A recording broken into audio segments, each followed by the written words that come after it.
And we're live. And we're back.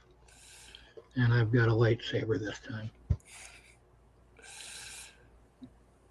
So is it working? It seems like it's working. Yeah, you seem to be smoother than before. I'm always smooth. Check it out. Check it out, Beavis. I'm so smooth. I have a beard in my hand. Yeah, yeah. Yeah, me too. Shut up, Dillweed. I'll go watch the new Beeps and Bite. Is it any good? Have you seen it? I don't know. I did not enjoy it. I tried. No. And I love Beavis and Butthead too, so Yeah.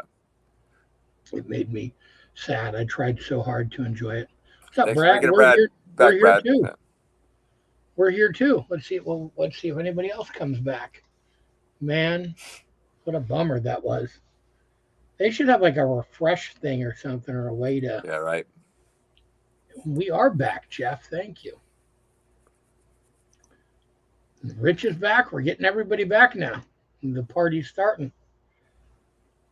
So I have any idea what the hell we were talking. Hey, we were talking about shows. What shows everybody's coming to? Hold on 1 second. I'll be right back. I got a weird text. 1 second.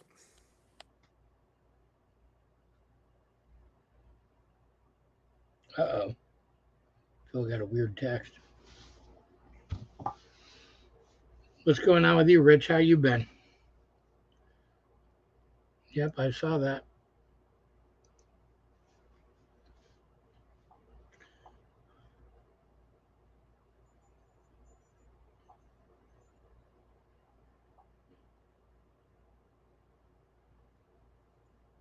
Thank you, Chelsea.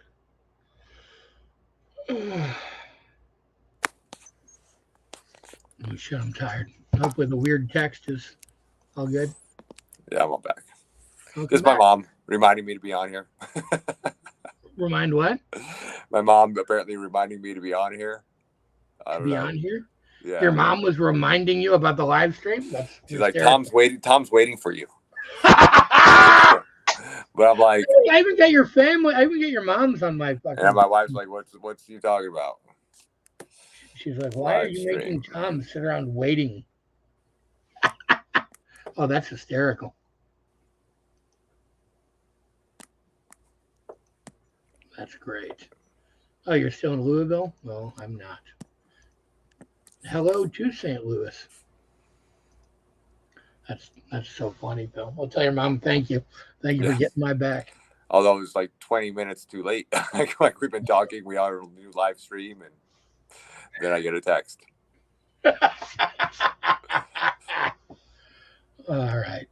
Well, somebody needs to jump on with us and save us from ourselves. Ricardo, what's up, dude? How are you?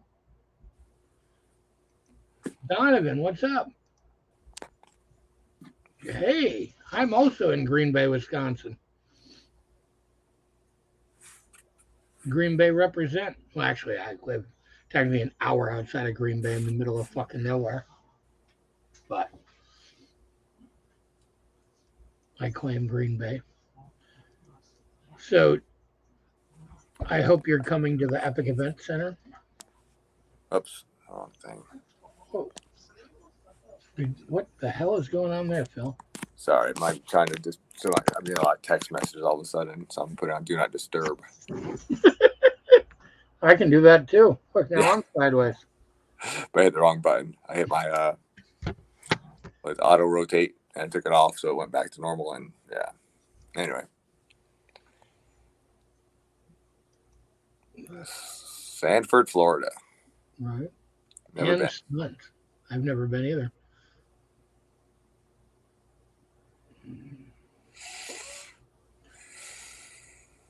Trying to think what else has been going on. Anybody see the new Spider-Man yet? No spoilers, so I have not.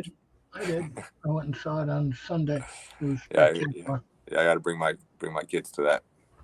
And it's doing really well at the box office too. It had like a 3 times.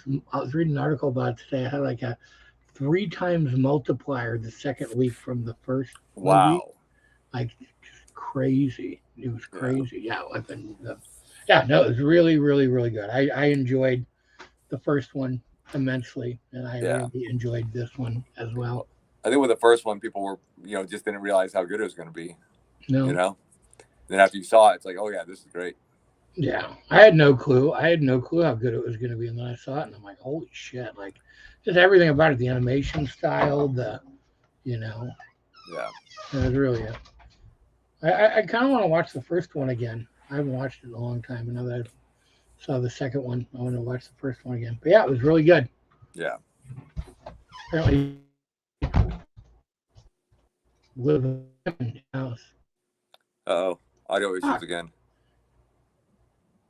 Yeah, I know. I noticed. And it's not even. It's not audio. It's the internet. It's internet lag. No, issue. dude, it's you. It's It's your like the audio. internet. It's your It's audio. not, because when I'm trying to click on the comments on here, they're not coming up either. Like, there's a lag. It is not audio. It is my internet, which the whole thing is running off of, unfortunately. So it's not audio. It's the entire internet. Yeah, you got to fix your mic. Not my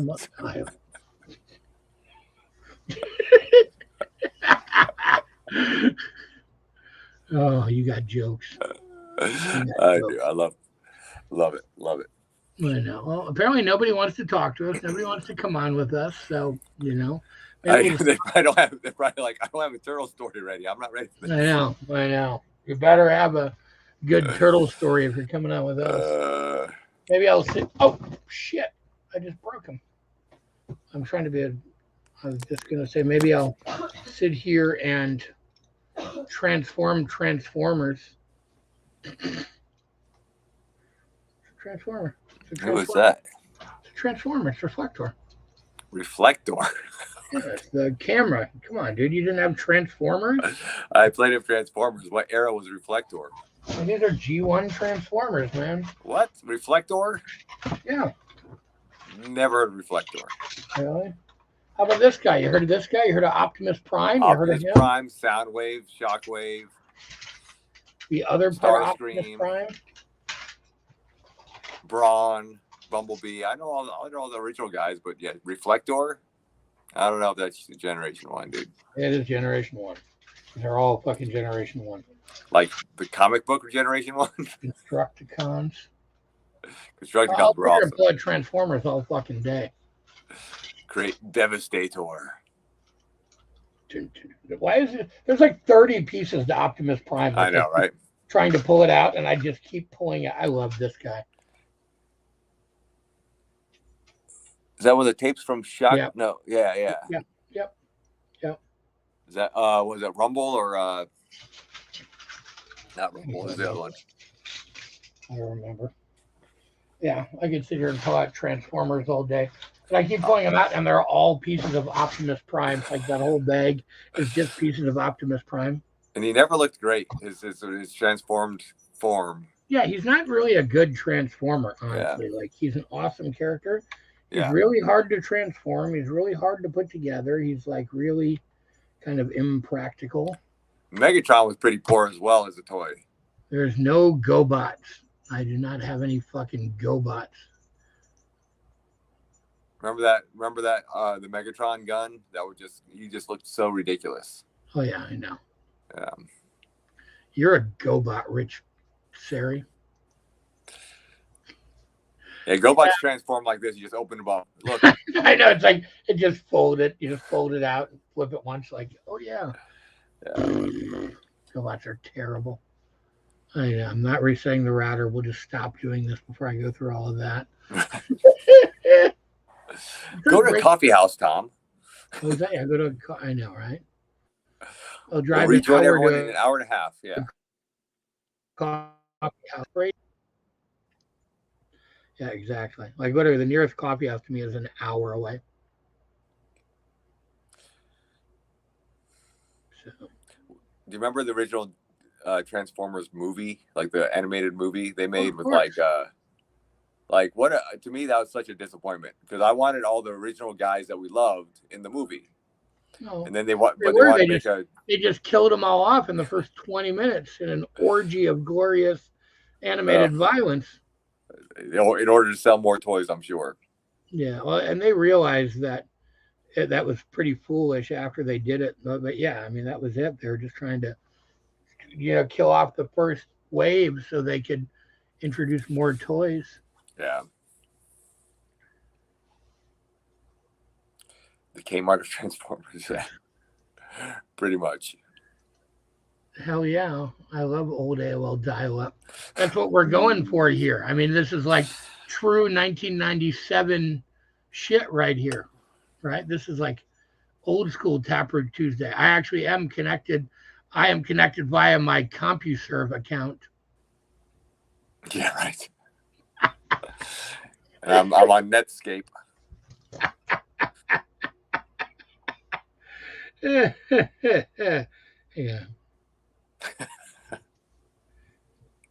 I wish my brain was working better. Yeah. Yeah, no, this is.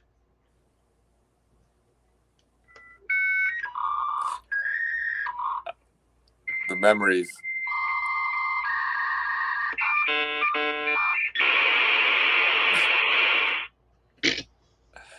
The joy of those sounds. 5 minutes later, you'll be online. I know.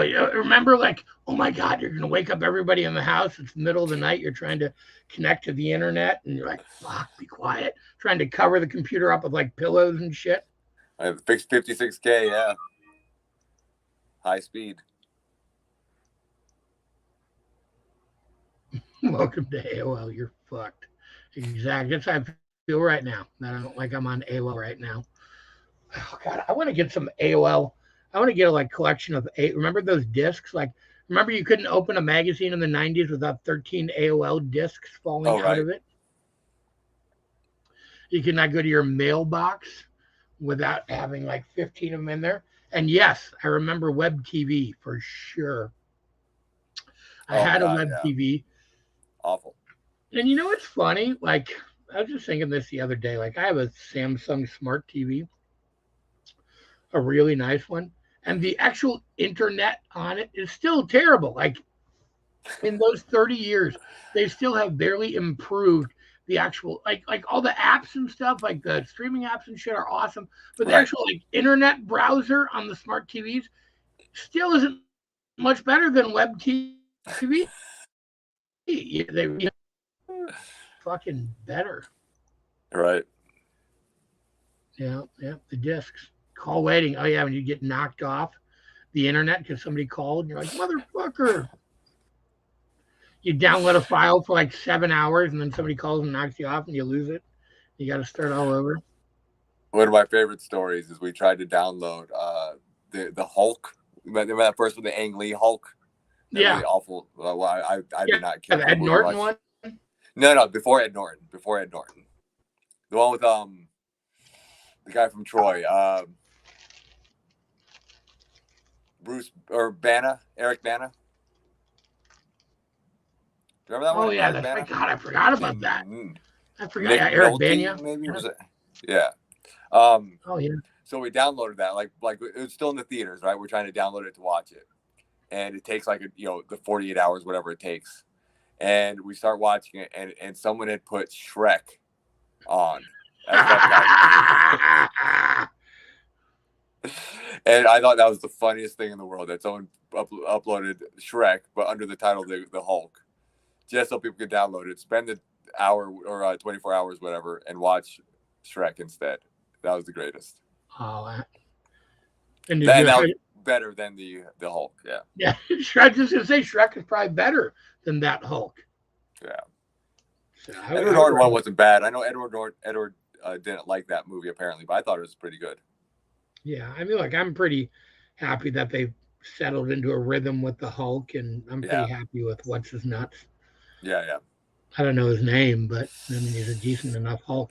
I'm just glad they don't keep changing. Like I just hate it when I don't know. I don't like change from I like when they just settle on an actor for a character like they did finally with the MCU now, and just run with it, Yeah, like how many Spider-Mans have there been? How many Batmans have there been? I'd say I do love the way in the last Spider-Man movie they tied in all. Oh, fantastic! So good, so great, so great. There's a little of that kind of stuff in that new Across the Spider-Verse too. Yeah, of course, yeah.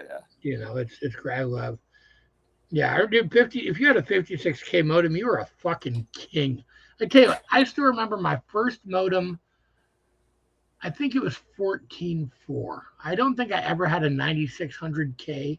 I think my first modem on my first computer was a 14.4. You think this is lagging? Tried connecting on a 14.4, baby, through AOL. Oh no, we're spoiled now, and we complain about this, that we can talk to each other with multiple people on the same stream. Yeah, with like 500 people in here, Yeah, and it pretty much works, but it lags a little bit, and yeah. we're bitching about it. And the video's pretty darn clear, right? Yeah. Everything's very high quality. You can see all of my receding hairline, the pores of my nose. I mean, it's pretty high quality, man. Right. My skateboard's behind me. My garbage pail kid. Dude, I have so much random funny shit in my office. Good stuff, man. I know. You need to come out here sometime, and someday when you come to Wisconsin, you'll have to come out to my house and experience the full Tom experience. Heck yeah. I love that. Yeah, I don't know if you would or not, but it's a. Do you really have a Commodore 64, or are you fucking with me? Because if you do, Robert, I want that. Yeah, no way. Like, I dude, don't buy it. that's funny. Like, I would totally I would die for that. I would be so stoked. I would set that fucker up. I saw it recently. One of my friends had an Apple IIc, and they actually had it set up. I'm Oh like, yeah. no way. Like, how dope. Yeah, dude. That was our first one. It was the Apple II. Rich met his first cow in person at my house. Oh my goodness, Robert. He really does. He really has a, and I believe that. Robert lives in like the backwoods of Minnesota, like I live in the backwoods of Wisconsin. So if somebody's going to have are you connected on that Commodore 64 right now to our chat? Because that would be impressive. What games does he have? That's all I want to know. What games does he still have? Right? You have the Oregon Trail. I didn't remember what games they had for Commodore 64. It's one called Karnov that I remember. And I think Akari Warriors, was that back then? Or that far back? I don't know if it was Commodore 64. Yeah, maybe not. I think that didn't come out until the 128. We've reached a new low in the random shit we talk about on Taproot Tuesday. Now it's Technology Tuesday. Yeah, Operation Wolf. They made that they took that arcade game and put it on a video game, on a computer game, which was awful. Can we talk about how awful the Atari ports were? I mean, every game for Atari was just an awful port of. Yeah. Adam has this fucking. When it works, it works about as good as a 14.4 modem. But Adam has this arcade machine in his house that has like all the emulators in it for like all the games, and I think that does a Commodore 64 on it. It's got some pretty ridiculous shit on it. We were playing NFL Blitz the last time I was at his house for the 5 minute. No, we were trying to play it, but it wouldn't work because the button configuration was all fucked. But it was still awesome though. If it worked, it'd be awesome. Remember when you only had one button? Yeah, that's it. It's the joystick and one button. Atari 2600, baby. Yeah, everything's lagging. Whatever. I also have an Atari 2600. I have a bunch of old systems. Anyway, well, this is fun, but the internet sucks. And you're right. Boo. Has anybody got anything exciting to talk about, or we're going to wrap this fucking thing up? Yeah, I think we might have to just try next week when we have a better internet. I know. Well, better internet, more energy. Better guests, more energy. Yeah, I've been fighting this fucking migraine for 2 days now, honestly, and it's just awful. Like all day, I'm not gonna lie, I was kind of dreading this. I was torn between like not wanting to do it just because I didn't feel good, and like how much fun we have all the time and how fun it is talking to everybody. So I can still feel it though. I can feel like the little bit of migraine residue just throbbing right there. I've been rubbing my temples for I don't know. I mean, I don't know that they're not worth a whole lot. I have no idea, but they're just fun to have. To lag or not to lag. Oh God. Oh God, you're giving me flashbacks. Give me like Trauma 486 computers. Oh my God. MS DOS. That's terrible. Anyway, well, maybe we'll just wrap up. If anyone has a Tandy, I'm in the market. Thank you, Jen. When are the shows going to be? I don't know. When you guys buy all the fucking tickets, when are they going to be sold out? Sell them out, man. Come on. Yeah, as we get closer, people buy more. Yeah, it's hard to plan 6 months in advance or whatever it was. I know. That's the problem is they're so far out. A couple of them sold out, and a lot of them are getting closer. Yeah. I mean, they're big venues, and we're pretty far out. Oh, look at that. Oof. 1 second. Yeah, in other words, you just start lagging real bad. I'll give you a topic. Did I?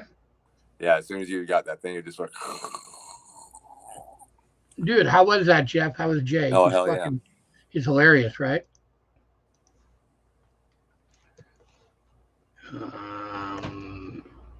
Hang on 1 second.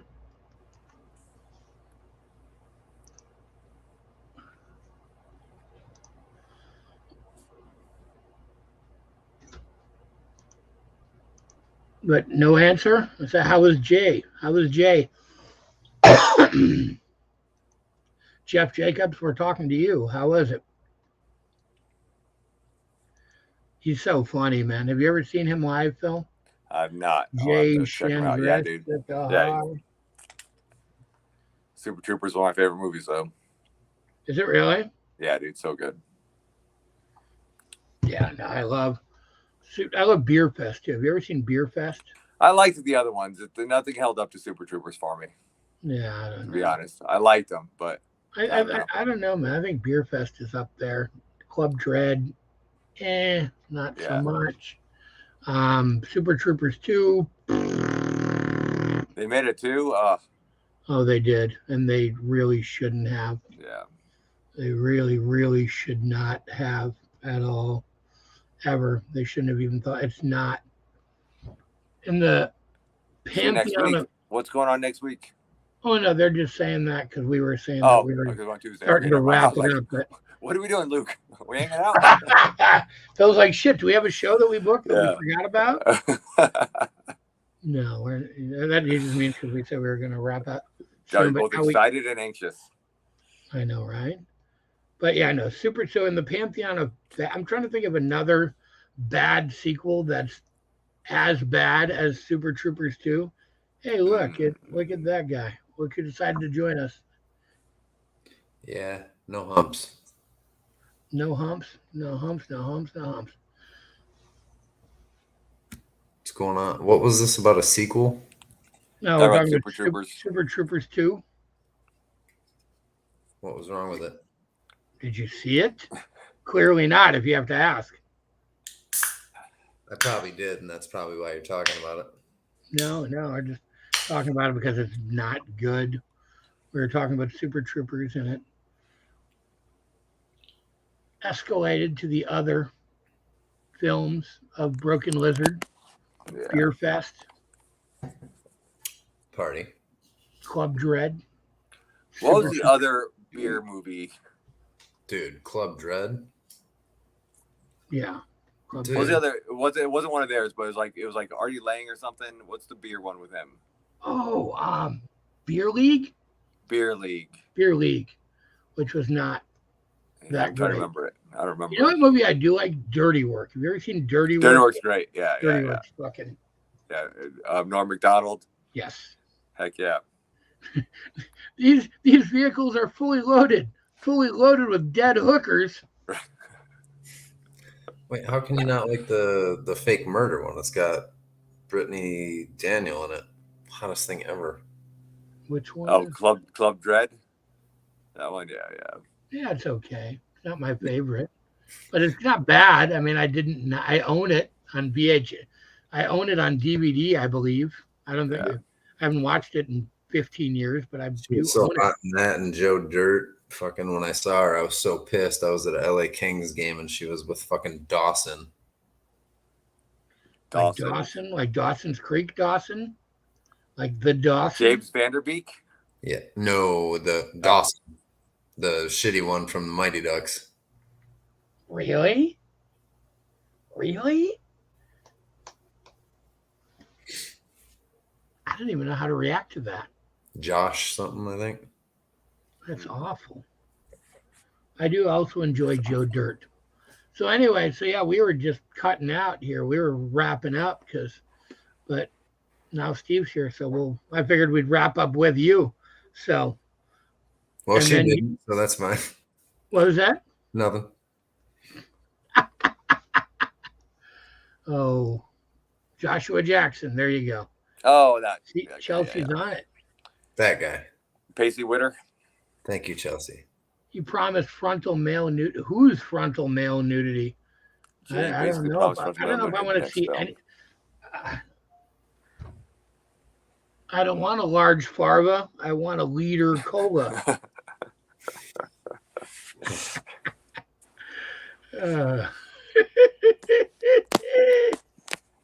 Yeah, I was just telling Phil before, I've had a migraine for the last fucking day and a half. I told you earlier, I guess, when we were texting. It was not fun at all. I bet. You look like shit. Thank you. So do you. Yeah. I have fucking, I'm not wearing a hat for the first time because I took a goddamn swim in the pool. It was fucking god awful. It's freezing. Holy shit. Yeah. I knew something was different. Holy shit, you're not wearing a hat. That'll do it. The hair looks good, though. The hair looks good. Mark this day. Right? Remember this, kids. Steve is not wearing a hat. Mark this. Hang on. Let me get my calendar. Get your screenshot ready to post. Here we go. I got my calendar. I'm going to mark this day on it. Nice.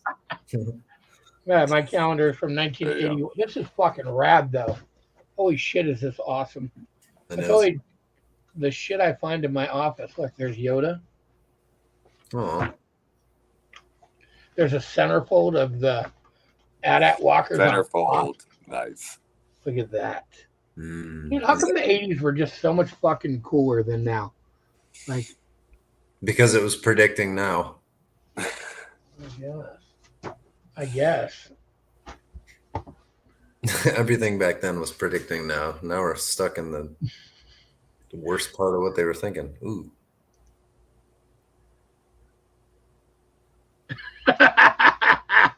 50-50 with hat versus no hat. I have no life, and I watch his live sometimes too. But he's usually so far behind, like trying to figure out who's doing what, that I just give up. I'm like, I love you, Steve, but I can't do this. Yeah.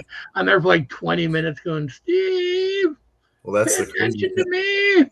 The crazy thing, too, is I don't even have to touch my hair. My part is literally 50-50. I don't even trim it or anything. It's like straight down the middle. So that shit is just ingrained into your DNA, basically. Yeah, and I tried for so long to do the white comb over thing.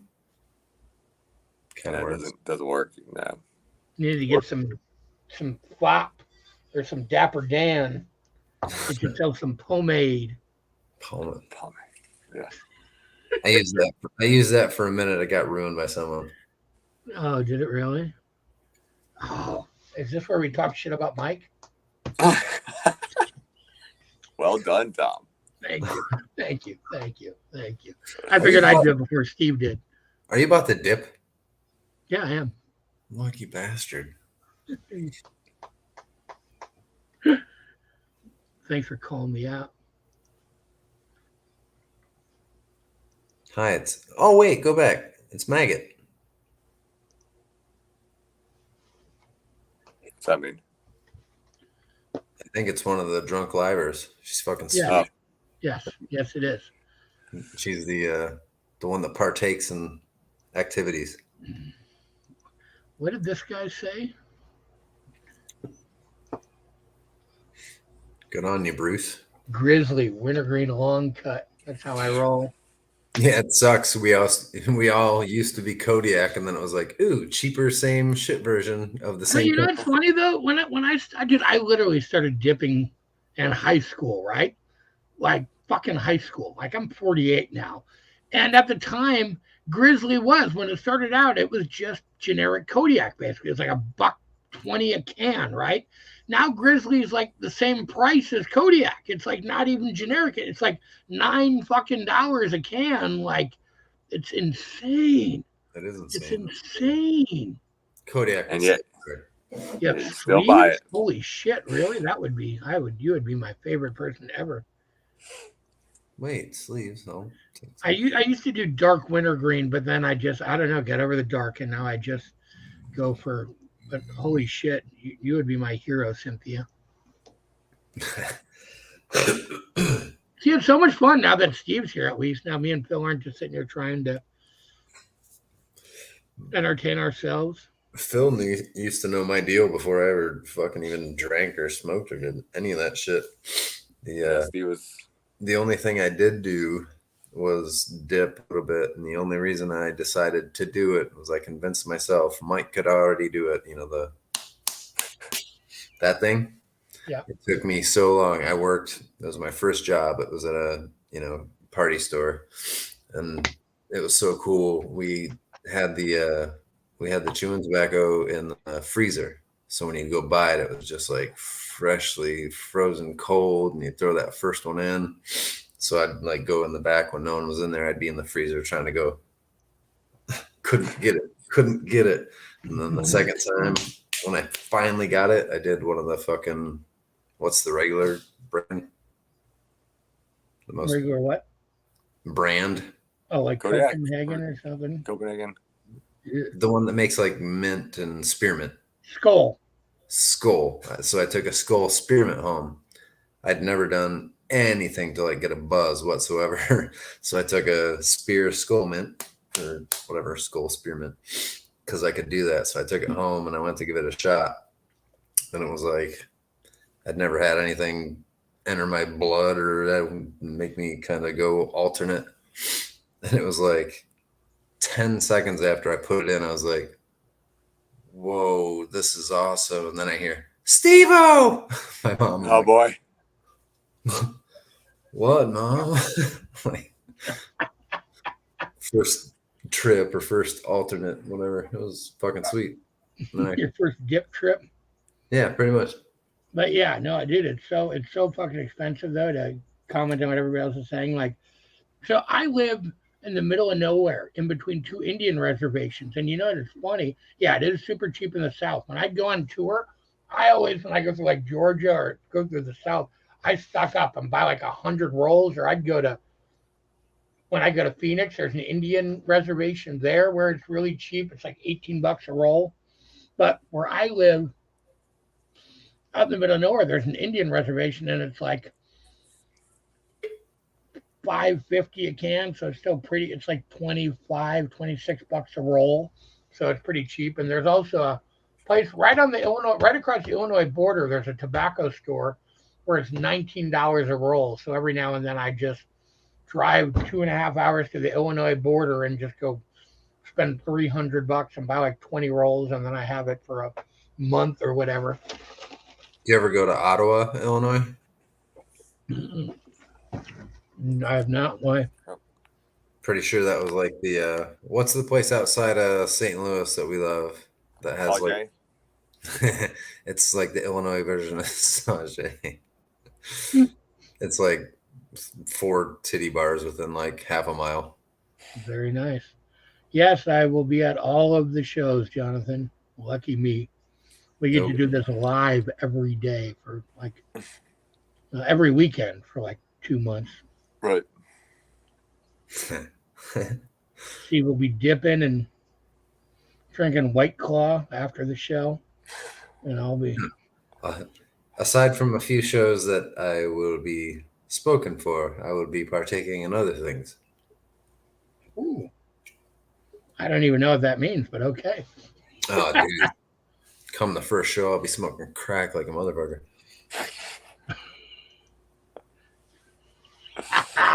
No. This is a no crack tour.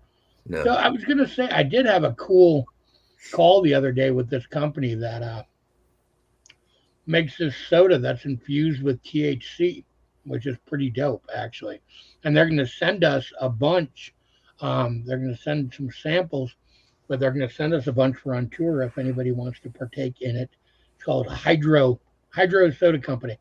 And it's actually like really, really seems really, really dope, actually. So literally and figuratively, yes. Nice. I Well, see what you did there. might as well not pass a drug test drinking rather than having fun smoking it. Hey, but I guess this shit. I mean, I don't know. It's better than smoking it because it's No, I'm totally down, especially if it works that way. But yeah. I heard it does, and the guy said it's a really cool buzz. He said you like kind of get it right away. It doesn't take like 30 minutes. Like you drink it and it's immediately kind of so you know how kind of affected you are, so you don't get too high. You know what I mean? That's the problem with weed is you smoke it, it hits you a half an hour later, or an edible, you eat it, and a half an hour later you're too fucked up and you can't function. You know? never had an edible work ever. Really? But I've also never done like the modern day gummies that I give to someone that owns a studio that I use. I have a neighbor that gives me like 100 milligram ones thinking that I do them because she's the fucking idiot that bought us a $4,000 dog that we don't even have anymore. The in-laws do. But she gives me 100 milligram ones, or used to. I'd give them to some people and they would be very grateful. So I've never done those. Apparently they're pretty strong. Well, now we will have our own flowing supply. The the THC soda will flow like the fuck. Sweet. So it won't do shit in my life. It flows like fuck. Ain't no fuck. Well, I'll partake after shows. I still think I'm gonna try sticking to port wine before, but I got to be careful because this stuff's so weird. I'm doing the Truly. I like Truly better than the White Claw. The White Claw is upstairs, passed out. We should definitely keep everything to after the show. After the show. After the show. A little wine or something before maybe, but yeah, we should definitely port wine, cigarettes, and changing clothes. You can get nerdy with Phil, dude. Nerd out, dude. Feel free. We're just talking out of our asses until somebody asks us a relevant question. What you got, Bruce? What's up, Pam? Pam. I've never had Truly or White Claw. Truly is truly better. Truly is better. I'm not close to Dave. I wish I was, but yeah, if you want to send me a DM, I will definitely give you my PO box. And I do have a PO box too. You know, it's so fucked up. The town I live in, they don't even deliver mail. You have to have a. Is that why? Wow. There's no mail delivery. You have to have UPS and FedEx delivered to my actual address, but actual mail, anything has to go to the post office, and I have to go pick it up. Night, Robert. Hi, kitty. What are you doing? Yeah. There you go. See, you and Luke can drink port wine. Luke knows what's up. Yes, hi, kitty. Spotted Cow. Sounds awesome. Ice cream? Or is that beer? Spotted Cow is beer. Okay. Holy shit, it's fucking Max Norman. How are you doing, brother? Happy birthday. Do you guys know Max Norman? Happy birthday. I didn't know it was his birthday. Max Norman is a god, basically. Max produced Ozzy, Blizzard of Oz, Diary of a Madman, Megadeth, Countdown to Extinction, like some of the biggest records ever made. Awesome. What's going on, Max? Happy birthday. Yeah, Max is an awesome dude, man. I love Max so much. That's fucking sweet. Yeah, he's actually down in Florida now, so if we ever actually end up playing down there, hopefully we'll run into him. Man, we should get him on here with us some night. That'd be fun. That'd be cool. Right?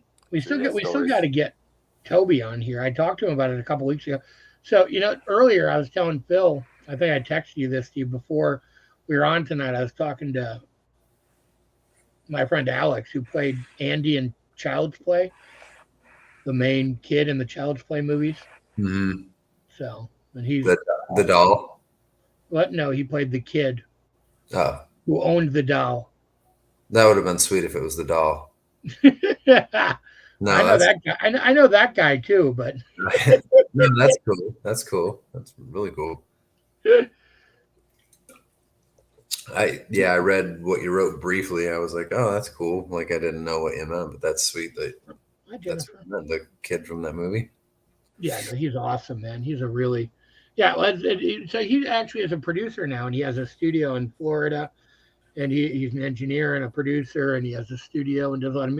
But it also, so they did that, and so they brought him back as an adult for some. He's still an actor, like he does a lot of conventions, and they brought him back for, I think, that last Chucky reboot movie they made. I think he's actually in the ending, like cutscene credits of that, and then they did that Chucky series on Sci-Fi, and he's actually one of the main characters in that.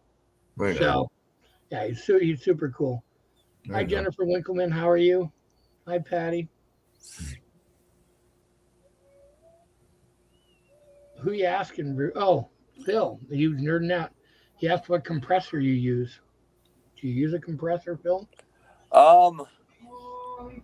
It's one we just bought because our sound guy knew about that stuff better than I do, and so he bought me one and dialed it in. It looks like it is a DBX 266 XL compressor / gate, but I don't even know anything about those. That's the first time I used one was probably 2012 or something, 2010. I really can't speak to that, man. Whatever you're using, let me know. maybe I'll get it. I don't know. Do you use a rack rig, or do you just use a head in a cabinet? Yeah, and I've got this right here. Let's see your rack. Ooh, that's pretty. Yeah, my 2 SBT4s as backups, my Sans amp, my tuner, and my conditioner, and my drawer. That's a big looking. You got a pretty big rack, Phil. Yeah, it plays into that guy, my Ampeg. Although when I toured a Smile Pistol, that little Gens Benz was all I took, and it was awesome. I know. I wish you still had that. Didn't you say the dude from Smile has it? Yeah, he's got my 6x10. Yeah, my Ampeg 6x10. But the Gens Benz, like little solid state amp is awesome, dude. It sounds so good. I do not have any old Switch T-shirts. I don't have any old anything, man. I have nothing from that era of time whatsoever. I wish I did. I would be rich. That'd be sweet. I know. Wouldn't it be awesome? Fire that thing up, Phil. No. Yeah, right. my kids and wife would kill me right now. Yeah, I think Elias is gonna jump on with us next week. I was texting him earlier, so maybe we'll get a little non-point action next week. That'd be awesome. Yeah. Oh, Cynthia, you're great. You weren't an ass. You're great. I don't even remember. I'm so used to us all being asses that I didn't even notice when anybody else is. Especially that guy smirking over there. I'm gonna have to go hide more. What is that? It's fucking early. I'm supposed to be just shit's bullshit. I'm gonna have to go get more. I was under the guise of slowing down for a good reason, and that good reason is gone. So I will be continuing to partake, even though I have to get up at 5 a.m. to drive her to work before I start work at 7:30. Well, the good reason that you had an interview and a live stream to do, those are both good reasons to pace yourself. The interview was really cool. Phil would have loved it. Yeah. Yeah. Sorry, I couldn't make it today. No, I don't know if you saw it too, but the interview with Full Metal Jackie is running on her show this weekend. yeah. So you grab that and share it. She emailed you or CC'd on the email. I think you even replied to it. But yeah, make sure you. That's right. She emailed both of us. Yeah, I posted on Instagram, but I know she had different desires for different platforms, so I did at least the one that I care about most. And I posted on Facebook, and you can just share the Taproot post to your Facebook page if you want. No, and VIP got played on hard drive this week, and they put it on the Lou Brutus put it on the hard drive playlist on Spotify, which is pretty fucking awesome. Yeah, when am I supposed to be doing that interview redone? I don't know. I got to hit him up and figure that out. That'd be sweet. And then there was the one with the missed phone call. I could probably just call him back and do it whenever, but he was like the one trying to focus on machine shop shows. Oh yeah, we gotta. Yeah, we did not post to AOL. Do you guys have any live footage you ever thought of releasing? That's funny you say that. Me and Phil were just talking about that last night. Yeah, we're probably gonna put something together with combining some of this new stuff with the old stuff and see what we can get. I have nothing at all. Phil sent me the shit we're playing. You didn't even have that. Nope, I don't have anything at all. No, we got you, Phil. We got you, Steve. Yeah. Phil's got you, and I got Phil. And yeah, I'm still trying to figure out the stuff we talked about earlier, Phil. It's fucking driving me nuts. Oh, the set. It's easy to cut. Obviously, headlines. Obviously, the shows that are like 7 songs. It's pretty much a given. Just choose one heavy song that's not a single or new.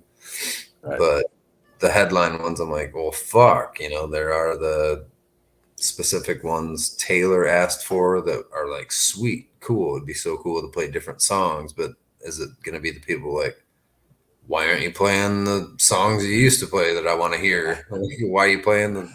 I'm like, fuck. Yeah. So I'm trying to find the good news is everybody wants to hear different shit. No matter what you play, everybody loves basically everything you've done. So I don't think there's going to be anything you play where anybody's going to be like, oh, fuck, yuck, why are you playing that? You know what I mean? So, I mean, there's no consensus on what people want you to play. So just play whatever the fuck you want. Oh, there's a consensus. I mean, there's just stuff you kind of have to play. You know what I mean? Yeah, but I mean, you have to play. You have to play Poem. Technically, I was the asshole that when we did the episodes that no one bought or gave a flying fuck about, we just played the entire record from beginning to end, plus Poem. Basically the week it came out, or the first 2 weeks it came out, we played, and so it's like people didn't even get used to the album yet, and here we are playing it live for them. But it was fun. It was an interesting experience, man. That was a fun one to do front to back like that. Yeah, it's fucking sweet. And that's why your shows were so poorly attended. And that's why the band broke up for 10 years. So we won't do that again. No, it was shitty way beyond, way before. Dude, I would have been pissed. I would have been like, fuck you guys. No, hey, your fans like you guys, and they like that kind of shit. You know what I mean? Yeah, but you can't. I mean, when you don't even know the album yet, it's hard to, look, even when you do that, you have to still come out and do the encore of your couple fucking hits, man. You can't just play the new album. We did, but like people didn't get Plead the Fifth, Our Long Road Home. I'm glad people liked material on it, but nothing. We didn't play shit from that live. It was fucking boring as hell. So you will not be playing the episodes front to back, is what you're saying on these shows? Correct. No, just wipe front to back. Yeah. I don't know what we're fucking playing. Yeah. It'll be good. Well, we got a month to figure it out. 2 months. 2 months. Yeah. Well, a month. Yeah. Not really, not even 2 months. Like a month and change. August 4th. We're June 6th. Yeah. But fuck. I know it's coming fast though. It's like felt like so long, and now I'm like, I've learned all the songs, but that's about it. I haven't. They're not like second nature yet. I'm still in the car rocking out to some of the songs. I'm like, how do I not even understand what I'm screaming? And then today was the first day. I mean, I've been slowly. I can remember the guitar riffs and shit. quite a bit, and obviously most of the lyrics and stuff. But like listening to one of the songs that we might be playing that Taylor suggested that's really cool off a record that no one knows, which is why I'm considering why we play it or don't. There's like a line or two where I say the same thing twice in a row, and I can't distinguish what the fuck I'm saying. I figured it out, and luckily I don't play guitar on that one. But today was the day that I had enough time to actually use my early Father's Day present, a tiny little guitar amp, so I can actually play because I don't have any equipment. Yeah. Or anything. But so I was actually kind of starting to run through the motions of playing and singing at the same time. Just not singing loudly because I live in a fucking condo association with a bunch of old fucking assholes next door. Nice. Well, at least putting some practice in. You guys, we're gonna have to all get into one room and actually rehearse as a band a couple times before this too. At some point. Yeah. We're working on that. We gotta get the Why? timing down. We gotta get the set list down so that when we rehearse, we have a set list to play. Yeah. And well, how much of a, so what's the deal? Are the first, how many of the first ones are like full of just straight up headline sets? Pretty, yeah. Well, the first show is the first show is Pittsburgh, right? That's the very first show, and that one's like a full-on like headlining set. And then Northwoods, I mean, that's kind of an abridged head. It's a festival headlining, so it's kind of an abridged headlining set. That's still pretty much, yeah. Yeah, still pretty headlining. Yeah, pretty much a headline. Same thing with the Marietta, Ohio, with 10 years. That'll still pretty much be a headline, I think. I don't remember what the time span is. But I mean, again, it's a festival, so it's like probably an hour. You know what I mean? An hour 20. You know what I mean? Like abridged headlining. Our headline is about 75 minutes. Yeah, there you go. Huh? So it's a headline. Okay, well then it's that one. Touche. Yeah, no, we're usually about like 47 minutes. I'll cut 2 songs. Maybe not anymore with a new guitarist, but no, I like usually my go-to number, because it usually breaks down to 4 minutes a song, I say, with, and that's not even including the breaks and guitar switches and all that shit, but usually 15 was my go-to number. I don't want to sing much more than that. And no, that's good. I think that's good. And I don't want to do just like, hey, here's a 12-song record. But there is a sneaky little thing that we're going to be doing every headlining set, at least, but it involves a song that's nice and calm and relaxed, and I don't use my mouth, and it actually promotes one thing from the Besides album. Yeah. Including a gay, creepy guy. True. I'll give you, plenty of good clues not there. Lane Staley. Not Lane Staley. Yeah. Literally. Plenty of good clues there. Sweet. Let's focus more on the creepy than the other part. Right. Well, I'm all spaced out, my bad. Yeah, you are pretty spacey. What's up, Kevin? You okay? All right. I'll see you later, Kevin.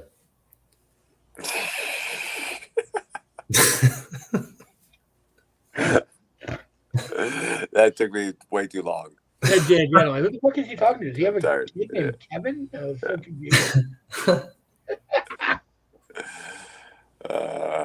Oh, dude. Did you see that goal the other day? The American goal, the beauty? It's awesome.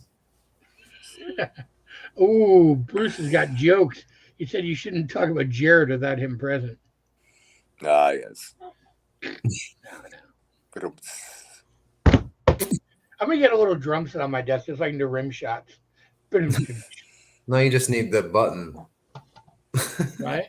The sample. I mean, I do have Gonzo, though. Oh, my God. His jokes are about as good as yours, Steve. Waka, waka, waka! That's not what Gonzo sounds more like Mike than fucking. Oh, yeah, that's Fozzie Bear shit. I was like, Yeah, all right. That makes me want to listen to the fucking Swedish Cooks. Borka, borka, borka. Put the fishy in the dishy, borka, borka, borka. Yes, Adam, it's Fozzie. Think I need to wrap up, Tom. You guys want to wrap up, or are you guys gonna keep talking? Maybe we'll talk for a couple minutes. Phil, you can leave. Yeah, me man. and Sounds me and good. Steve will entertain the troops for a minute. And Sounds Gonzo good. here. You kids have fun. Nice seeing y'all. I gotta get some Likewise. other stuff. Same Talk thing. to you soon, buddy. All right. Good night. Good night. Fuck. Ow. Now it's like Instagram on Facebook. You know what's gonna get really weird here? What's that? Are you gonna start peeing in something? No, I'm gonna go Instagram Live while we're on Facebook Live. Oh. I Now make you're shit. getting crazy. I make shit original. I come up with shit. Dude, by the way, have you ever tried this shit? What? Vocal Zone? No, I don't even know what that is. Oh my goodness, I'll bring you some. It's like a throat lozenge. It's fucking, and they make all these teas. Oh, really? They're for your throat. Like, oh my god, man. There's been nights where I couldn't talk before the show. Took one of those and like my shit's perfect. Like they've saved my life. And I have like boxes of them here. I'll bring you some. You will. Trying to figure out how to lift the phone. Hurts. Well, I won't get rid of it, but Oh, they're gonna bring old Taproot energy for sure. I mean, look how old they are. so except for Phil, he's aging in reverse. On Instagram Live, we're on Facebook Live with Tom. Phil just left, but with our buddy Tom, and let's see if who double crosses, like who's cheating and playing in both at the same time. Crisscross, right? Who were we talking about earlier? The fucking Kevin Spacey? No, the Mike? The follower that was Oh, Jen? She's still here. But so I wonder if she's on Instagram too. I don't know. The follower that was yeah. But so I wonder if she's on I think Instagram we just too. crossed over into the Matrix now. For sure, I'm fucked up. Now I'm watching the Instagram Live. Sweet.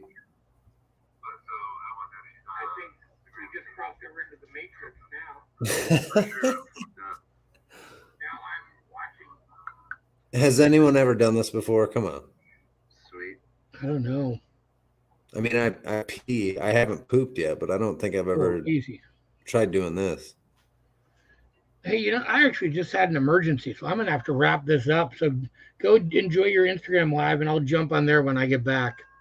All right. Well, shit. I'm sorry to hear, and have a good one. No, it's okay. It's not that a big deal. Just my kid's friend got pulled over, and I guess their license is suspended, and they need me to go give their mom a ride to go get them and the car. And she just messaged me like 2 minutes ago. So, unless you want to stay here and entertain people on Facebook till I get back, you're more than welcome to. Well, I have to go anyway. I'm leaving both. I just wanted to see what it looks like when you hook them both up. All right, good. Well, all right, guys. Well, we love you. Hope you guys had fun. Love all you guys. Likewise. It's good to see you, man. I'm sorry I joined late, but That's all right, buddy. I'm glad you jumped in when you did. We were just about to close it when you came in because we were boring. So I'm glad you joined us. So I'll hit you up on Instagram if you're still on when I get home. No, sounds good. Have a good one and good luck with your all right, buddy. Shenanigans. See you. Bye, everybody. Bye. Okay, what's up? Where is she? She got pulled over up by Dollar General. And her license is? For having a fucking light out above the license plate. The cops here are such fucking assholes. He got nothing better to do. But anyways. Why is her license suspended? Because she was driving another vehicle without registration and she forgot about the fine. Oh shit. Oh. So her license has been suspended this whole time and she didn't even know? Right, so fuck.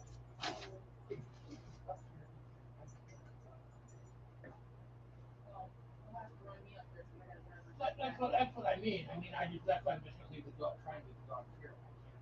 If I have to fuck around and take him to the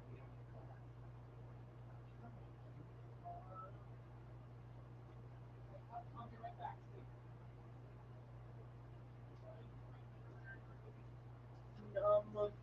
Are they hanging on a hook over there? Oh. I'll be right back. If you guys stay here, I'll be right back. I'll be right back.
I don't really got plans like that, but I would get.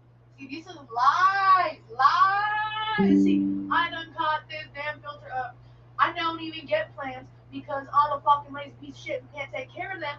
And to littering, I will pick up the garbage behind my friends walking down the street if they piece of shit ass while I'm trying to litter. I will put that shit in my pocket and throw it at the nearest garbage can. I ain't no litterer hoe. I'm a bad texter. That one took me off guard.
Walking down the tracks, they're flying the door. I heard someone on the door. And so I was like, what do you mean? What do you mean? So I look out the window, and over there, there's a little fucking drone that flies up the window. Really? Anything like yeah. Fucked up, really? Yeah. I'll get you here. You want to do a solid here? I'll fix my fucking Oh, game. yeah. The fucking piece came off somehow and got that one. Oh, this one, yeah. I don't know where the fuck it is. I put it down the desk and shoved it. Big homie. Where's that piece? Is this it? Yeah, but the suction cup thing. There Oh, was yeah, yeah, there yeah. was a little plastic What's that thing right that I took. Or the plastic No. thing. With the screw, where is that? This? No. It's like a little. A suction plate. Well, I don't know. Say a Jerry tattoo. They all over here. I was about to, what'd you say? Pick this stuff up. Give me that thing from there. Somebody gave it and everyone back there. Yeah. That's my new Sailor Jerry tattoo. Wait, what? Sailor Jerry tattoo. Oh, yeah. It's the sleeve, yeah. They're up with dealing with the cops, I'm sure. I just dropped Sarah off. Do you want to hand me the other? Oh, yeah. You know what I feel like this is grass and Well, this is the sheriff. So this isn't even the Taproot. It may have been both. Yeah, there's one kid that was with the grandma. Not Charlie. He said I can't work for that lady. Stop because she don't know any statutes of law. She does think she looks good. It's like, yeah. He tried framing some dude for he threw a hammer to his mother when he ran and he was drunk. But when it went in the window, so it had some shot.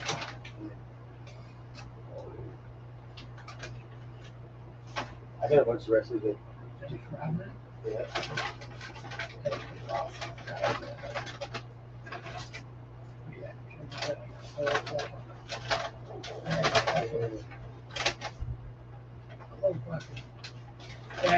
Ninja Turtle. Was there a food market?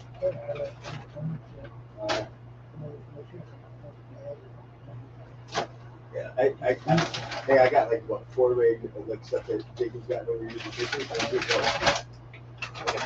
I had them like set up like all over his room, like they're hanging off the walls, shit like that. And too cool for that. But they're on my house. But hey, when he gets out He's like our too age, cool. when he gets our age, he's like, man, but she's still at a thing, you know.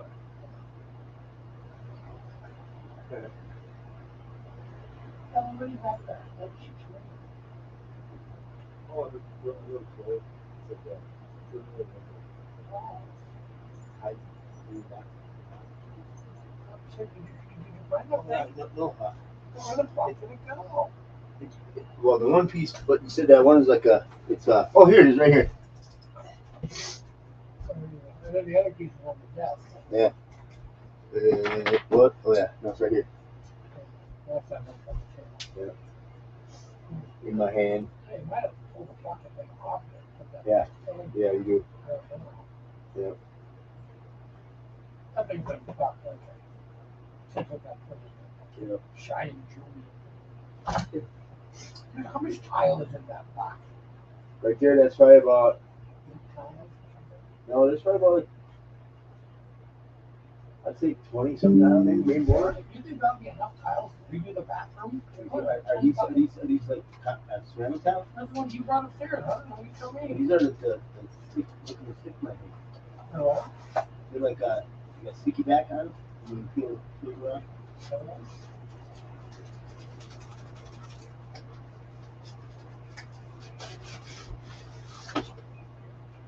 You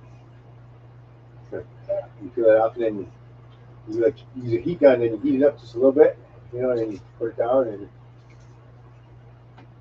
Oh yeah, there's probably like there's gotta be at least. Right. Are those like good for a bathroom? Oh yeah, Because you've seen my bathroom floor, right? Oh, there's vinyl. Yeah, it's vinyl. I thought there was ceramic. Oh, cool. Yeah, the bathroom floor is all broken. Yeah. There's ceramic ones downstairs. I like that, boys. That's the funny, the situation in here isn't as dire now because that smell kind of went away, which I didn't think it would. But I would love to redo those fucking. I wonder if even those tiles in the bathroom, if they're downstairs. I bet you there is some. Because you could just replace the couple that are broken. There's like a couple tiles that are like busted out in the bathroom. Yeah. Just grind it out. Grind it and then chip it out.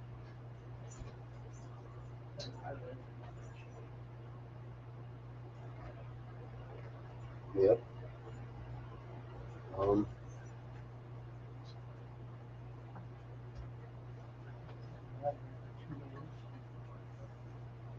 A migraine? That's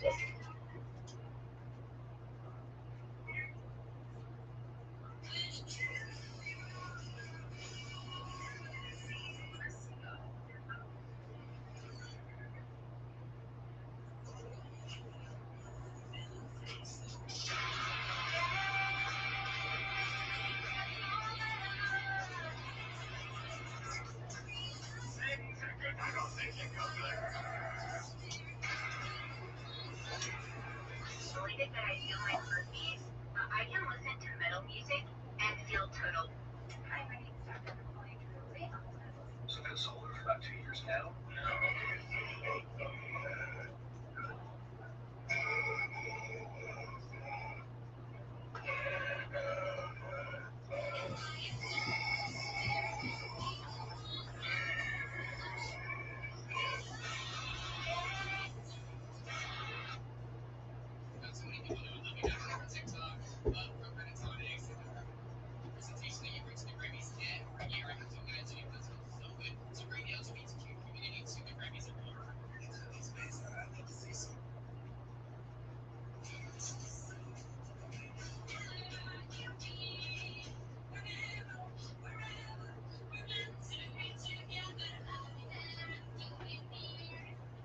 How you doing? How's work? rough. Is it? Yeah, it's like I got 2 jobs I'm trying to juggle. So, I'm helping her with this calendar, and then she has a pretty big like property out there, and they got statues, like the concrete statues of lions going off, like surrounding almost the whole property. And they got little lights that light them up, so you got to like all these statues are like you got to clean them with like. Your sister somewhere? No, it's my cousin. Oh, Yeah. With all, and then you got the dinosaurs on, and every one of them buildings got to be restained every freaking summer. And then you get going out, you find a piece that's rotted out, you got to replace it. And then you go, can you put this over here? And it's like your back foot. So they have a bunch of like weed eaters and lawnmowers and all that stuff for the lawn care. But the people they've been hiring to do lawn care and all that, it's like they take the tools and they just throw them back in the garage. So I organized the garage and built a couple benches and workbenches and shelving and places to hang all that stuff. And then he was in the entertainment business too, so he had all his equipment in there and and they just had like piled in the corner, and I'm like, man, I mean, Bose speakers, you know, like those in the bags, you know, like the real nice ones with the Spog machines and all kind of shit like that. And I'm like, man, this stuff needs to be put up on a shelf and like covered in plastic, you know, like. I mean, he passed away, but I mean, his son still is thinking about doing some entertaining shit still, or at least you know maybe you know being a sound man or some shit like that. You know, so he still got all that equipment, but you know that's expensive shit. You know that. You know? It's amazing what kind of sound you can get out of some of the fucking little gold speakers. So I know there's probably better ones out there, but.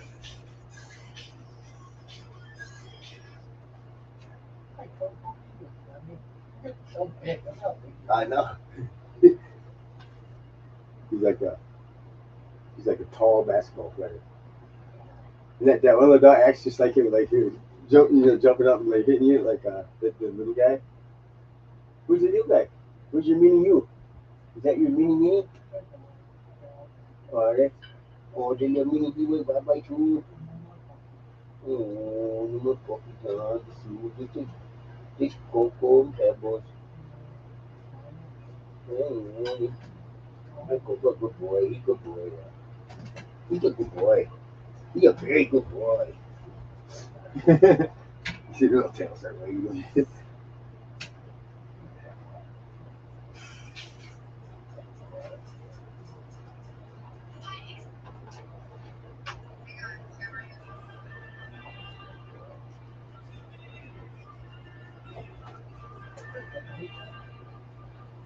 You know what? I bet you could reinforce this joint right here. It seems like it's with like you take a piece of wood and then or a piece of metal, thick metal, and then just bolt it through. Then I mean everything will still be functional. Like just by see like this, like the slam or something, and this bends a little bit, and you see what I was like. See, got the little flex right there. You can see if somebody went through pretty hard, or there's a little white marks in the plastic. It's not broke, but it's. Maybe I should take down and see if there's maybe you put something inside the sleeve even. Maybe we should look at it.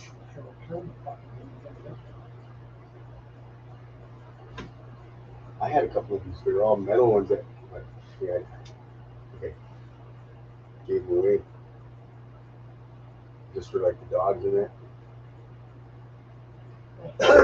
Perfect size for it. Yeah. Works perfectly. Yeah. Puppies can go right through. These big dummies can't. Right, Dominic, what are you doing? You know what you do is well, like at the kennels we make these doors for the dogs. You see that we're made out of PVC and then plexiglass with a handle on it, and it slides up and down. And you just walk in, slide it back down. But that's I mean it's a little more hassle than this. Yeah.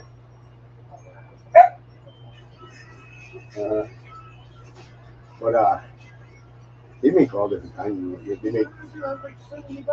I know. Yeah, it should. Yeah, it shouldn't. Yep.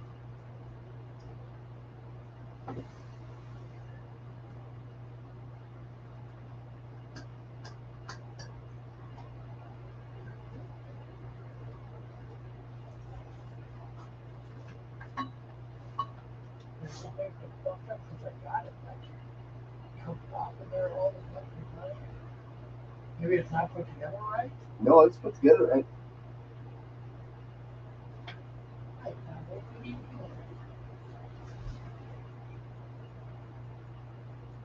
So this side piece is like thicker, huh? What? Look at that. I'll tell you. I think yeah, see, like you probably put I know right here. I think this inside here.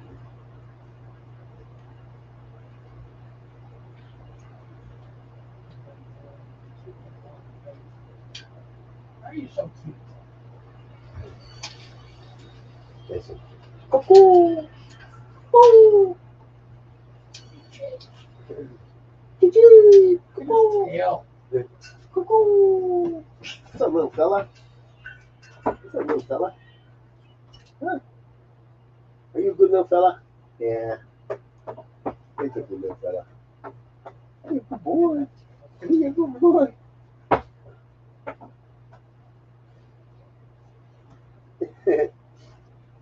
You want to help?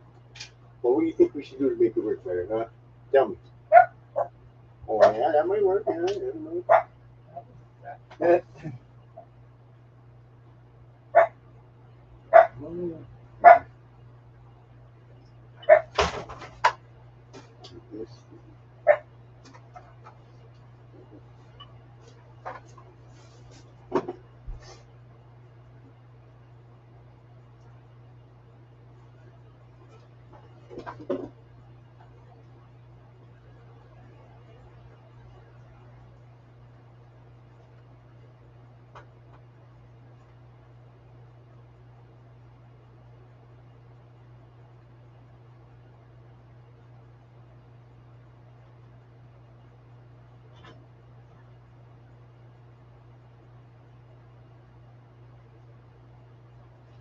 Sorry, Fabulous.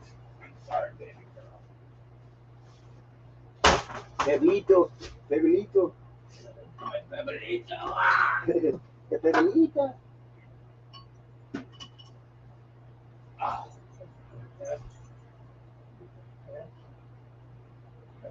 Girl.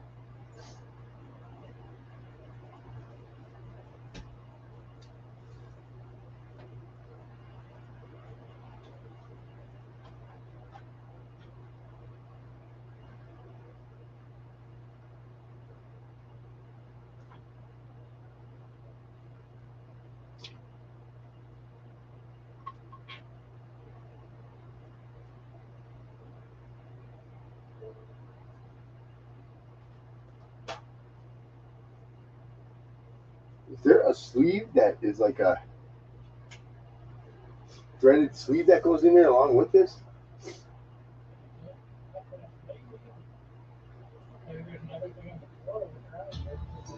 I'm thinking it might be like something like a threaded sleeve, like a.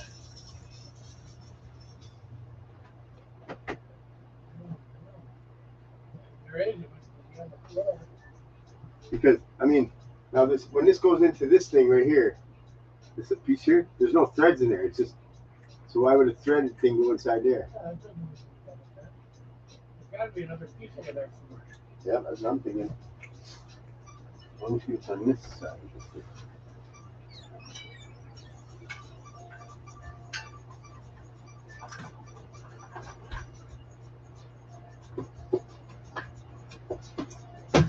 Oh, this thing just slides in, too.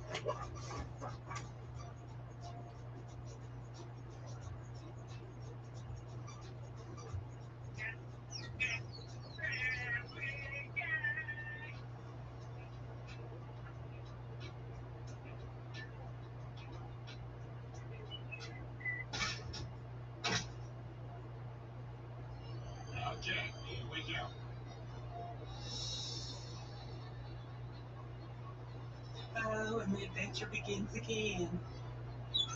Well, then this has been an absolute misfire. Cool.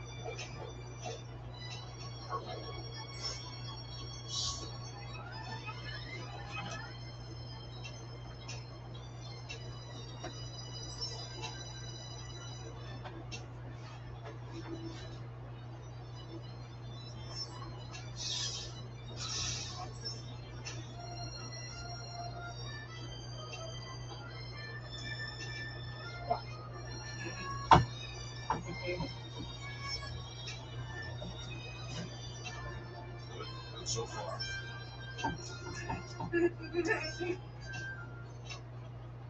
Your progress has been now who we can recommend.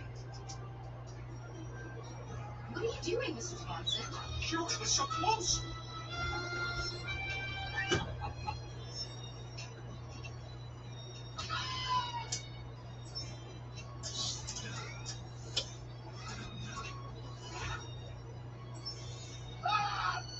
That was really close.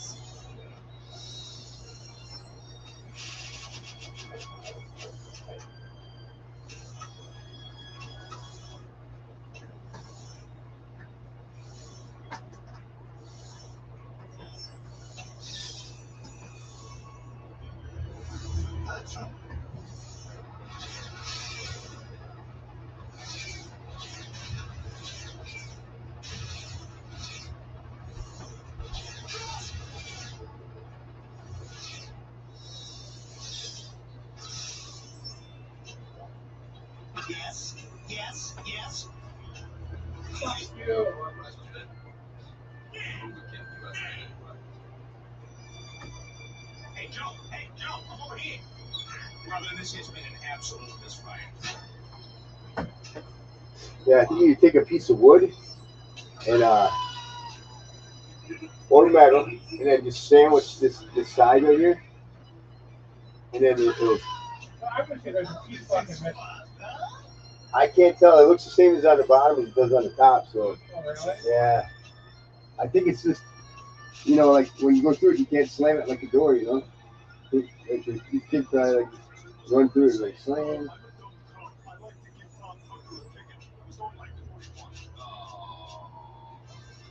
I never understand. Right.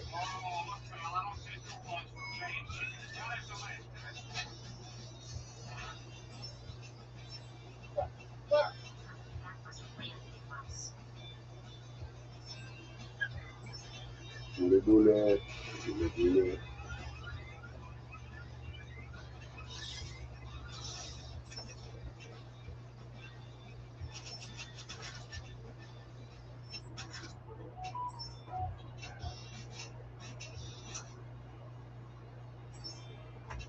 wow.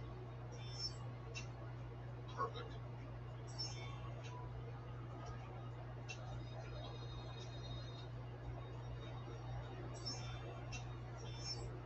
Oh no.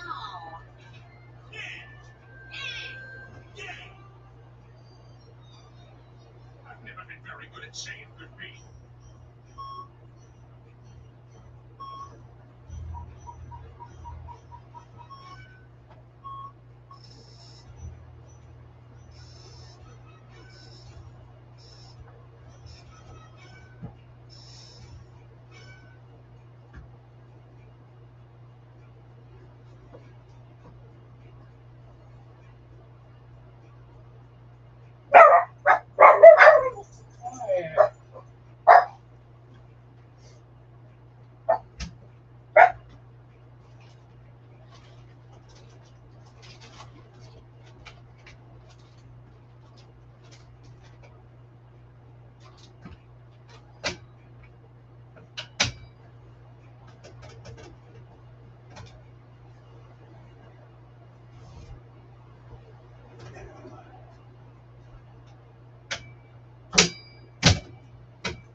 Yes, sir.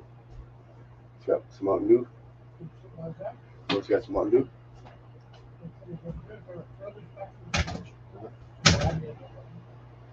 Oh, yeah, there's some new in there. And good. It's some Greek stuff. Yeah. I like that. And I looked at mine, looked it up. It's like at 120 or something. And I went to the store.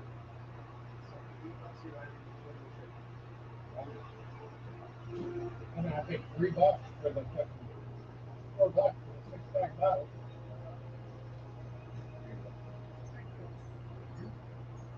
That's what you taste like that. Yeah. I can't drink.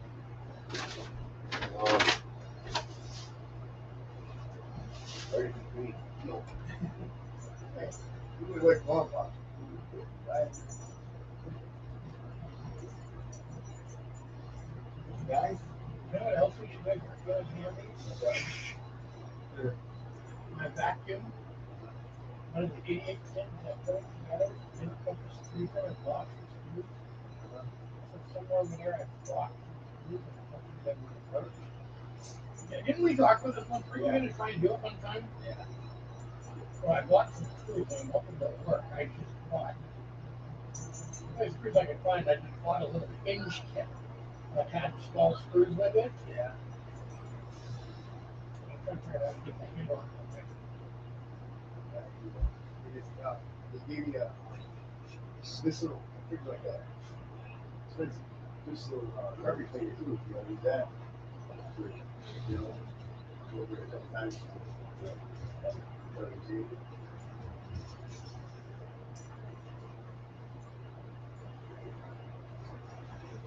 Hello, buddy. Hello, buddy.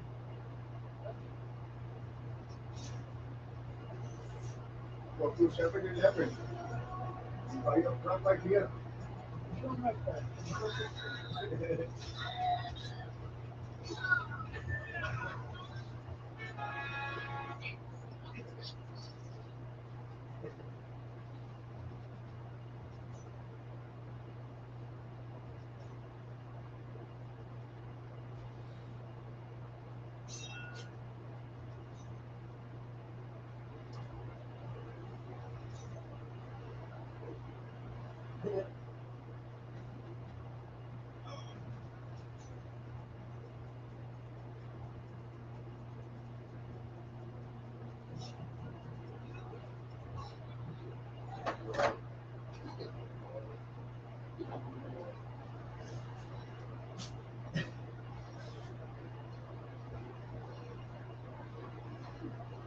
That's you.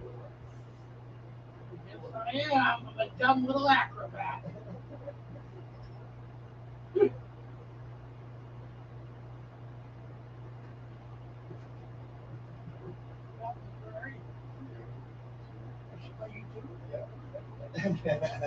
Oh, I think. Are you going to teach me?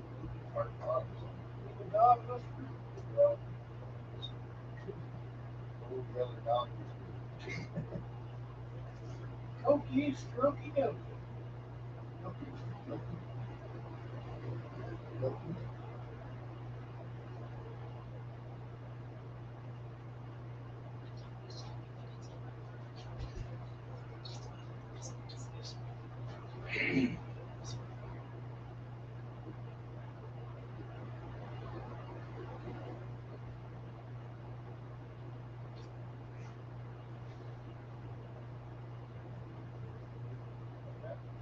That's 6 years.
Yeah.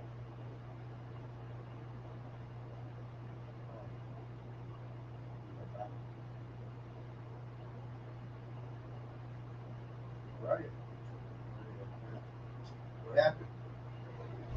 I don't know. They called us over and said that the license plate wasn't registered to. It didn't come back to no vehicle. So they came up and they checked the VIN numbers and it was covered by a piece of like receipt or something. So they said they could tow the car for that, but they weren't gonna do it. It was a Shano sheriff. It was pretty cool. Well, I mean, if it was right, gangster, Well, the problem was she didn't send in she didn't mail in the what is it, the registration to get it to that car because they switched the place from two different cars. So that's what was the problem. Oh, really? Yeah, yeah, and then he seen that the VIN numbers were covered up, so he said that they should probably get that fixed. Yeah, like, and he said there's a lot of time and effort into doing that shit. You got to take off the whole dashboard and everything.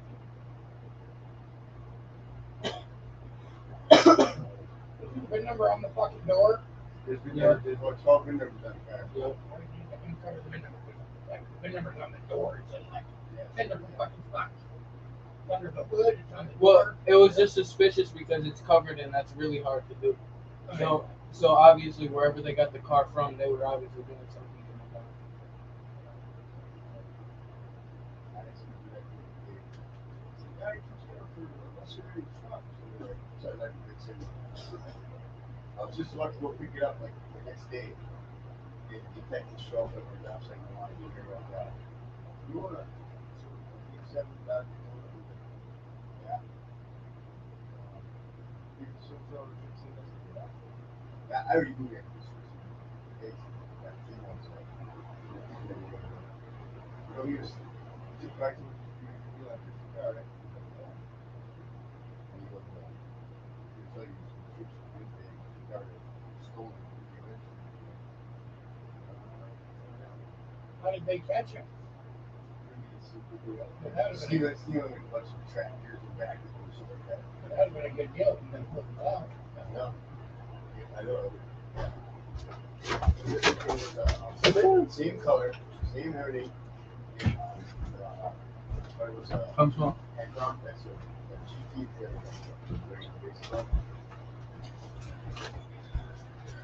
So clearly, you did know he was like to be. I did, yeah. That's why I had to do it. The car was so bad. Here's something that like that. Here's something for like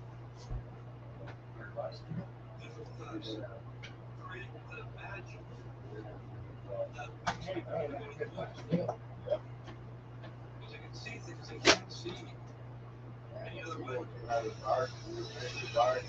Friend might need like 60, 70. There's all places where we're after all the people. Yeah, Oh. so that road. Oh, right. So then the fucking guys, we had to walk their backs. So we took the car, we watched it, so we backed up. And my buddy pulled up from the judge or fucking there outside. Oh, there's 2 shots at him. It's the bricks on the side, guys, bricks were flying. So we took out, we shot another one. And there was the other guy went off the back door already. So he throws the gun into the car. I leave it to the geniuses in my lab. And then he flew out running. So then I took out, I was going around the corner to go, I was quick way up. Most places are going like there's a lot. Started shooting at me. The courage was, Bullets ricocheted. it's like that, just that rare magic trick. And I didn't experience anything shit like that. You did military, like they go over and like fucking on the streets. How do you do? Fired Look at this shit over here. See if there's anything here that you need. that. In the corner over there. Looks like that can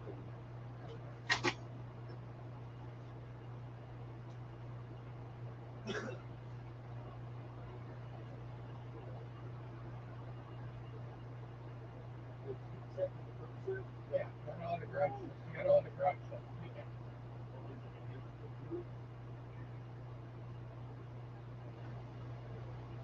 What's that?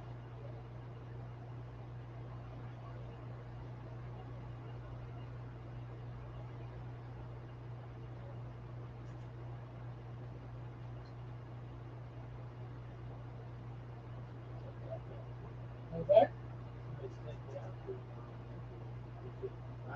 I had it in different handiworks. I know. I'm looking at. But you got one, it's good shit. I know. Well, that's why I bought it. Time, time. No. I know you're better. Remember, I went and bought you one of your batteries. Yeah. You got 2 chargers, too?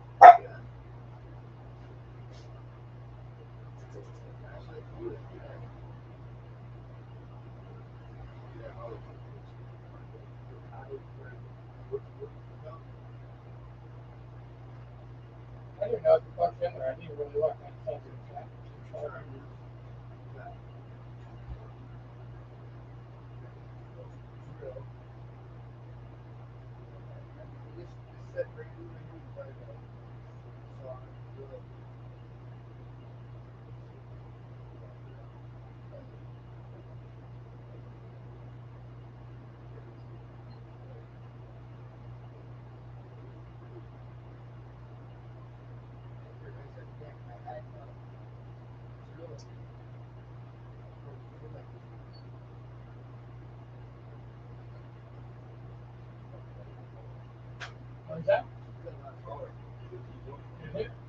Let me see it. Let me see the drill. I think. You got the hammer. That's the hammer drill. And this is a heavy duty one.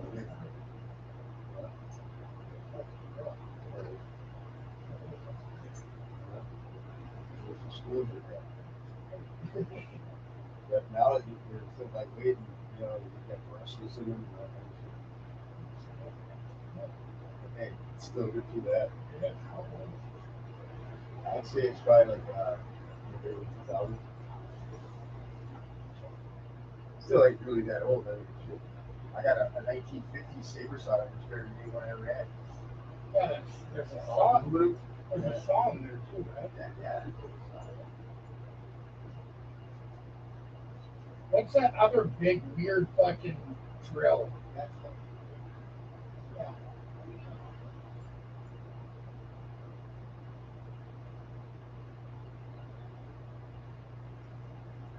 What's that? Is that useful for anything? Yes. See, now this is a bigger amperage. So it's half inch drive on it. 20 volt. Regular refuge. So you can do like mixing mud or mixing concrete or whatever. Like you have a regular drill would burn all that. Yeah. Yeah, this is a good one. Toggle between for good too. It's a Harbor Freight. Oh, is that a Harbor Freight? Yeah. This is lighter than that other one. Yeah. Yeah.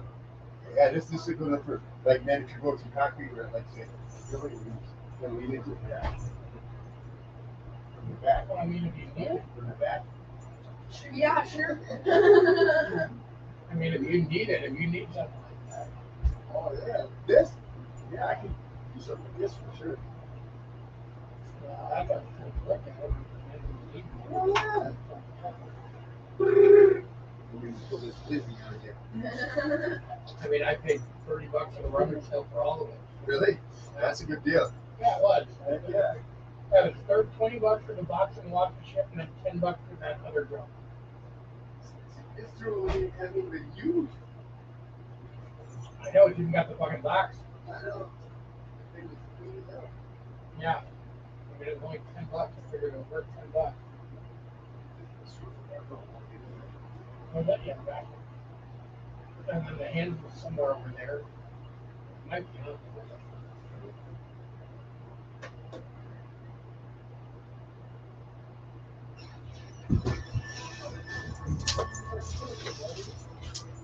Is this hive of creativity and brilliance, and also the Yeah, I thought I didn't like that, but if you need it, yeah.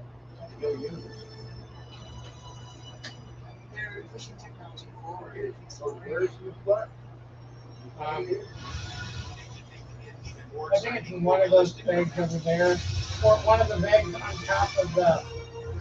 It's either on the shelf where all that shit, hardware shit is, or down on the ground next to it around the corner, or on that shelf back over there, or on a bag in the floor back there. So. I know that doesn't narrow it down. It's right there in the name of the company. Industrial light and magic.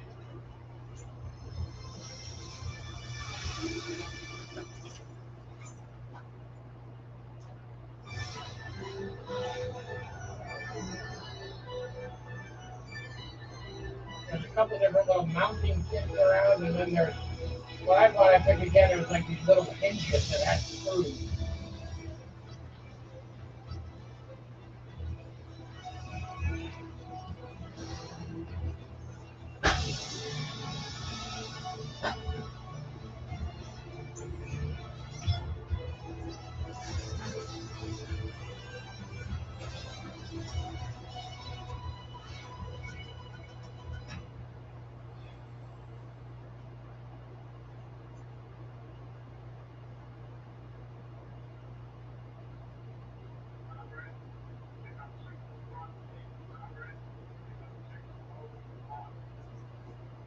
This way.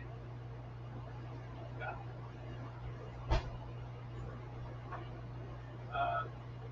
Well, history of ILM goes way back. And started the first film.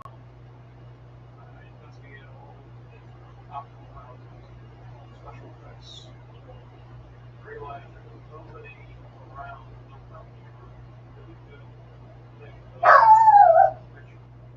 So I realized that was something. Get an old and just be specific. Star Wars. This was just a phone call until I received a mysterious message. Princess. She's Twentieth Century Fox presents the most extraordinary motion picture of all time. Star Wars. May the Force be with you in Star Wars. When I was writing Star Wars, I spent 2 years trying to find the story and trying to find the script. I thought spaceships, dogfights in space, that's a great idea.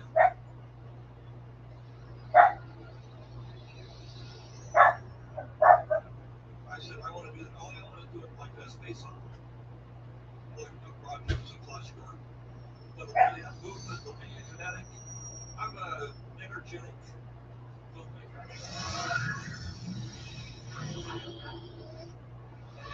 Like speed.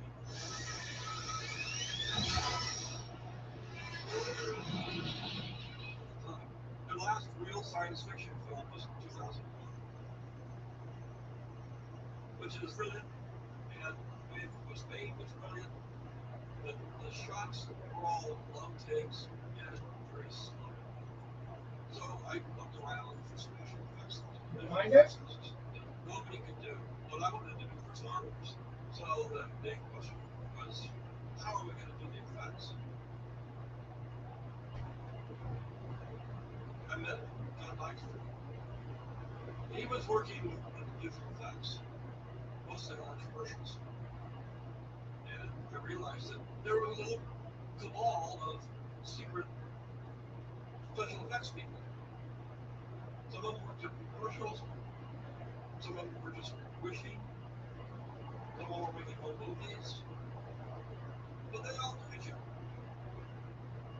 So-and-so can do that, I know somebody can do this, and it really was this kind of gang of outsiders. And so, through John Dykstra, we tapped into that world. In the world of film and television, even our fantasies have been modernized. Instead of wizards and magicians, the people who make our dreams come true are now called special effects designers. These new wizards use computers, calculators, and special cameras. With these tools and a generous supply of good old-fashioned imagination, John Dykstra created the fantastic effects scenes for Star Wars. John, no one says one day I'm going to be a special effects designer. What led up to this? A lot of fooling around.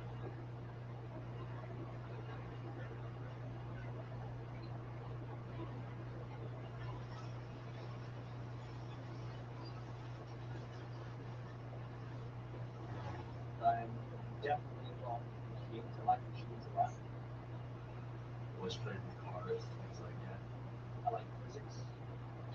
Always like photography, so it was sort of a situation where I just brought all my favorite things together, all my hobbies, and made one big hobby out of it. Explain to me how you take a scene from your mind to the screen. Basically, I'm like, when I signed up for college, I didn't have a major. I just wasn't going to school because they accepted me. The counselor who I was assigned based on my last name turned out to be the head of the industrial design department. So I went to school in industrial design, truly a fluke. From school, I had a friend who was going to the drummer. I did visual effects for 2001 Space Odyssey. And I was looking for model makers and people who could design them. So I segued from school to going to work at Trumbull Film Effects. I started on Sonic Running. I drew designs for the ships, and built the models for the ships, photographed the models for the ships. It was an intense, immersive education. Coming to work was fun. Then I was approached by Mark Benson, who was a producer for Taproot with this, and he wanted to talk about the visual effects for the movie.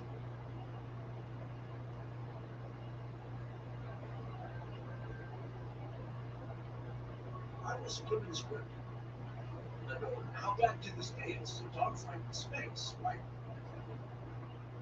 So I came into their offices, did a lot of hand drawing, did a lot of talking about moving because I'm a pilot and I love Pebbles, what was you doing up there?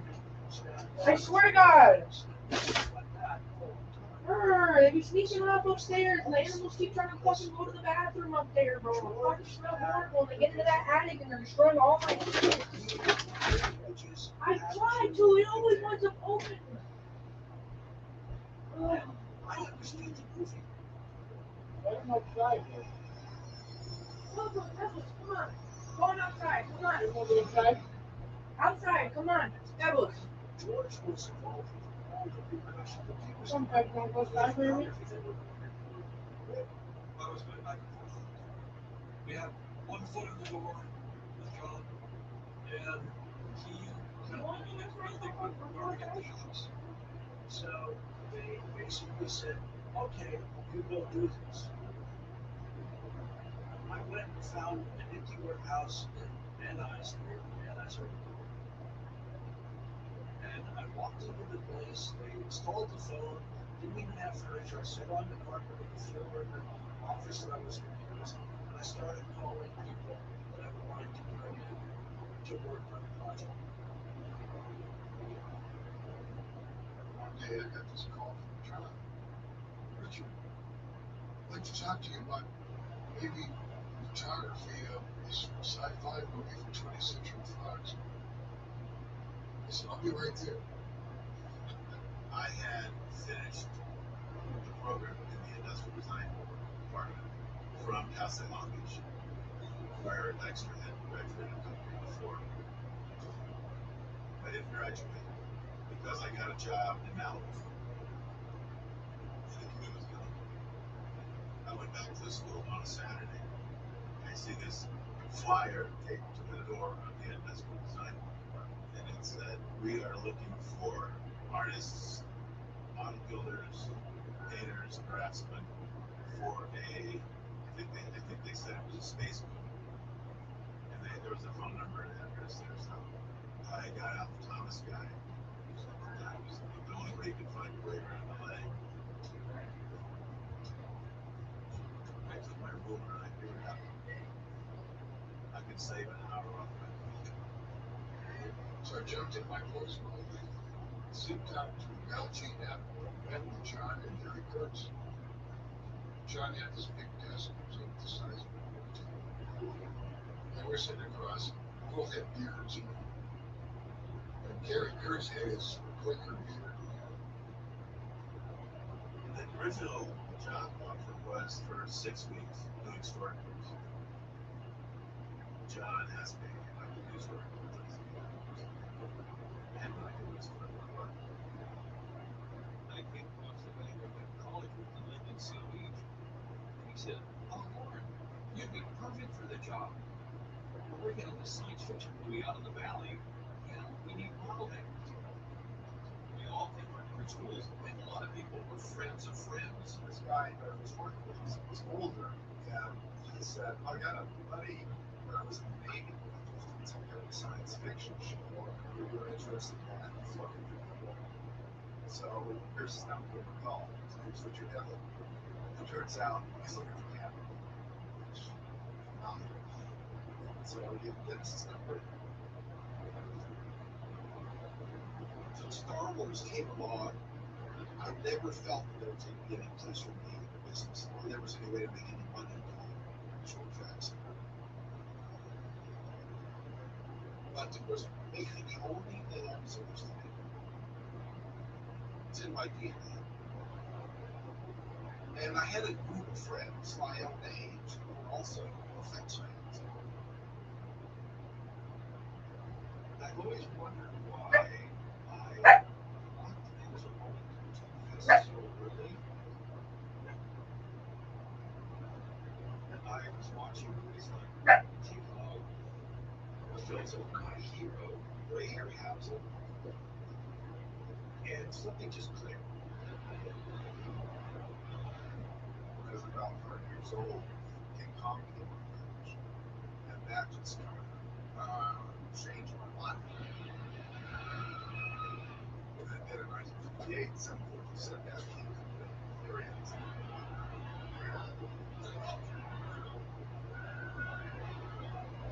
I saw Ray Harryhausen and 747 like 8 times the first week it came out. 747 bitches. Ultimately, That kind of sealed the deal. So I just started my life. I went nuts. I was just mystified by how it was done. I didn't even understand, of course, the kid how movies were made. But my mom liked films, and she took me to see one of Ray Harryhausen's first films, News for 20,000 Fathoms. I asked my mom, do you know how this is done? She said, yeah, it's just a lot of separate pictures of a model, and they're moved a little bit between each frame of film. I had no idea how my mother knew that. I didn't even know movies were frames of film. But from a very young age, I was attracted to visuals, to spectacle that I couldn't see in real life. It was compelling to be able to see some sort of giant creature of some sort that I couldn't walk out of the theater and see. And I just wanted to go there to see those things for real. In those days, you couldn't paint a movie over and over again. There were DVDs or streaming or anything.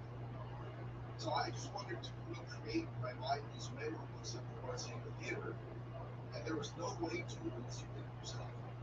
I was actually making home movies when I was in the 6th grade. This Kodak movie camera. I think we actually bought it from the Blue Chips days.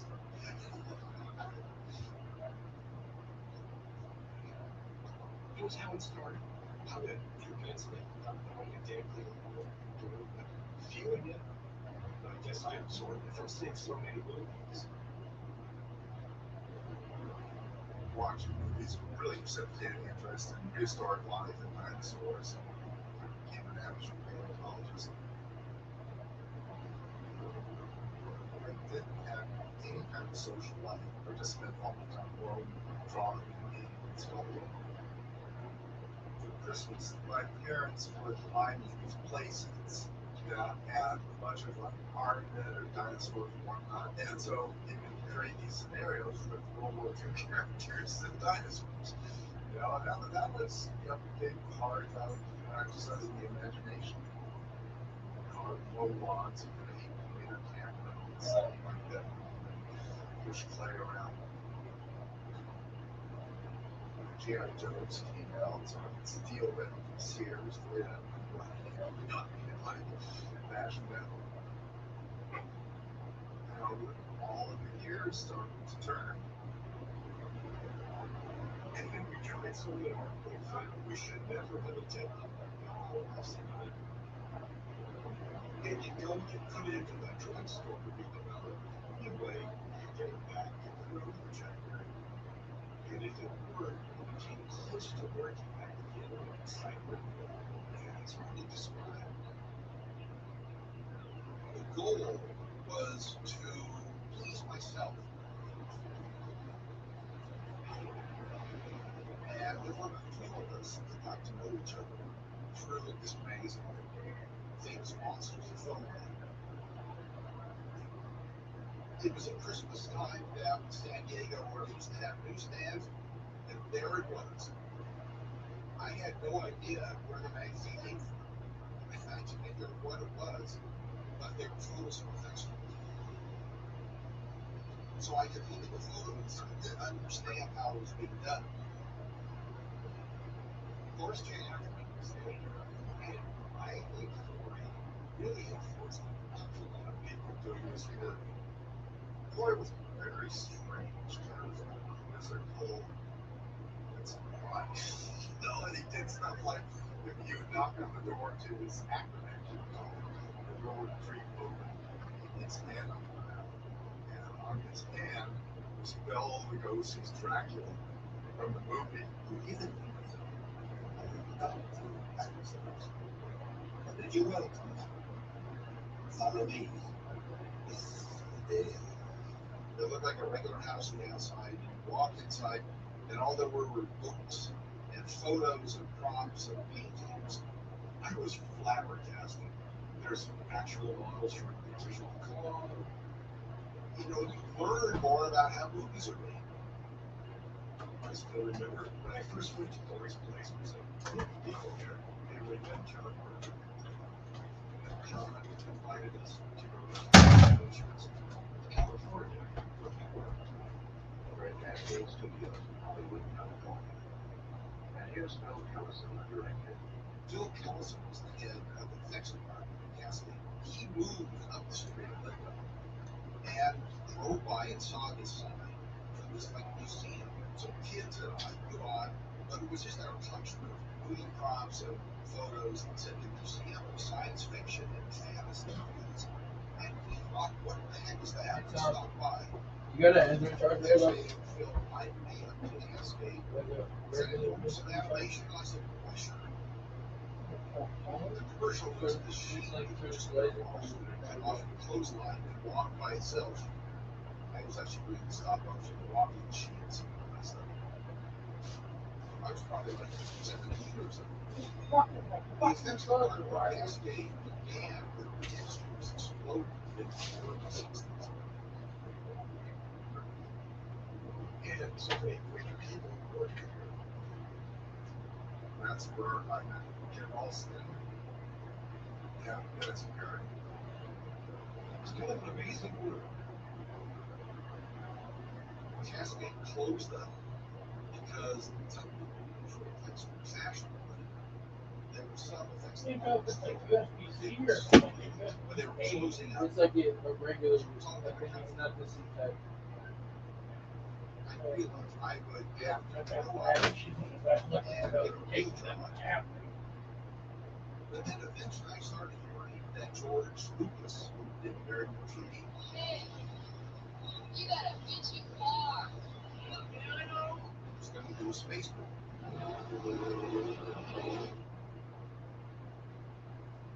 When I read the script for Star Wars movie, I just thought this is impossible. I know you know this.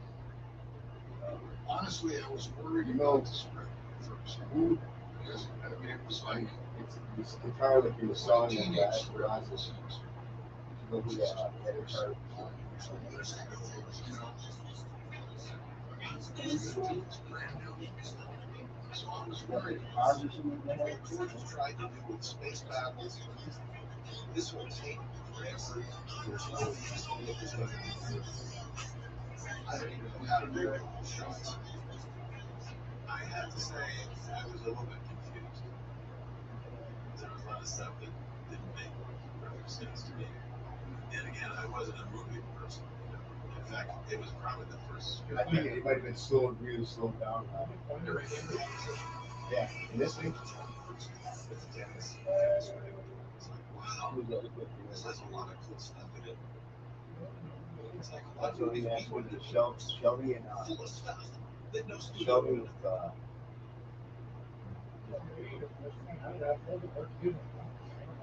I might have some studio. Yeah. For the whole track, please. Maybe that's what I thought. I thought it was like a A good lot of one. different things. I thought it was like a hidden. It is? Maybe it's just use it. Those aren't used up. I don't know. They were from all different walks of life. The group on the first Star Wars was very great. They were basically machinists. Guys who worked on motorcycles. But John was there to guide them in what was necessary and what to build, to use the skills that they had to do what was necessary for the movie.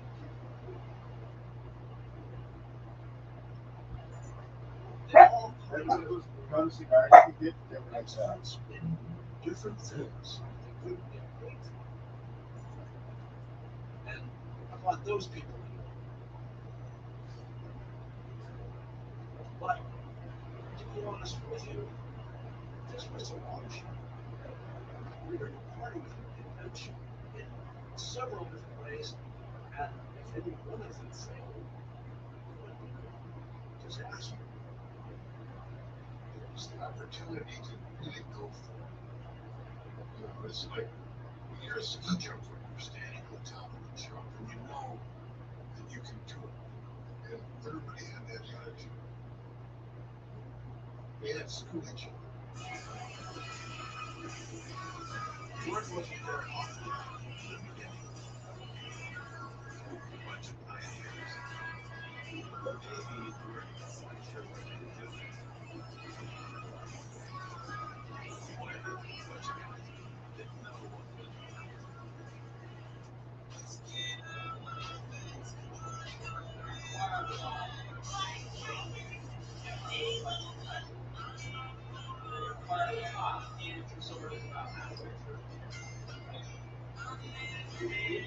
So you took Green Day or shout out something like that?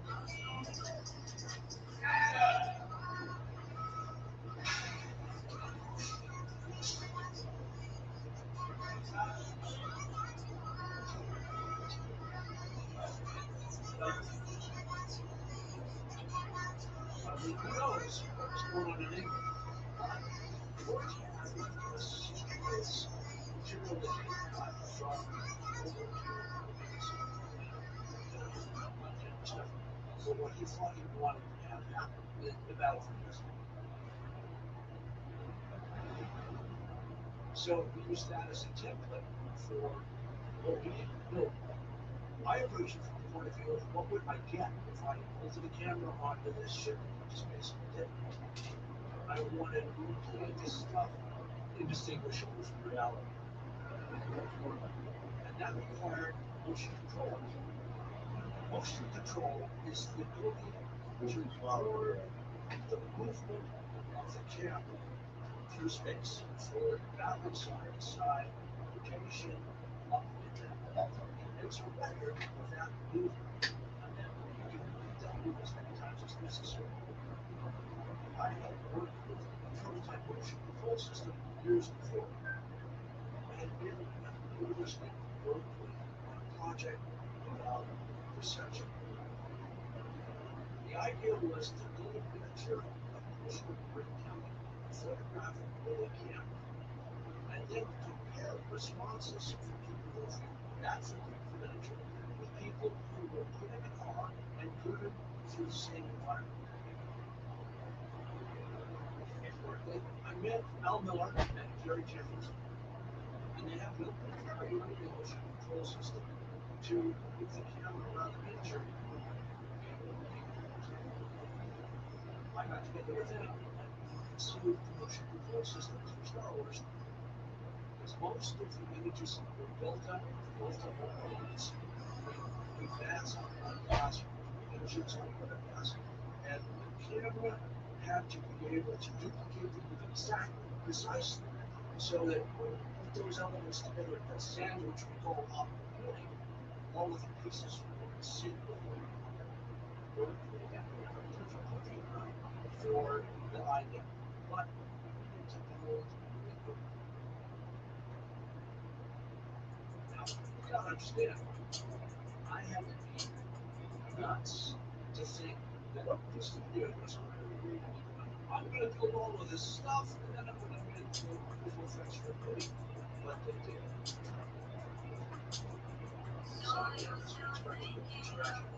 The movie motion control system, you know, that entails the computers and hardware that's necessary to device. We had two motion control cameras. One was Dykes reflex. There's probably just And the other one is the which is a 10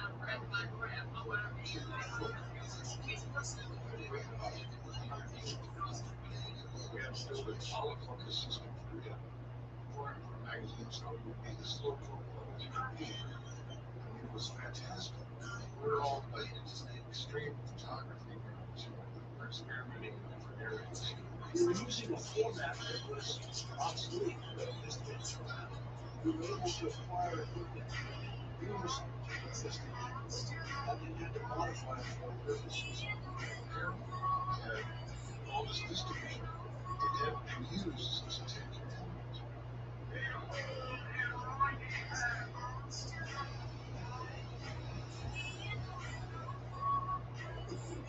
We Frankenstein it back to life. It was a classic curtain format for stories. Technology allowed us to do this without generation loss. It wasn't as great for the magazine on top. And understood the cameras that were hanging. Made the camera low profile so I could fly the camera like So somewhere there, I just thought, I want to learn this stuff. It's a new technology I've heard about. So I made a point of contacting John about it and ended up getting a job on the show. John Eisner was the head honcho, and I liked John a lot. A big guy and knew how to take over a world and get things done. The brilliance of John Dykstra was that he could do everybody's job. He would come into the model shop sometimes and he'd blow off steam or something like that. He'd make bottles, or a filmmaker, he could process film, all that kind of stuff. All those people, they're all a jack of all trades. I had no idea. John was always the big outgoing guy and fun and a motorcycle guy and a car racer, which is as far from me as you can get. And Richard was more kind of a laid back kind of guy, but the technology and the cameras and everything.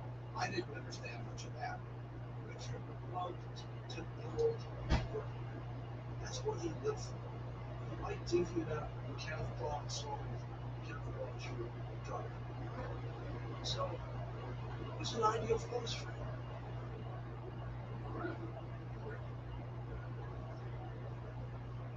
I don't have a classic for education. I read a lot and I experiment a lot. Took metal shop, printing, electric shop, mechanical drawing, container shop, letters, in high school, I got interested in photography. I was the photographer for the LA exam. I was looking at a region. One of my last gigs was to photograph this day in the Navy. So I got kids to train the Navy. At a tour one time, fired the 5-inch guns, the submarine came by, fired a torpedo, and firing at it with the 150s. I mean, that's just how we wanted our eggs. I enlisted in the Navy within a week. I flew to Tachikawa and started studying the language of the Chinese until they really taught me how to You write. think or don't? They will. Yeah. I was in a photo lab. I had every kind of photographic. Was that? I started Look, shooting yeah. these There's a couple of them, not the big. weird this was. That's what I got out of the Navy. Like mine when I bought the screw. And Joe Western somehow got a hold of my resume, and I was with Joe for 4 years. I was the crew. I was the operator. This is kind of the good dad for lab spectrum. I did everything. I did that for the better title shows. I actually designed the Star Trek alphabet. They still use that. What screwdrivers in the bag? Hello? I never got the Nicolai's. I don't know My what. hair started growing. I became a photographer. I already told Cheech, one of the bags either on the fucking floor over here in the living room or on the fucking. There's a hammer somewhere. I Yeah. So I bought this guitar. I had a sand machine. A bag that has all the screws in it too. They could probably put it down. Oh, you know. This is how it operated. Where did you see that? This was a big deal amongst the famous guitarists. We got it to everywhere. Eric Clapton, George Harrison, Keith Richards, Frank Zappa loved putting it here. The first year, I think the We'll actually keep it. Anyways, about that time, I started working in LA. I'm back to San Francisco. Cable cars. You know, I had a bunch of more life experience than what I was in.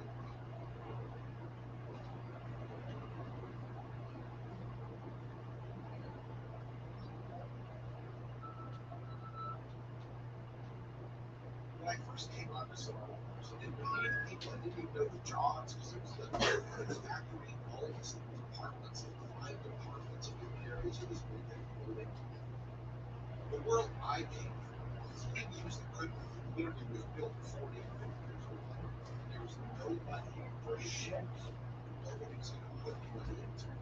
Hey, Riley? They already have a wheel. Riley? These guys had this Feed the club dogs. and had like There's one can in here you're gonna have to feed them out of. to make this work and to build it. There's a couple of those big cans of dog food you're gonna have to feed them out of. Entire system from the beginning to the end. Never really built at the same time. The miniatures were being built at the same time. The stage technologies were So you could beat it. all have to come together. So you would beat it. You couldn't buy that stuff off the shelf. Every gear and every welded piece had to be made for these cameras that were absolutely earth shattering what they could do. I was there when the original camera was brought in and they didn't have the ability to move the camera up or down yet. You know, it seemed like some of it they were trying to figure out as they were going along. I don't know if they really decided they needed to move until they got the camera first set up and was on just I said, well, it might be nice to have a move on also. We were up against the wall in a lot of cases in terms of coming up with something that was going to work that hadn't been done before. And we think that this is going to work this way. And then about 2/3 of the way through, you say, geez, if I only thought of this, we could have done it this way. I'm sort of flying by the seat of our pants in a lot of situations. But it's okay if you make mistakes, and it's okay if you fail. You know, the next time you do it, maybe you won't make the same mistake.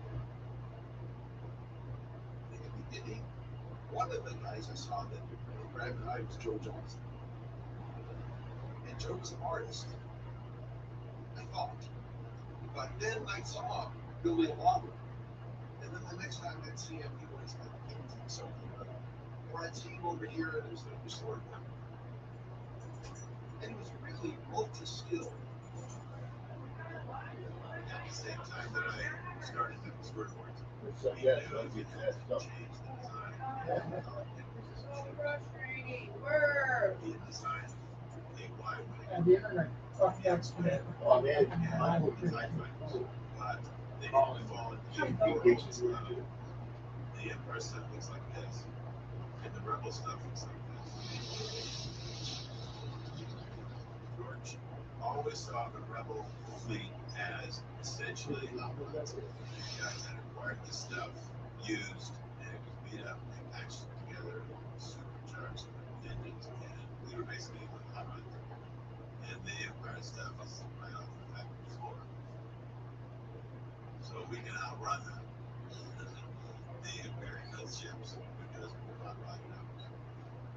And so we started changing the designs of it.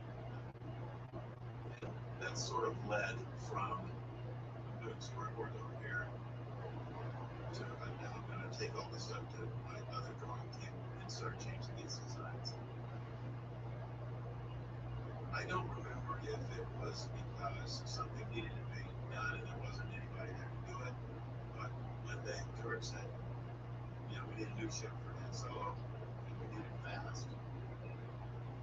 Space 1999 came out, and they had a ship that was roughly the same shape as the original Han Solo ship. George didn't want to copy it. He didn't want anything on TV that looked like the ship, and so we were not going to use that ship. There you go. And we could use that as the plot name, but Han Solo needs a new ship. I went home and I had this mental block because George was in to design a new ship. They ordered it right away, but the original ship was nearly finished. Grab a cube and already finished the cockpit. Yeah, now that I got that, Radar. you know, you get a pressure washer. You got 6 of them. And use the cockpit. You could buy them one time and it's good bundle. So I'm sitting there, I'm looking around the room. That's what I'm trying to find shapes. And I look over at the kitchen area. There's a stack of dirty dishes. And I'm thinking, what's the dish? What's a fine saucer? big sauce. So you can get a correction by putting an engine on the back. And putting something in front that isn't to it. But I had this cockpit I had to use. So I put the cockpit in all different positions. On top, the V, and then up front. Because then, you know, if I'm driving the car, I'm physically sitting on one side. So I put the cockpit out on one side.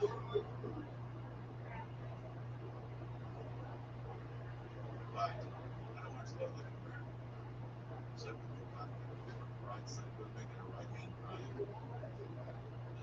Then I put the radar dish on the opposite side to balance the cockpit.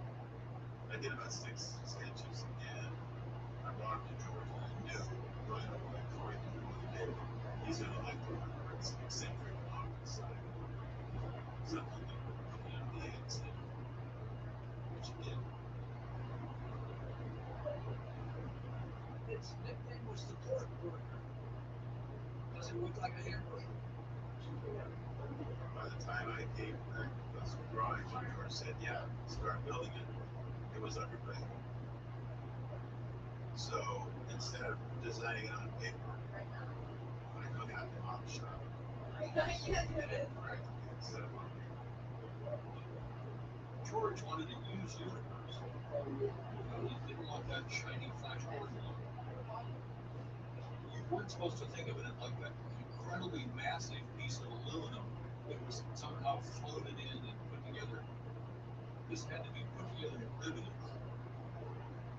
Everything had to have a reason, so even if you looked up close, if there was a box, it had to have tubes that went to a plenum box that then went to something else and had electrical wires that then connected it to something else. It had to have some kind of mechanical connection. He adopted the phrase boilerplate technology. The model builders were working off sketches for a lot of it, but took them about a year into just finding parts, model kits. So, you know, We called this kit bashing.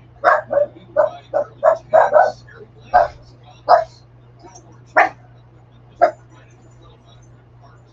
we were limited somewhat by the model kits that we could get. Because if we had to build 10 X-Wings, we had to pick those kits. We'd buy these kits by the pound. I was working on the Sandcrawler, and the treads on the Sandcrawler were treads. And I said to Bob Shepard, oh my God, if I had a little injection molding machine, I could do these in no time. He said, well, how much would a machine like that cost? I said, I can get one for about $1,500, $1,800.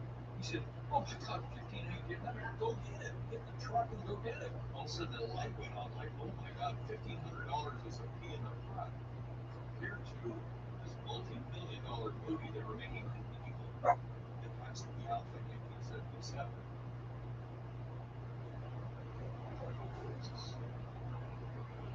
And it's 14 days. Craft filmmaking is very difficult. It's very technical. And if it's hard, everybody keeps it. Well, the time bombs all over the set. Thousands. You couldn't catch everyone. One of them going in.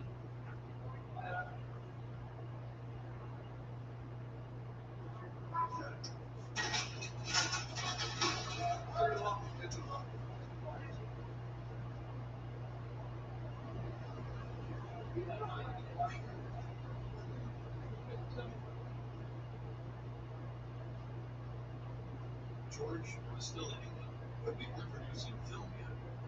Designing and building everything from scratch was much harder and more time-consuming than could have been anticipated. John Erlin and I were originally hired for 2 months but the industrial processes that we do were kind of invaluable. I noticed that the way that they were making the spaceships is that they would find a part and then they would mix 5-minute epoxy and put it on the backside, and then they put masking tape and hold it in place, and then they go to the next part and masking tape and 5-minute epoxy. You couldn't buy super glue in hardware stores. It was called Eastman 910. But John Allen and I could buy things industrially that regular human beings couldn't get. So I said, all of you other guys, the 5 other model makers, I want you to stop and watch what I'm doing here for a minute. They held 1/4 pencil on the edge of the table. They put a little drop of super glue on it, and I moved my hand, and the pencil remained cantilevered over the table. And they were all like, oh my God, how did you do that? Well, after that, no one ever mentioned that we were only hired a few months. Everybody had a broad range of skills that overlapped. So the guys who were building the models knew what the guy who was going to photograph was going to need. So where I was going to mount it, whether it would cast a shadow, what are the reflective qualities of the surfaces. And that amount, whatever it is, that synthesis is rendered in the soil. Teamwork and family. I was up for morning. I was ready to go. I mean, I enjoyed it so much that I just stay there till 9, 10, 11 at night. You know, People live there. We were there 18 hours a day. Most of us were all in our 20s. Very few had children below the 90s. they let us do what we wanted to do. You can come in at noon and work till midnight. It was like 100 degrees plus. So team building really hard. There's a military Air Force surplus store across the street. One of the guys came back with a shipping case. So we would fill it up with cold water, and then everybody would dunk in it, and then go back into work.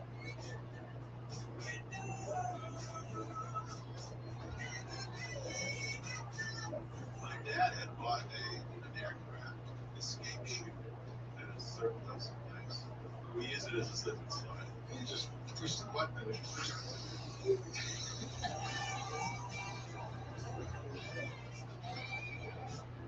What else are you gonna do with it? Right? You can't use it to escape area.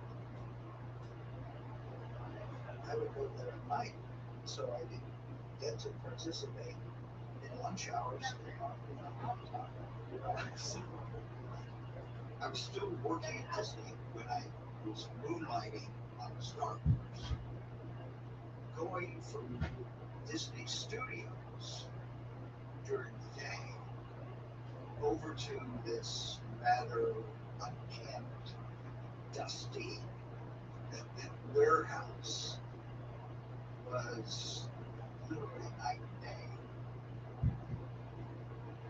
I grew up being surrounded by filmmakers and creative people. My father was a map painter at Disney. Disney was Disney. It was iconic. I was enchanted. My father was one of the chosen ones.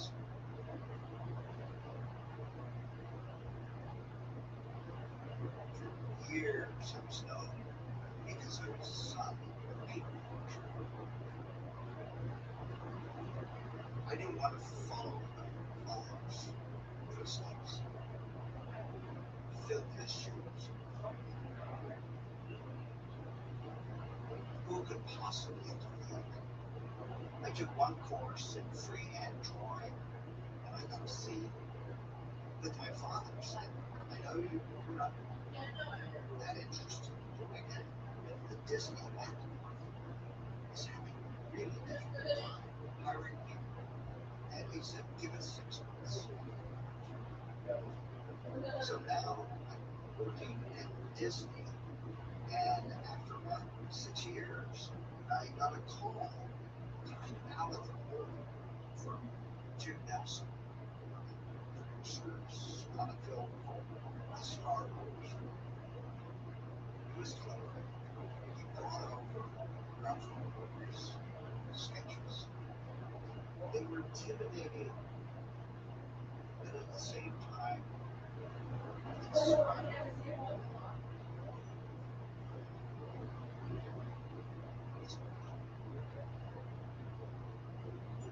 Disney, I was one of the youngest people at ILM. I almost expected people to come and ask me what it was like before sound. They'd never seen that painting.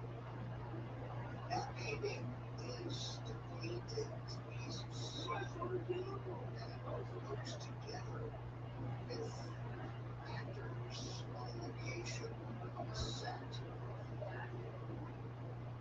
Star Wars. The shot of Obi-Wan Kenobi turning off the tractor. That was that shot.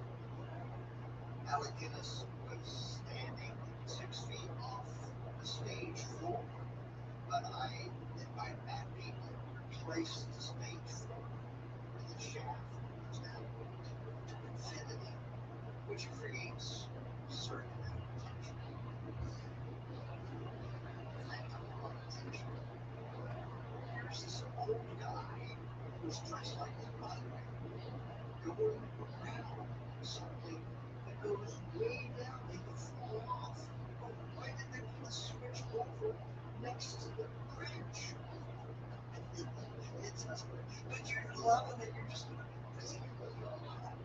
So if that product and this onto one piece of film.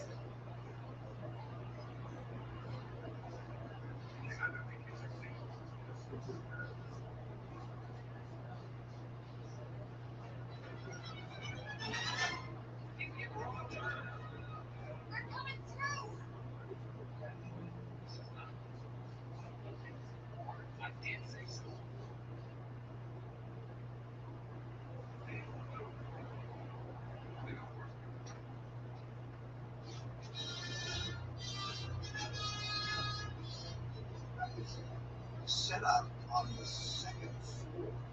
Being on the second floor is not good because people slam doors and it vibrates. Eventually, John Dykstra mentioned it. Okay, well, with the red light that you'll turn on when you're shooting something. Nobody paid attention to the red light. After probably 6 months, the first prototypes done, but we were producing a single piece of finished film. We built this violin and I didn't know how to play it. You know, the equipment wasn't just all coming together, and George was coming back from England. And so there was this pressure to get done what we could not get some pieces of film. I think Graham came up with the idea that we could do the escape pod falling out of the bay on the princess's ship. And we got through the surface of the Death Star. Neither one of them were motion control shots using the equipment. John Arlen and I built this bay with solenoids, so the pod was set in that, and then Taproot was put up on a forklift, and then we had black velvet stretched out with a big net. I put mica dust in all the little solenoids. So when the solenoids pull back, it's as if bolts are blowing, you know, and then it creates all these little sparkles. If you look really closely, you don't see any stars. So we did that shot, and then we did the Death Star. That,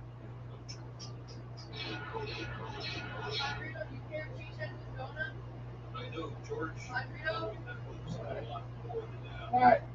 You care cheesehead this donut? Okay, just make it sure.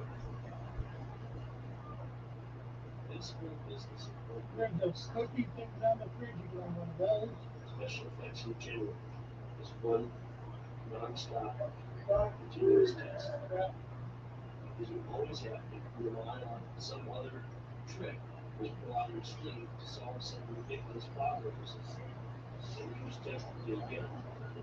With traditional visual effects photography, the subject will be with the camera always is.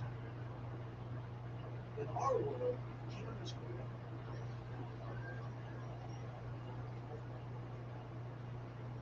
This is because we needed to light the model with a static light source. It was supposed to be the sun.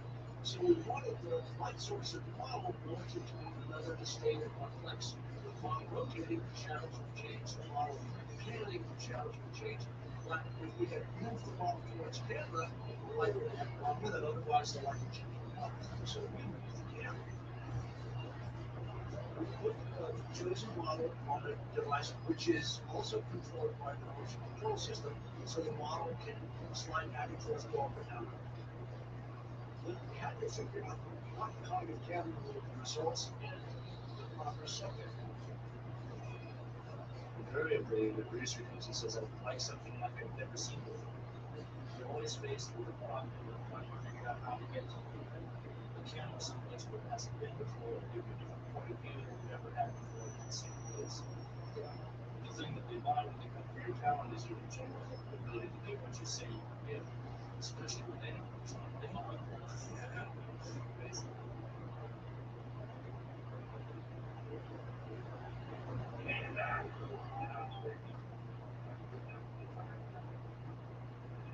Okay, leave on. And now, the gun. And they had one other gun. They were spending time in the budget. The movie is like you're releasing in 6 months. You have 400 shots.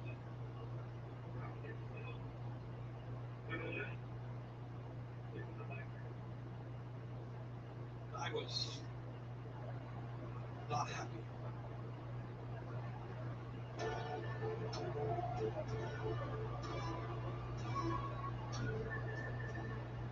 Very well, see you, T. Love you, bro. Good night.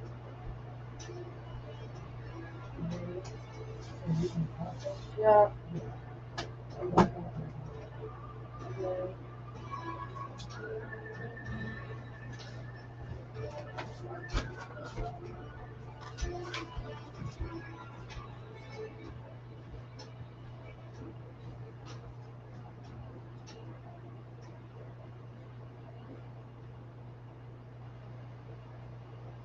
Just been 9-10 of these. Now available at local stores.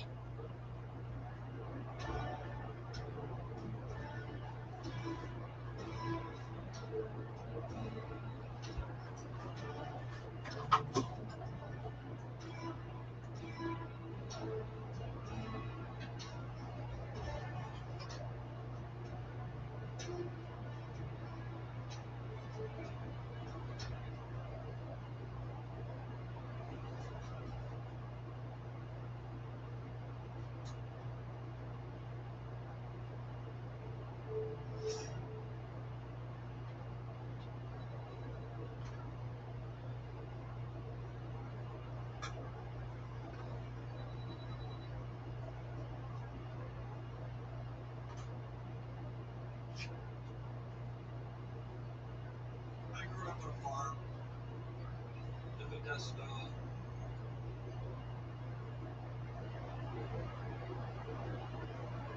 Like most kids that grow up in the valley, strong enough to cruise on. Spent most of my youth roaming the streets of the town, following the path that I was on.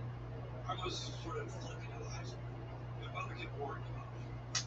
He's not going to amount to anything. My father kept saying, he's a late bloomer. Don't worry about him, he's a late bloomer. Driving cars, going fast, or anything like that. I liked the sensation of it. I wanted to be a car mechanic, race cars. At the time, in high school, I had a very little car. It was that big. And I was turning into my driveway with country road. And there was this guy who was about 9 miles an hour. I didn't see him coming. I heard a horn honk.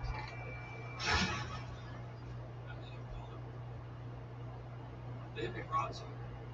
My car rolled about 7 or 8 times, wrapped around a tree. When I woke up, the first thing I heard was her saying, "Don't worry, you have all your arms and legs." I said, "What do you mean?" Everybody kept saying, "You should be dead."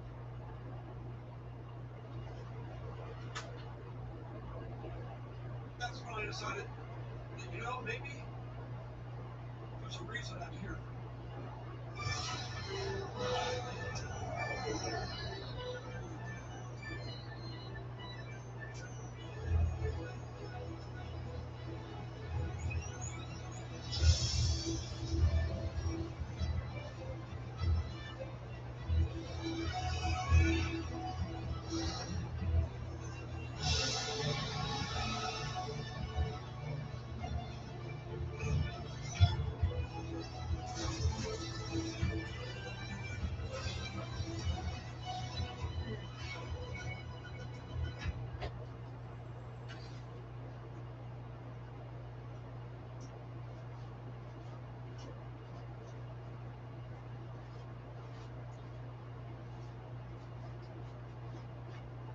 My father wanted me stationary business at the house.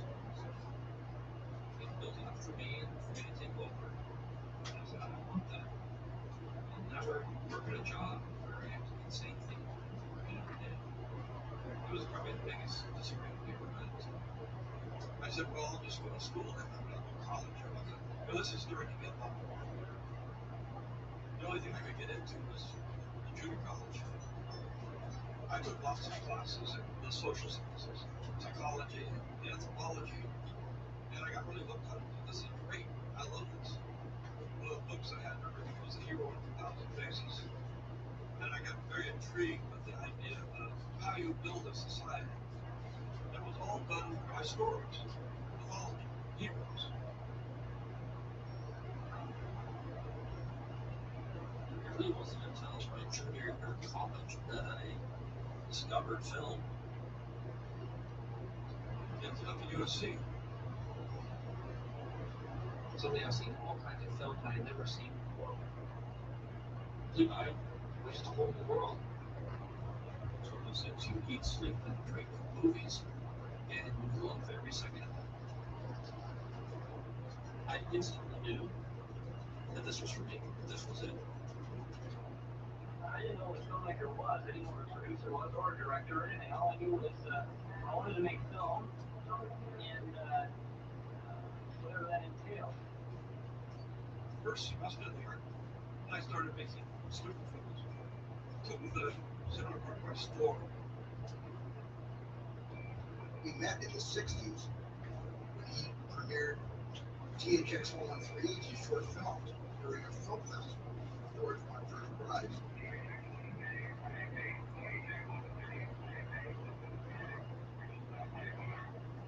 I basically said, I'll never make a movie that good.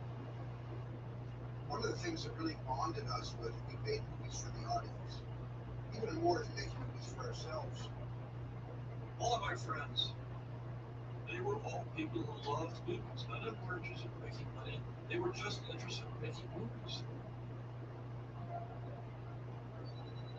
Lucas is out of school now, working with Francis Ford Coppola, himself a recent graduate of film school at UCLA. Coppola is directing The Rainmaker, his third professional film with Warner Bros. And Lucas is making a movie with him and Maggie Cooper. The idea is you gotta really want to do something. Then nothing sounds like it. Tells about writers in their own society.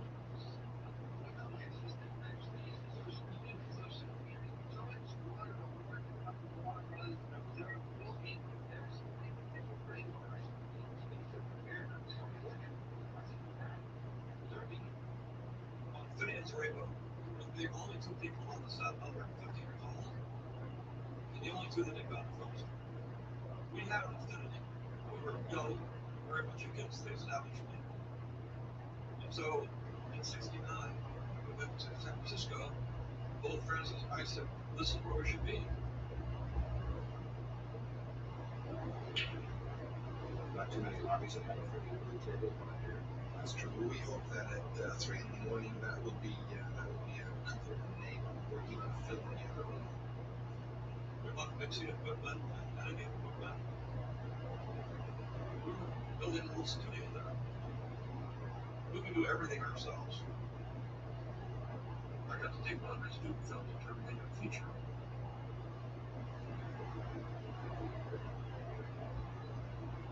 One component production was filmed at the garage at the San Francisco International Airport. A science fiction story written and directed by George Lucas, who was 25. Lucas and his wife are editing the film themselves. Although Warner Brothers agreed to finance and release it, Lucas retained complete creative control. In terms of my film, I'm free to say whatever I want to say, right, wrong, or different. Please have to say it.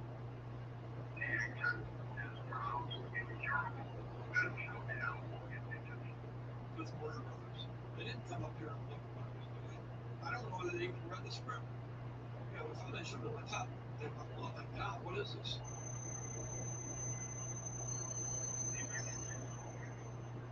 Ward didn't like it. I killed them. I ended up cutting out 5 minutes. And it's really good stuff. There's nothing worse than the frustration of having somebody who doesn't get what you're doing, trying to turn it into something else. And as a result of our disagreements with Warner Brothers over the final cut, getting checks, we ended up losing a lot of the projects that we were going to be doing for them. The company we had built together, American Zoetrope, went bankrupt. So Francis went off and did The Godfather. He told me, he said, enough of this artsy-fartsy science fiction strange movies. I want you to do a comedy. Prove to me you can do a comedy.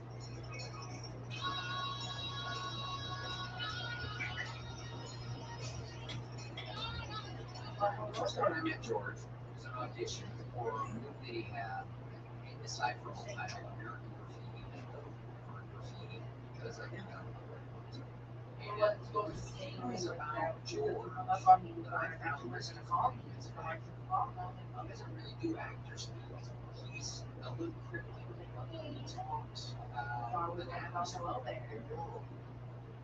And I remember it took 6 auditions over a period of about 6 months for all of us to wind up being chosen. I joked with him about that. He said, yeah, well, it took me that long to get the part. I was fascinated when we were shooting American Graffiti by the freedom he gave the actors, but also the world's creation. And I wouldn't know to use that term.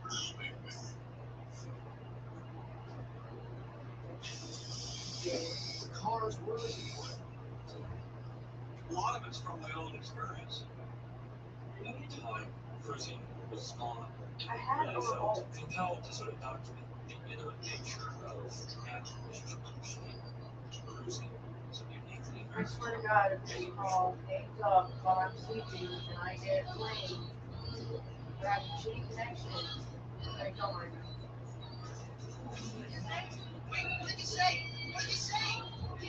do you know how many friends I like? Kind of sitting on the level. It obviously clicked with on. Then you're just being an asshole. And I really had shitty connection. It was a big moment. Really. Now I know I can be creative in a way that I don't know. Calls just don't feel. One day, Like, I really don't want to pick up the phone. I'm on the phone. I want to wake up and you're on the phone. Like, no, I don't. I hope that you are still on the phone when I wake up and literally get anxiety about going to sleep because I don't want to call anyone and people get mad and think I was on some weird shit. Literally, you don't understand the shit you do. You sit there and actually can't think about that shit.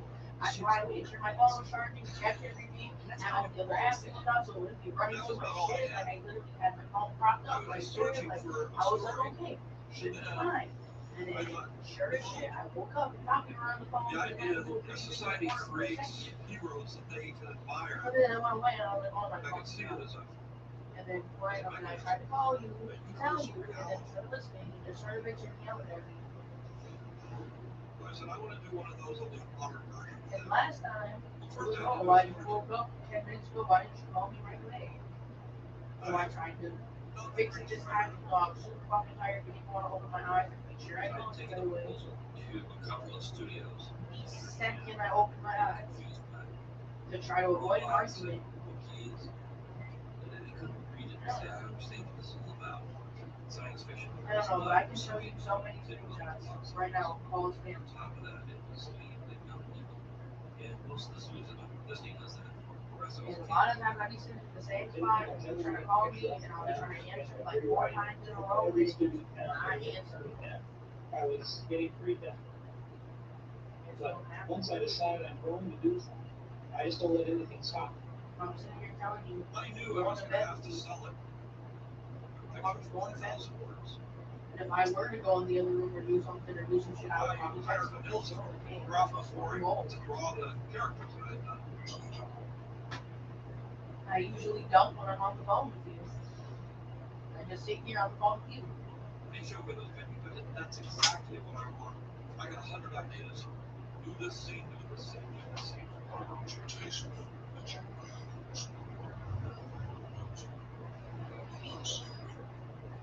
Because I haven't done that really, at least not in a long time. I don't remember the last time I did that really with you. Just wonderful visual experience as much as You were awake, you're just not texting me back, so ignored. Thanks the audience.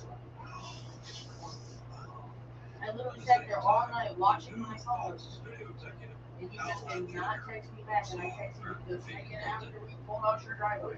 Terrific.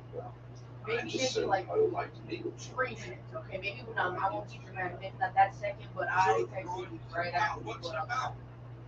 And you didn't text me back all night, but felt it was okay to 3 o'clock in the morning. I was asleep and didn't get to hear your call, or whatever. I don't remember what it was you got upset about. Talking to George, You got upset about something the next morning, when you didn't even bother to talk to me. exactly. You were completely comfortable with just ignoring me, letting me go to sleep worried. You hated me, you didn't want to talk to me. Like, you don't understand, when you sit there and you do that cold shoulder shit with me, bro, it's all I can think about, and it makes me, I can't do nothing else. And all I think about is stressing the fuck out. And I don't want to feel like that. Especially when I know all I'm doing, everything I'm doing is Paying for it myself.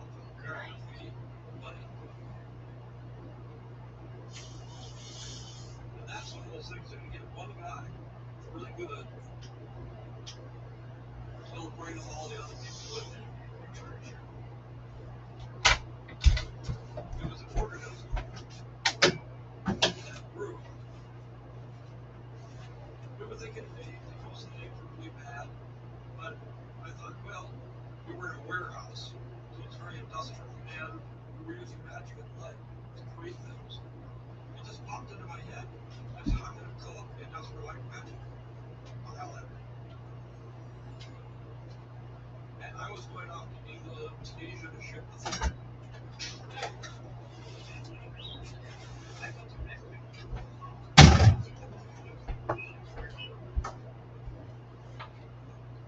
I was in when I was in Tunisia. Everything went wrong. The whole set blew down overnight and had to shoot the next day. Had nothing of sense.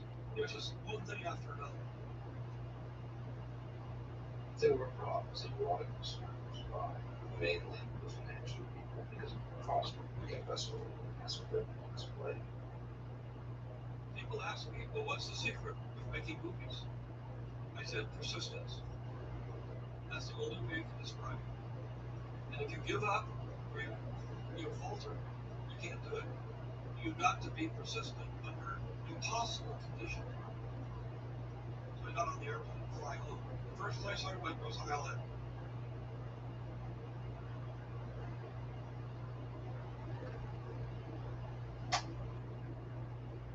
When I came back, we had less than a year left to do the special effects. They'd spent $1 million. And they had, I don't know, 3 shots. Jordan was very angry.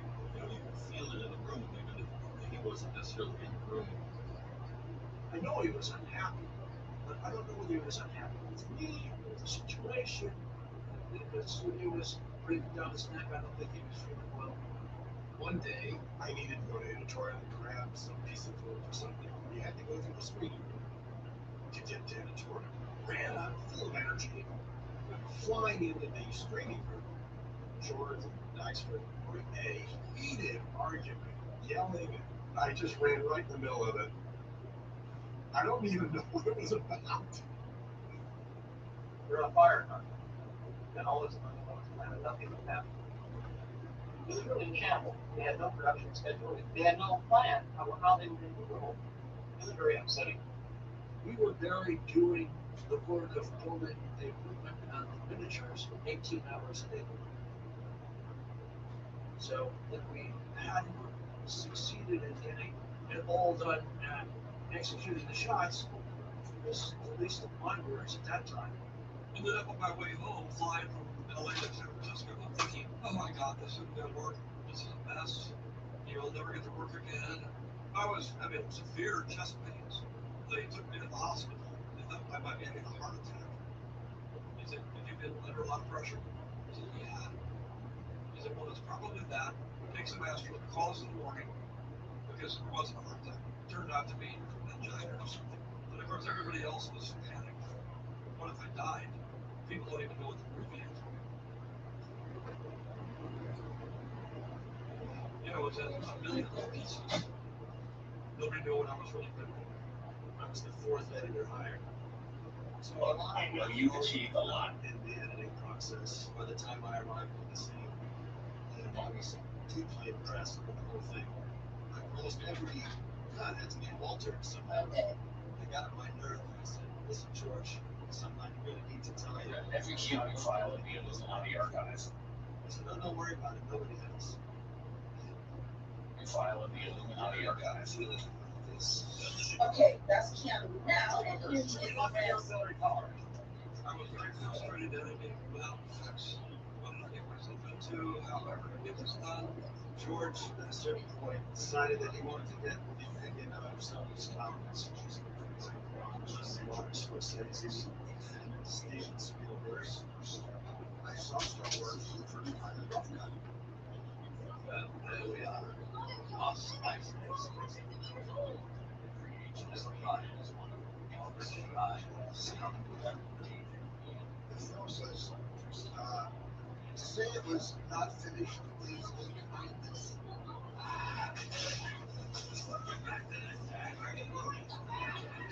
He didn't have the effects yet. There was a great deal of debate about context because there were only a couple of effect shots in there. Where are we? Who are we? Who are they? Do we need they? What is this menagerie of imagination, George, that you invite us to see and tear apart? Even I, working the film, could barely follow the story. It's much rougher than rough cuts usually. Half the film was just literally like watching a documentary from World War II. That's what all George had. You should be able to see it by now. Your eyes open for those finest. Being Outlet Jr. and Fox, we were probably the only people that loved the movie in the condition it was in. But when R2 and C3PO escape and their vehicle merges, and you see it leaving the docking platform and it goes into space, that shot alone should have told us what that film was made with ILMs. No, but it wasn't there yet in the rough cut. When I said there were no other special effects houses, visual effects houses, there were not in the world, the whole world, there were not. So I didn't have a choice.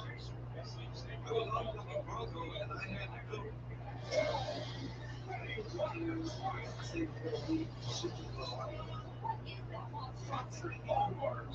This coordinating of resignation, this issue that the processes were coming. Every time I try to see that, he's pushing control. So, aren't you? Fuck your shoulder, Reagan. Square your hips. Realize you have so many thousand shoot. I almost shooting slugger. You're a natural.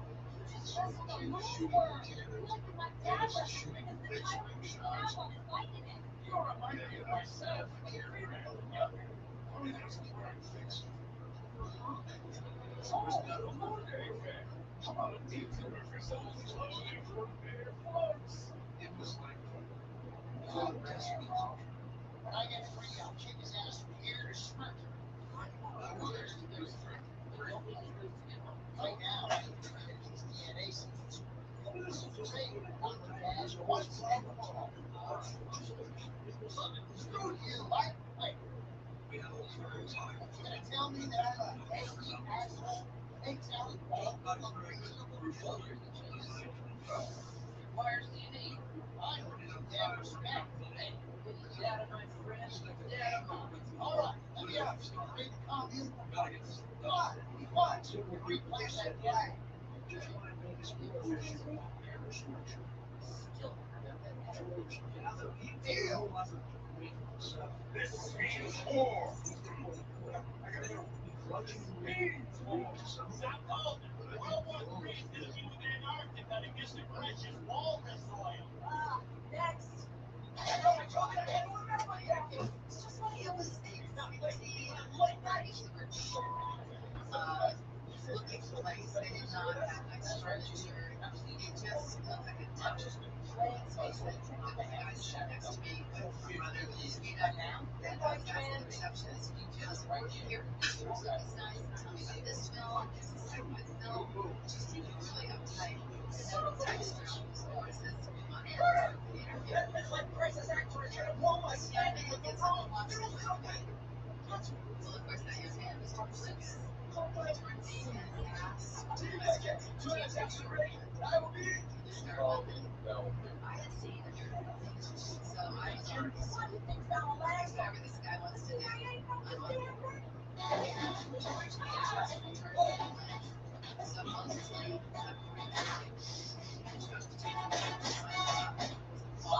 around and they know someone had to accompany him everywhere and keep track of everything he said. Everywhere. But most of the he's just such an engaging, charismatic person. He's so close, he's so funny. And when we talked about character, you that is and I said,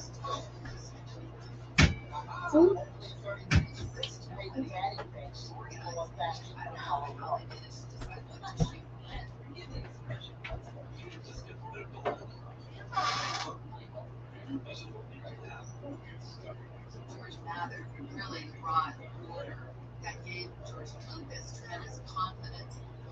Mather and I listed every single element that needed to be done on the calendar, and it just started flowing very smoothly.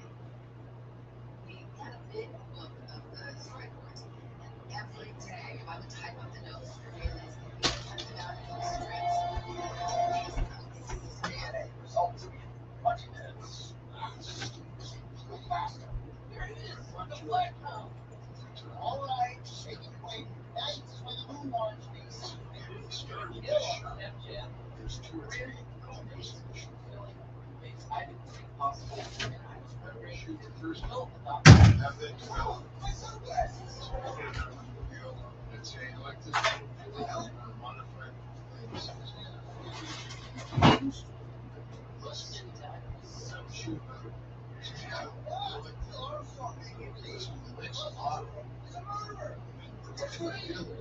George now can see the two elements that I just shot. So I guess that a few times. This is the only what I said. This is face off. The work you're doing To be successful is the product is significantly more interesting, more popular, more solid than cheap and cheerful. There are a lot of times that the process is amazing. But what John had come up with was an elegance.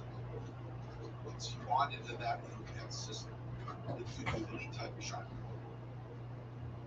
For all of us, it was an education both in having to pull technology together as well as understand each storyboard give us the gist of the idea and interpret the story to figure out what to shoot first. Something that really made me click in my shoes was the opening shot. Because if the opening shot didn't grab the audience and convince them that they gotta watch this movie, we're in trouble. The best effect is working. Yes, literally stay focus. Make this stuff indistinguishable with reality. The George Martin scene, that was starting to focus. Is all that matters was stay. Very starts is the slowness. Footage is freaking us guys. And we are besides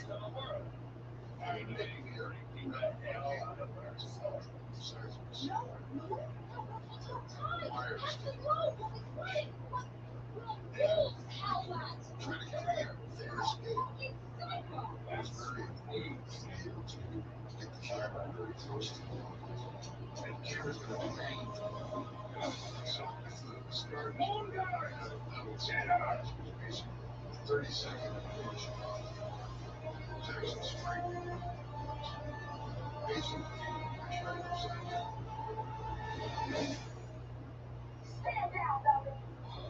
You find it. The next day of dailies, How long I met I read a guy as a fake hero that we washed up.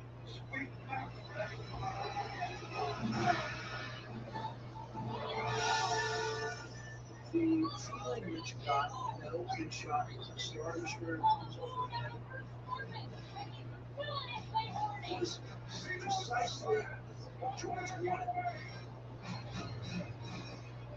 And here's one of the keys.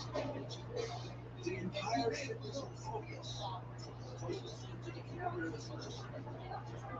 It's already crystal clear to establish its gap. And overhead, the doors and windows, humans, seconds. Tell me your particles. It's easy to use the story with others. If artist doesn't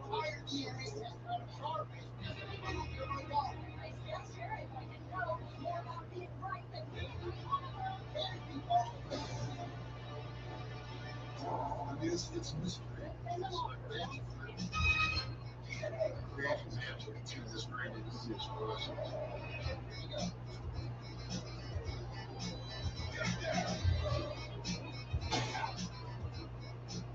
Such a creative, rich-bearing collaborative problem solving on every crew in every department. We knew we had to be supportive of each other in order to get the work. It's about making the story. Still make sure people get a lot of the problems that solve the coffee issue. People walk up, you got some problem with us, and you're talking, okay, now, you were a family.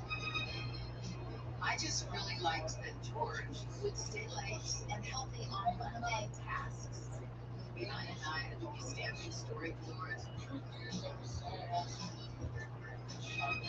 Some of the time that he was absent is when he would go into the shop and reservation. He really loved to do that.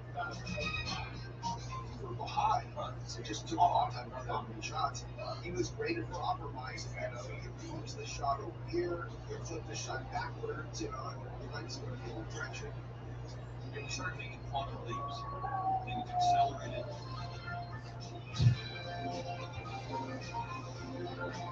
There were some rough spots. To work in visual effects, you have to be crazy. You have to be a little bit nuts.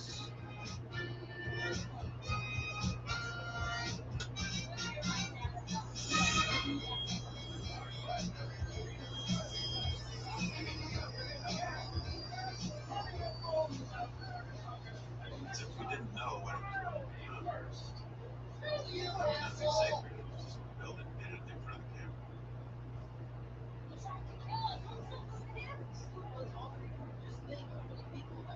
It was fun all the time. When it was grueling, it was fun. The start feeling was hollow on the inside. You could get in there and sleep. One day somebody said, "Hey, don't leave the pillow against the light. These things get hot." We had a lot of parties. I mixed punches and throw dry ice in it, played thermal and bubble, until I learned that was poison. You can't put dry ice in this. As George used to say, give enough pizza and beer, they'll do anything. It was like a fraternity house. The studio called us the country club. Yes, we were in the hot tub, and yes, we water slided, and yes, we were immature. But nobody worked harder, and nobody stayed later. We were breaking new ground.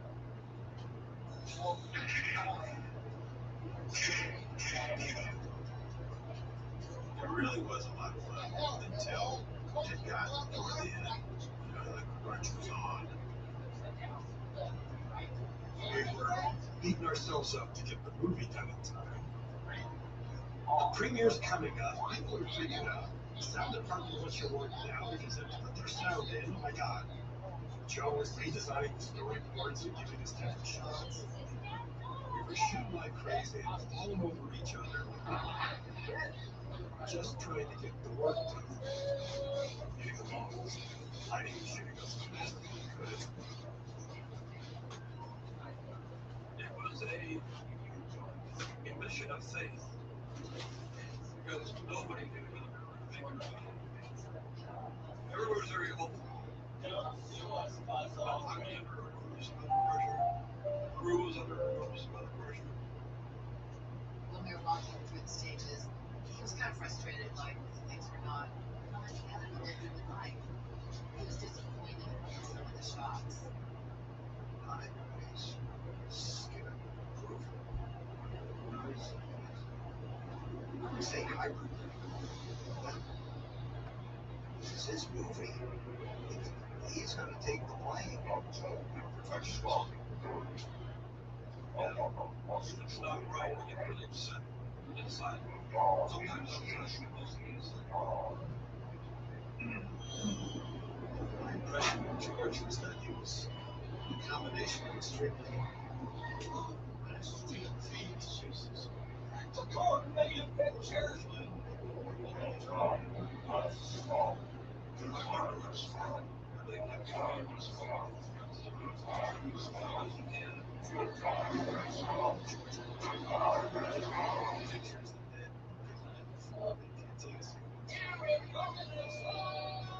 Reshoots were planned. We had shot the guaranteed scene in England, and I wanted to be proud of it. They gave me some, but it wasn't enough. It was a budgetary off. It just wasn't that much money, so it looked to me like they had anything. So the costume budget Matrix Potter kind of things. We shot everything we could, but then I said, well, I'll just pick them up when I get home. George hired me and Joe for a couple that work stop motion animators. And his directions make it as many space aliens as you can in 6 weeks.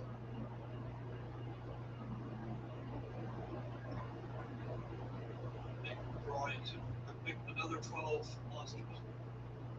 On cockpits and designs, sculpt and fabricate his designs.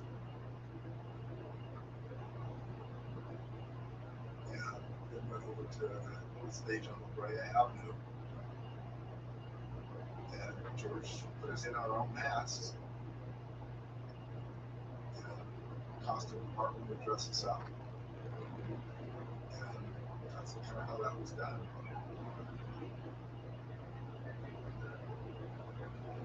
Bill Tippett and John Byrne.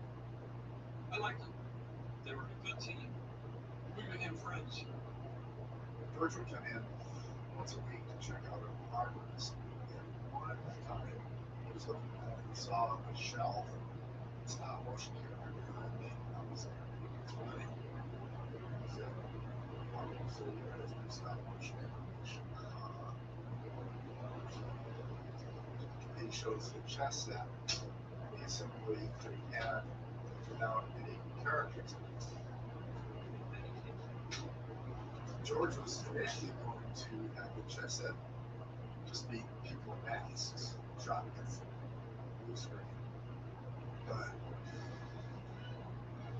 Future had just come out,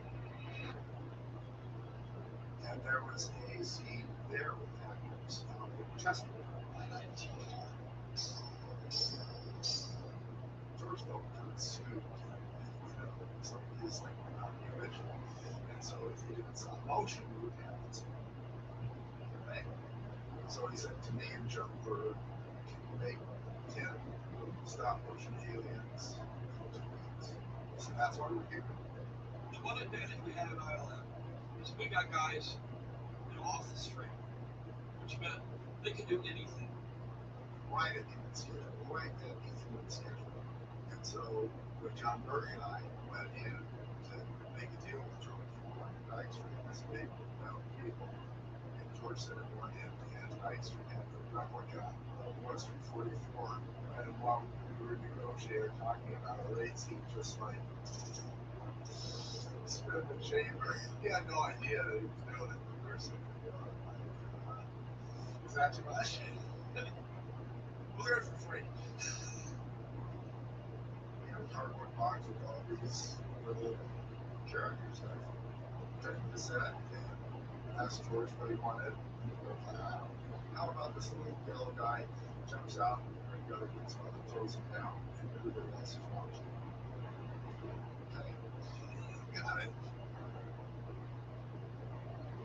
It shouldn't be over 3 rockets. It's just kids playing with toys, you know. It was the only stop motion work we had. We were all happy with the results. Now be careful what you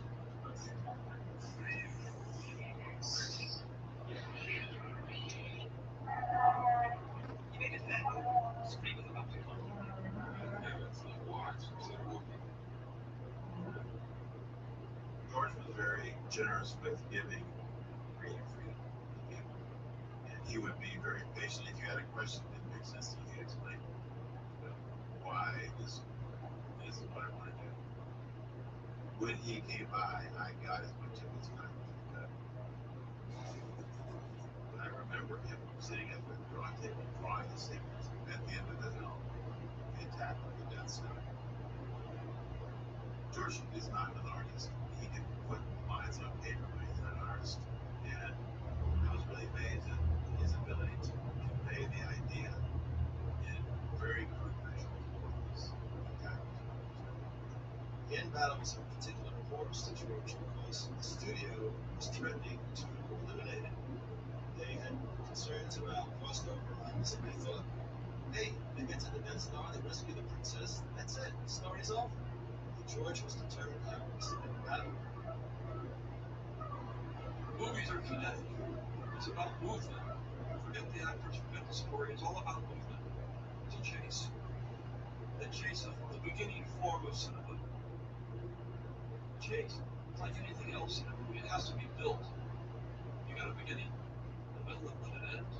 And you have several incidents in there.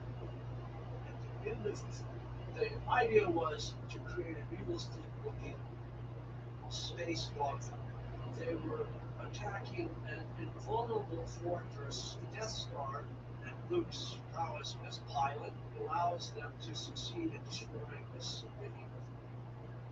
The reason the Death Star had trenches in it is because it was the only way we achieved a sense of security.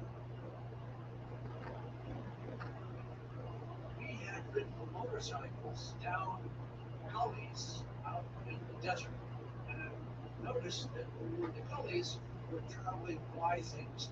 They seemed really fast. Never wanted a city look. It's like flying down the center of Manhattan, high speed and ship. And the scale would be much larger. Something that's supposed to look like you've traveled 40 miles is going to have to be a mile and a foot. But that's no mean feat. An incredible amount of detail for each surface piece. The Death Star return was the very first project I hired under 2 months. And it didn't take very long realized why all the other model makers didn't want to do it. They got burned out. We basically spent the day on knees with big foam pads and crawled around on the surface that was about 15 feet by 3 feet. We built 6 molds for this gigantic Death Star surface. We had to be able to cut them up and move them, put them in different positions, so you wouldn't recognize them as other applications. We asked about multiple combinations that we had available to us. At the end of the model, we had to show that it goes on and on and on. So we photographed a section of the Death Star trench, included a piece of masonite. I painted the detail on it.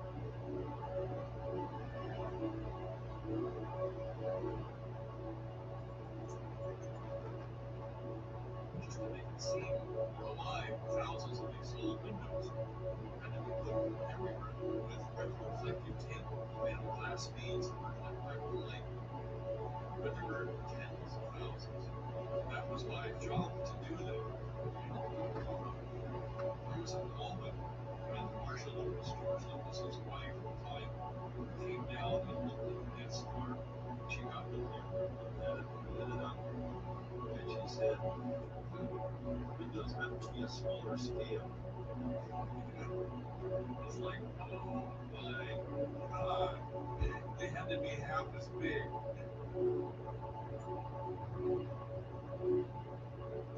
The approach would not be easy. We required to maneuver straight down the stretch and skim the surface to this point. Target area is only 2 meters wide. There's a small thermal exhaust port right below the wing. When it came time to shoot the trench, George is talking us through, and there he goes. It looks like he's not saying anything. He's so in his head. But you can see in his eyes what he always sees as the finished product. We're right in there. We're loving this story, and he's got so excited about it. That's the same. Go do it, guys, and off we go. The size of that thing.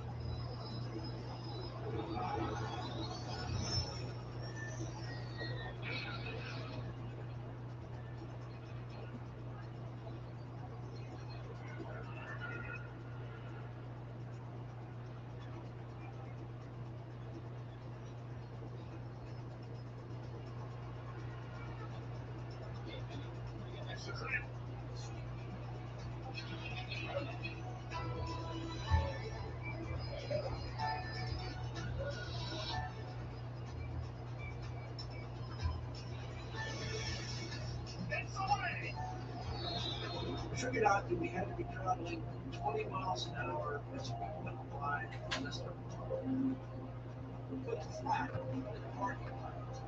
And the only way we could get the camera to a high enough speed would be with a motorized vehicle. We were all for thinking we would take the camera in the back of the truck. And we could climb up there and notify the model and set off the charges.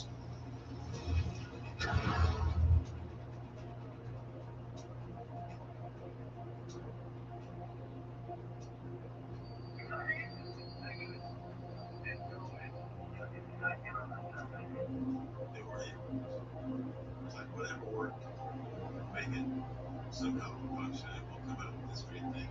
Let's stabilize it. Close against the other let me down. An impossible schedule, an impossible budget. Trying to do things that have never been done before. We were the Rebel Alliance.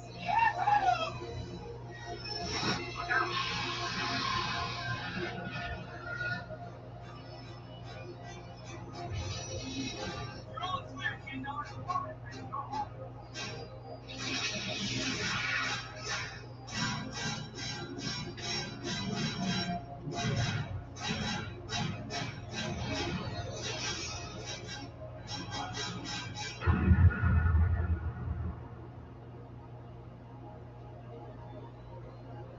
Everybody get through in the end.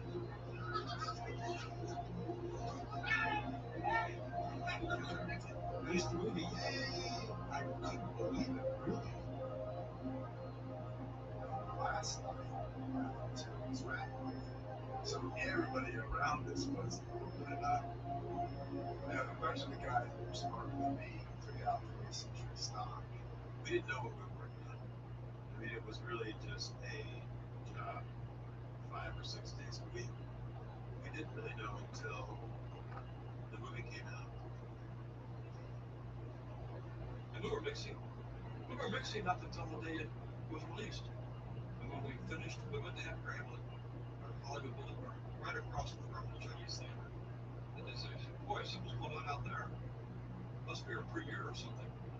But it wasn't until we walked outside that we could see that it was Star Wars. It was like, Mom, they closed the street off.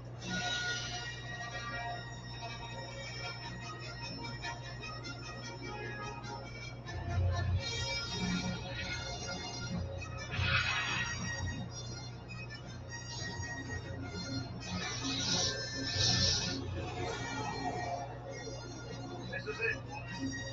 So in the final assembled product, on a giant screen, with the sound, I went, wow. You see the joy that the people who worked on it had in doing it. We were a little over the top with some stuff, and we got to get away with it because it was a first.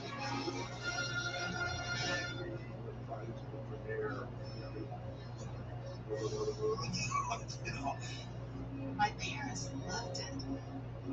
The light-hearted touch was so appealing. They were lucky to have us for the visual effects. Because I don't think there was anybody else in the business that could have done it. All those guys, every one of them, did yeoman work. Everybody pitched in, everybody helped each other, and I appreciated it. But at the same time, Star Wars was under duress throughout the whole production. Scheduling, money, cents. I wanted to get it my way, and I didn't have the time or the money to do it. He always said things like, if I could wave my magic wand, I would put electrodes in my head and have the movie made right there. He used to say that he only got about 25% of what he had in mind on screen with Star Wars, which, of course, was shocking as hell to me because it looked like 100% to me, but not George. He could see through the magic. I got to see all the Scotch tape and rubber bands and put it together. But that's how movies get made. They don't get made right, they get made the best possible way under the circumstances. I thought, I'm sure we can figure out a better way to do this. Maybe I better figure out what it is.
Star Wars comes out in December of '77. I'm 13, living on a cattle ranch in Shawnee, Colorado. Yeah, 10 years old. I was about 18 or something. It must have been 9. At the age of 15, I hear this film is supposed to change the way people make movies. I was watching Saturday Night Live and this commercial comes up and somewhere in space. This may look right now. Star Wars. I didn't go into it cold. We knew that it was some kind of space opera. I saw Star Wars the weekend it opened at Grauman's Chinese Theater. I was sitting in Westy Square with a few friends. I was in Hong Kong. And multiplex of Ireland. A bunch of my friends waited in line for 12 hours. That film had a phone effect on me. Short for Doctor. It's absolutely fantastic. It was just magic. It was just stunning. It was like discovering another floor in your house. It was like, what? I can go there? Square 5, I'm going in. My reaction was, wow, they could make movies like that? I mean, it really opened my eyes. It took everything to another level on such a massive scale.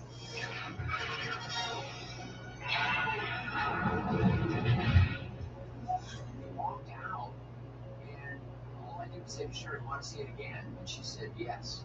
And we walked over into the next 2-hour line and watched it again.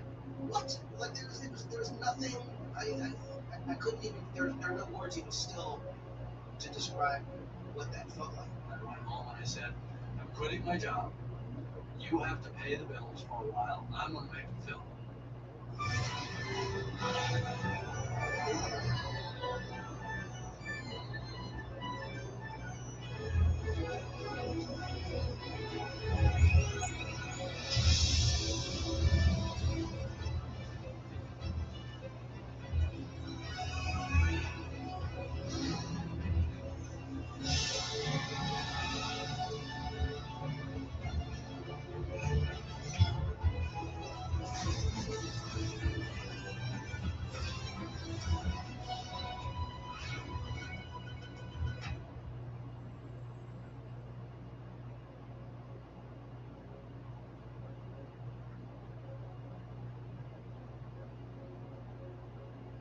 When Star Wars ended, I went back to doing commercials for them.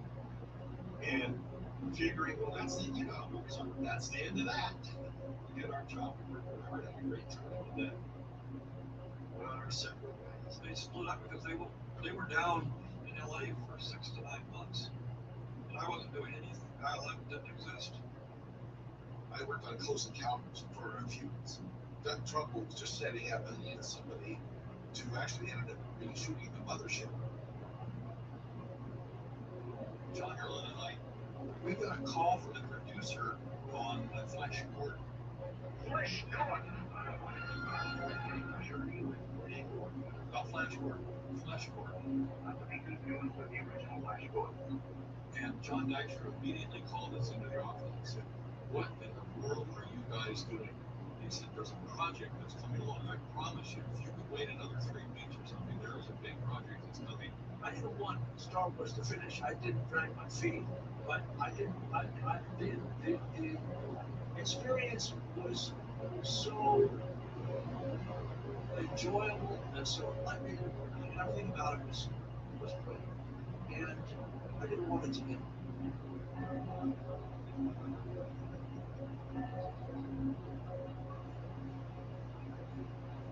I wanted to keep that place. I wanted to keep those people. More than anything, I wanted to keep those people. Those people were my favorite social people that I spent Thanksgiving dinner with. It was so exciting every day. Coming to work was fun. I went, this is what I want to do.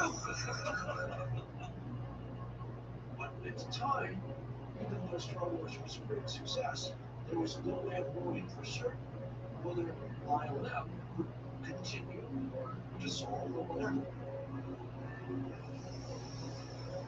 So I pursued doing Battlestar Galactica.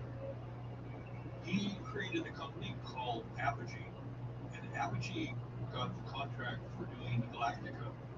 I came back, and I was probably there on Galactica for maybe like 8 months. So that crew that had finished the work on the first Star Wars was still together doing additional work in that environment with that equipment. We got the tools, we got the I think we were still in the unknown for Galactica. Wondering why is George doing this? Why is he letting us do this? I lent it to John Michael to do Battlestar Galactica while I was off writing. So we produced the stuff for Battlestar Galactica. I think that's when George decided he wanted to take the equipment and move it to And I just said, look, I don't want to live down there. Look, I said, well, let's just move to San Francisco. We're not going to have to make movies in LA. I was working in the model shop on Galactica, and Richard Edlund came downstairs and he said, there's a phone call for you upstairs, not saying it very loud. Who wants to talk to me? I got the phone right here. You know? I said, no, go upstairs and take the phone. It's off the hook at Joe's desk. Go right now. And it was George and Gary, and they said we want to do a sequel in Northern California, but don't exclaim, don't spread the word that we're talking to very few people. There was all this talk about a sequel in terms of, so basically I said, look, if I get a call from you know I'm going to take that role, and I'd be stupid not to. And we were all sort of saying the same thing. We did hear that maybe George might be doing another Star Wars movie. Dennis was a slam dunk to me. I knew I would be on there. No kid. I went to them and said, would you like to come to San Francisco? We'll pay for getting you up there. We'll find you a house and whatnot. And then it was performance based. It was who had done the best jobs. Some people didn't want to go up there. Some people who we had to try to convince to come up. We knew we wanted Richard Dennis. Filmmaking was really important to me, and I certainly saw that in George, and I saw it in the people that all of a sudden thought, right? It's like they went through and picked the people that they thought, oh, here's someone who is a kindred soul. Who might argue? And here we have this incredibly well-received thing that I knew that our reputations were on the line to best it with Empire. And so basically, when the phone call came in, I left. For me, I mean, there was no question. I could stay and work in this sort of rundown warehouse in Van Nuys, or I could move to Marin County and start a whole new visual effects facility. I think most of those guys were very much of that kind of person who would rather be in a place like Marin than Van Nuys. The day of awakening, that actually was the last straw. I was sitting outside in Van Nuys where we were doing Galactica. The Van Nuys airport is a half block away. It's 105 degrees. We're facing due west into the sun, and the sky was orange and yellow. And it dawned on me, this is hell. And I have a chance to get out of here and go to someplace else, and that was it. I don't know. I mean, it was, it's weird, right? Because the business was working up north. I wasn't invited to go. I think you fully understood what I think you realized that everything was a bridge on fire. He did a great job. But he was in a very difficult position. He was under a lot of pressure. He was, I think, over his head. So when things changed what happened, he was very angry. I was not, I don't know, what was I not? I can't even say that he wanted to come with me. I probably was just too young and volatile. John actually called me into the office and he was really angry. He actually took his desk and lifted it up about 4 inches and slammed it down, or and all the stuff on the table, and it was like, oh. Let's face it, you win an Oscar, and he had left Does that make sense? I don't know. The only thing I do know is that that must have hurt really badly. You know, it wasn't.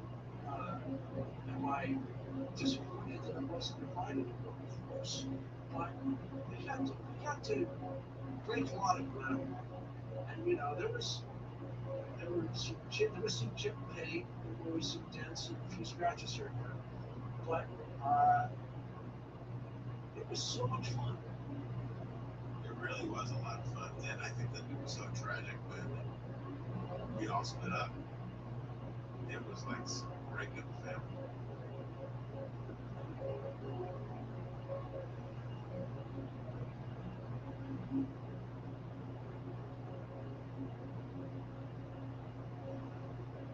It's just going to be for a 2-year job. That's all they would guarantee. So I said, okay, and I managed to convince my other friends when we come up and said, well, we're going to do this. That's kind of where it started, and that's where we were at the Kerner facility.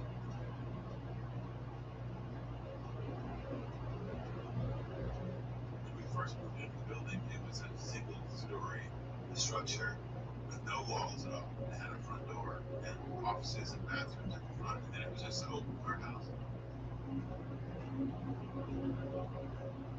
We didn't even have the whole building. There was an auto mechanic right next to us, somebody else next to that. There was an open vacant field outside where we actually blew up stuff.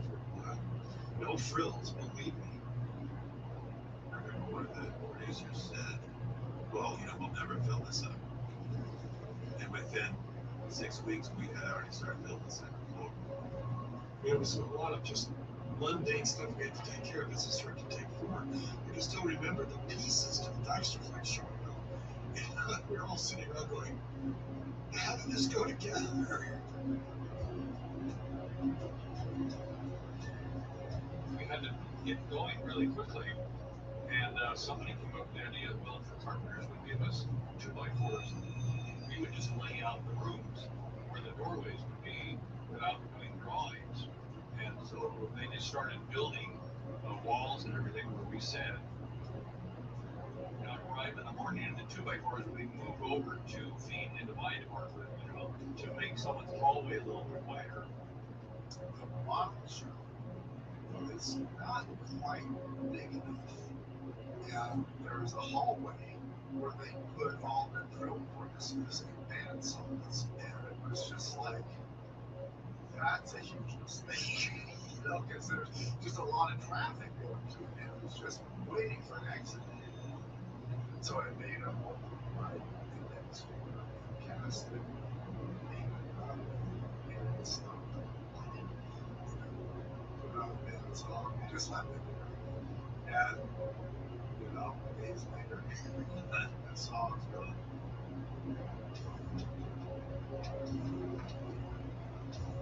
Got a tour of the facility, and then went back where George was working and saw all the artwork that had been done, that was being done by Joe Johnson and Ralph Burnett also.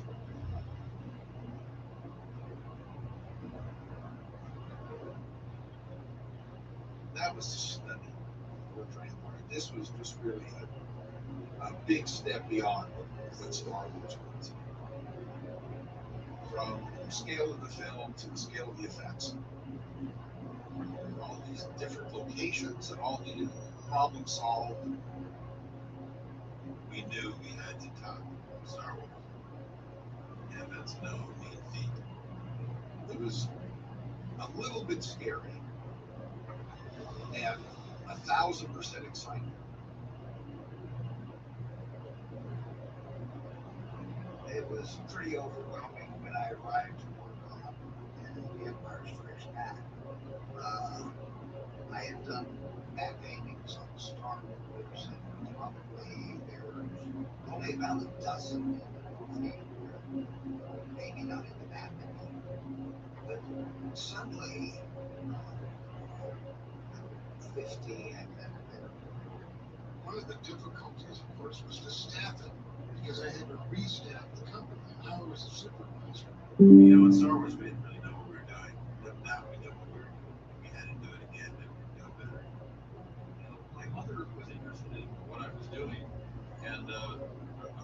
budgets and scheduling, working with accounting on, calendars. And she said, well, how much money? When you're talking about money, I said, well, I think my budget for this year is maybe about $3 million. And it just, all of a sudden, I knew that she wanted to end the conversation and go off to the neighbors and somehow blend that into the conversation that her son was working on the budgets for the next year of $3 million. I lived in San Rafael, and I actually hadn't seen Star Wars. I didn't get out much. I was looking for a job. I had 2 young kids, and I saw this ad in the paper for a receptionist and assistant. So I met with Jane Bay, who had just recently been hired as George's executive assistant. I was just really going in for a job I never anticipated getting a career. It didn't even enter my mind. Joe came in '78. It was the first violin I met, and the first real artist I think I'd ever met. There wasn't a lot to do at first. George hadn't finished the script yet. He had some sequences. One of them was the battle on Hoth, the ice planet. And George said, just draw some interesting shots. The rebels are here, and the Imperial army is coming on this ice plane. And I remember him showing me a clip from the ISIS night film, Alexander Nevsky, which is the beginning of this battle on the ice.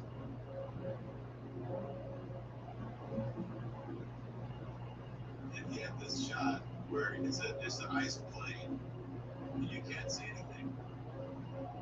And then way off in the distance, you see these tiny little figures marching toward you. And I remember him distinctly saying, I don't want it to look like this. I want it to feel like this. They might be 5 miles away, but you know they're coming. You can't miss out.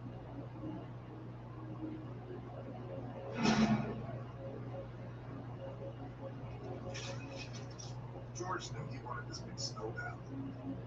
Yeah, and you have to be determined. The process. There were designs that Joe had done of wheeled radio patrol vehicles. Gary Kurtz wanted to see Norwegian tanks, And we had a design for the Imperial vehicle that had treads on it.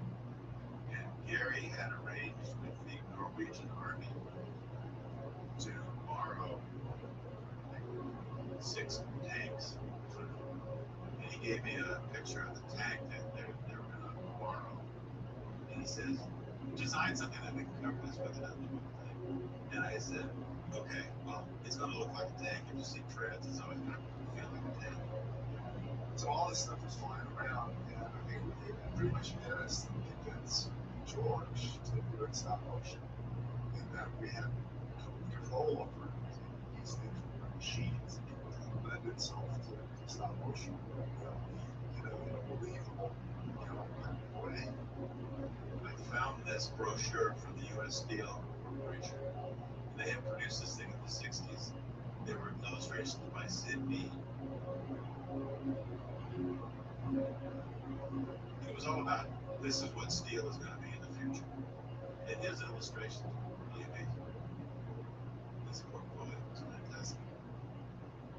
U.S. Steel would give it to you if you just requested it. So everybody in the industrial design department had one of these portfolios tacked on the wall, just to make them sad that they couldn't make it. And one of the illustrations was, they called it was a truck, but it was a 4-legged truck. And it was walking through the woods in the snow. And I said, that's it. Instead of it in a truck, we're going to make a military vehicle out of it. So I studied some military vehicles, to look at detail. And I said, okay, once we've got this thing on 4 legs, we have to make it anthropomorphic. It has to look like it is a creature. And Joe, I just kept imagining like a dinosaur. It was actually a huge prehistoric mammal called the Leucotherium, which was kind of a conceptual one, if you're right. No, it's got the cockpit out in front on a neck, and it can look around. And it's got these gun ports, and they sort of look like eyes. And it's got these guns underneath it, almost like teeth. He was working with that. John Byrne was doing prototypes for the understood functions of stop motion because they wanted to have like all these kind of self-animating gears and it's move the leg. You see things on his knees rotating, all these things going up and down, but we didn't have to animate this. John had engineered all that stuff. Move the leg, all these things would happen. So we abandoned the whole thing, and that wasn't going to work. On Empire, I did not feel that I was at a place equally skill-wise. But fortunately, Dennis found the very first real single-frame capabilities. And so I was able to, put on and I just practiced things on the way. I just did the skills every day, 8 to 10 hours. And it was like learning to ride a bike 6 months unsuccessfully. And then all of a sudden, get it. All right, what have you got now? Bobby, you still with me?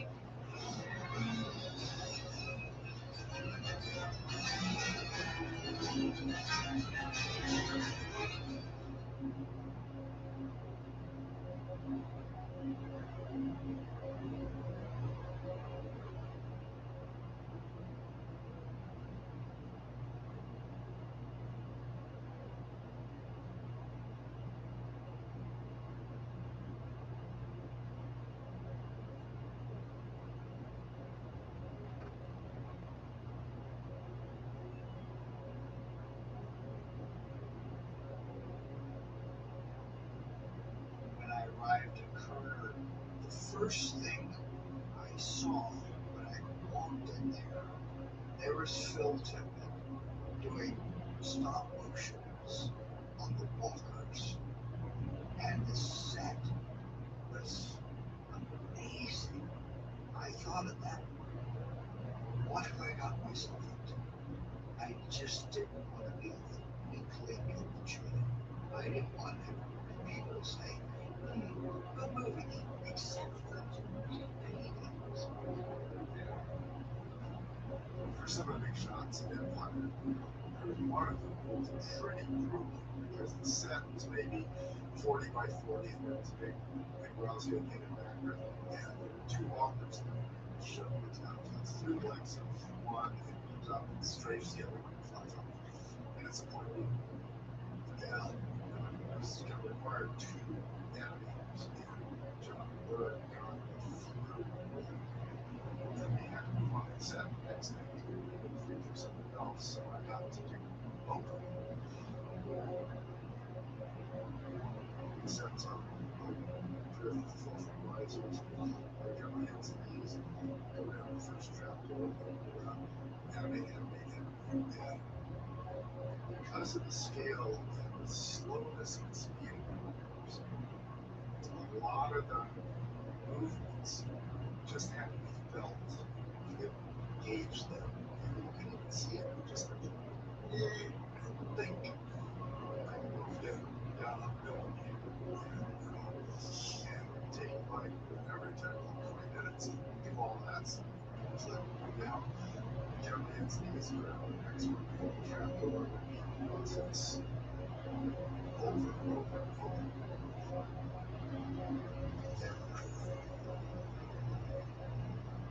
Fortunately, the shop was good.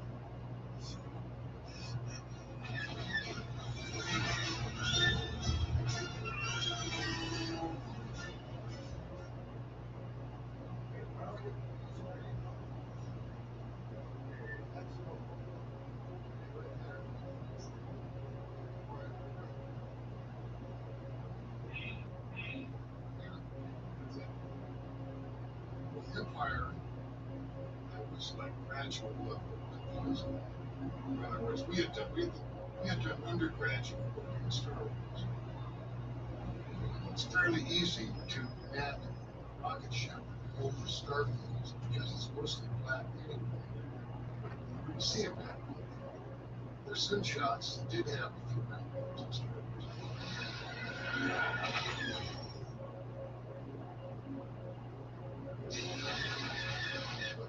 But in Empire, there could not be any map.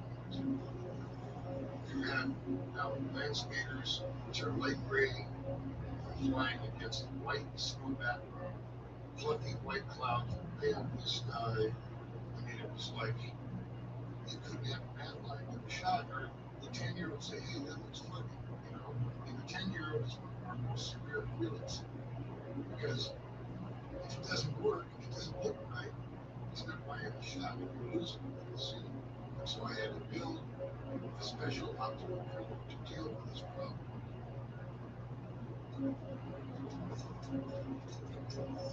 An optical printer is this giant machine. It's all using film. It's taking multiple pieces of film and running through this process, all lined up and pushed together like this.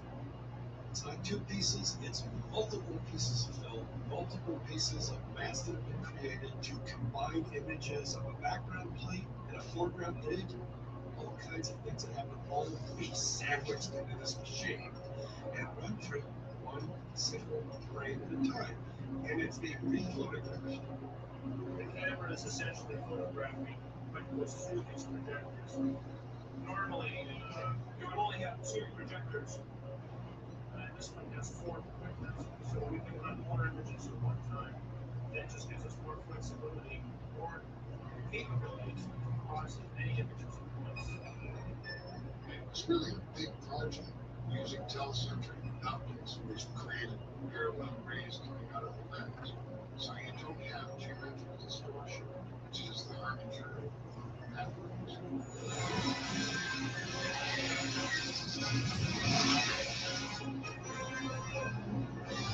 Empire was really gratified because I felt that we had conquered the evil method. What you see behind me here is our production boards, and many times we're compositing as many as 15 to 20 elements together. So pair 1 would be original negative, gray would be exposure, and 22 is a particular kind of speed. The master board then gives us an indication of how many shots we're out there to fire each portion. On this film, we're attempting things that are extremely difficult. Much more difficult than anything we ever done. We're doing a lot more stop motion. It's difficult. And we're experimenting more and more with video and computer technology. We're trying to advance the art of film and make it easier to express yourself. When I was working on Star Wars, we did some digital shots. An analysis of the planet's high frequency sphere has demonstrated a weakness in the demonstration. Demonstration of the Death Star, where that has to go, and all that kind of stuff. This is the way of the future. But it was a little bit early. The film industry was in the 19th century, 18th century. You look at it and you say, well, this is stupid, we have computers. George was very much a proponent of that. And once digital became a viable thing, he was always, pushing the envelope on that. So. The thing I really wanted to do was digitize it, and that was my big thing.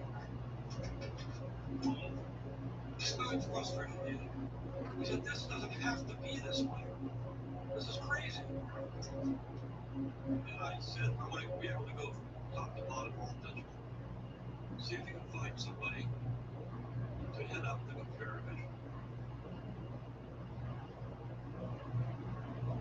My father grew up on a dirt farm in Idaho. He was one of 14 children, only 9 of whom lived to adulthood. My father was very smart and driven when he got his degree in education to be a teacher. He brought us out to Salt Lake City at a phenomenal period of time. Growing up in the iconic figures of that time were Walt Disney and Albert Einstein. Right? So Walt Disney's on television, living a chemical robot, controlled by super intelligent being. And at the same time, Albert Einstein and the ideas of relativity and all those theories of physics were very fascinating.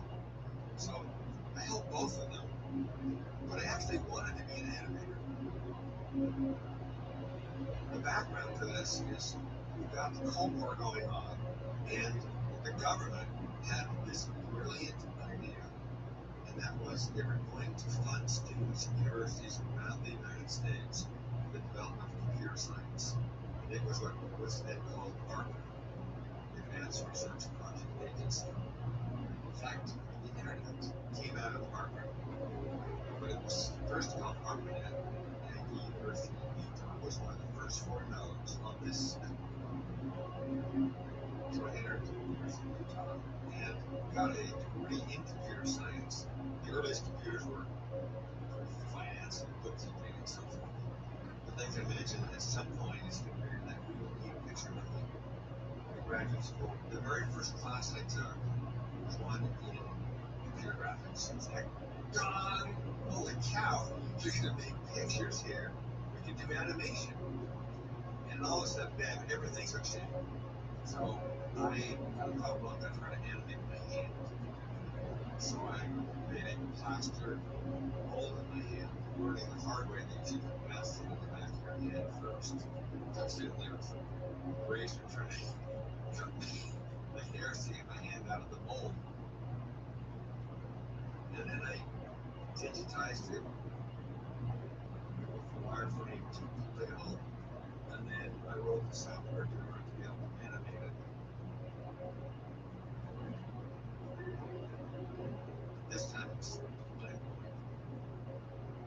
I believed at the time that we were 10 years away from being able to make an animated film. We have this list of things that you have to solve. At the beginning, you know what the answers are, you just know that's the problem.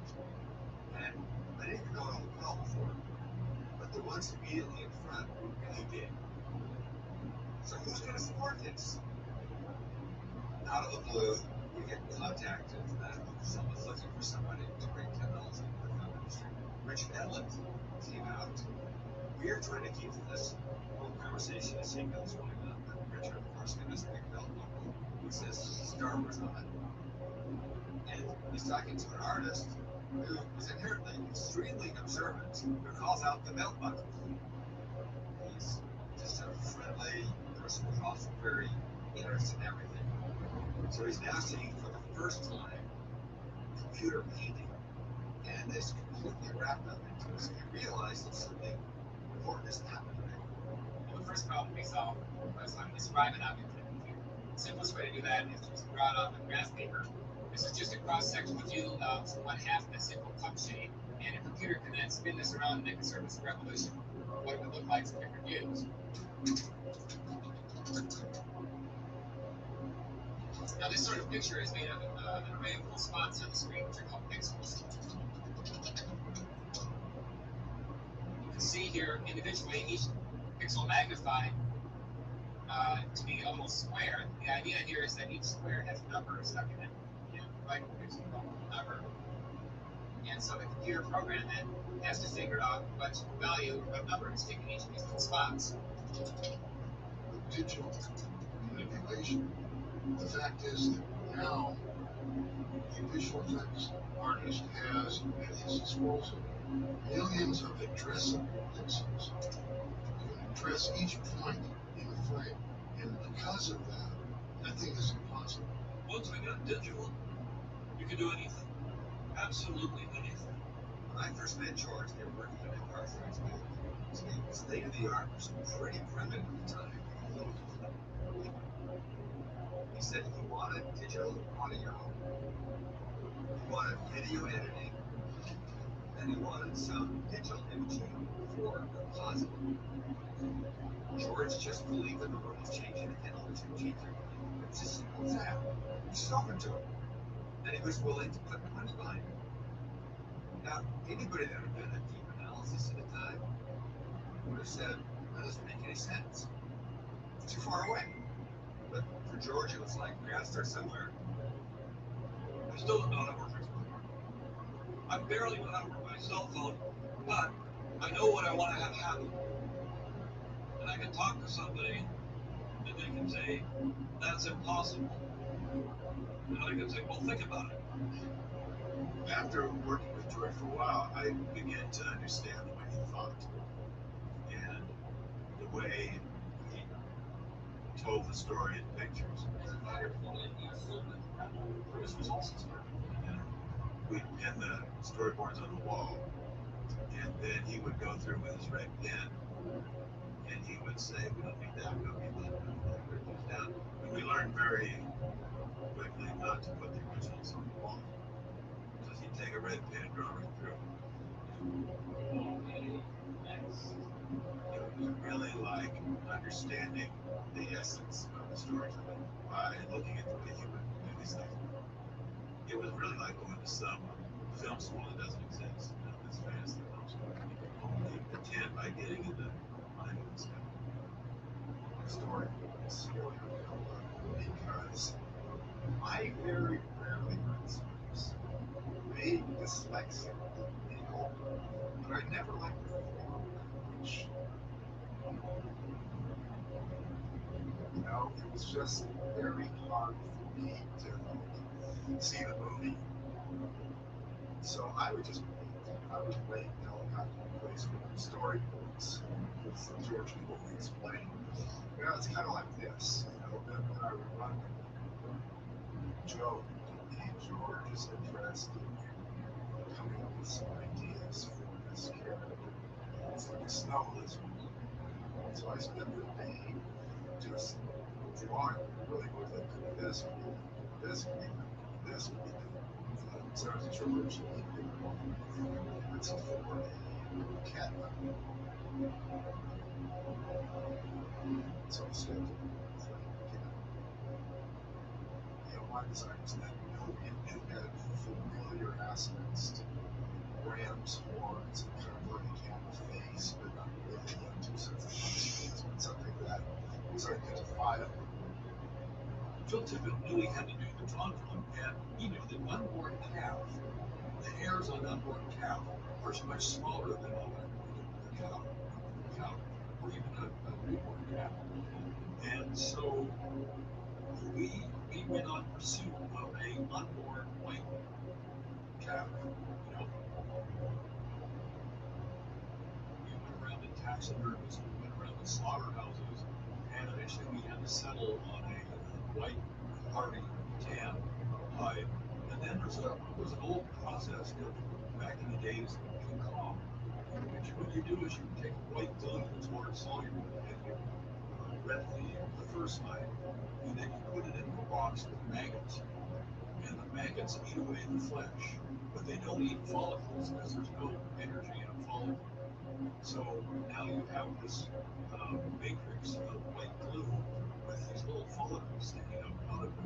And then what you do is you brush in a thin layer of latex, then turn it over, and then you use water to water-soluble glue, get it out, wash it out of the hair. And now you have an unborn calf that's stretchable. So that's how we've gone about it. But try to explain that to people, you know, in a slaughterhouse or the taxidermy place. I just wonder if we're devil worshippers or something like that.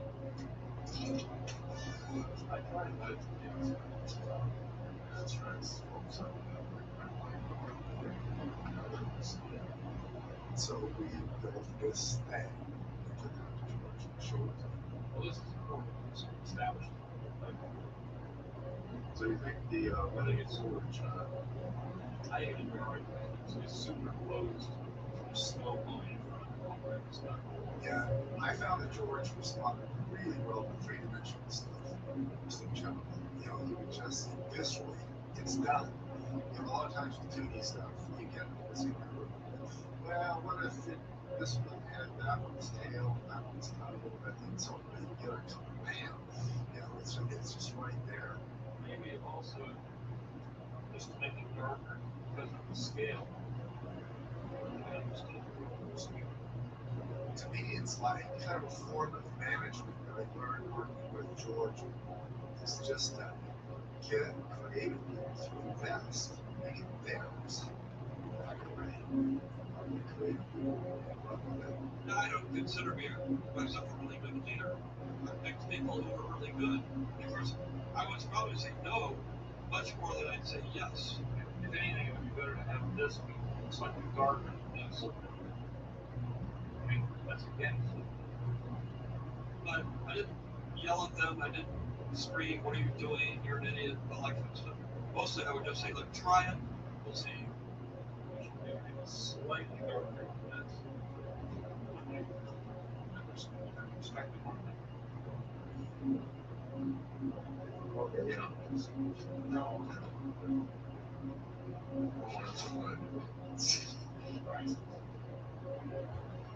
One of the things that I learned from George is this just affected my entire life.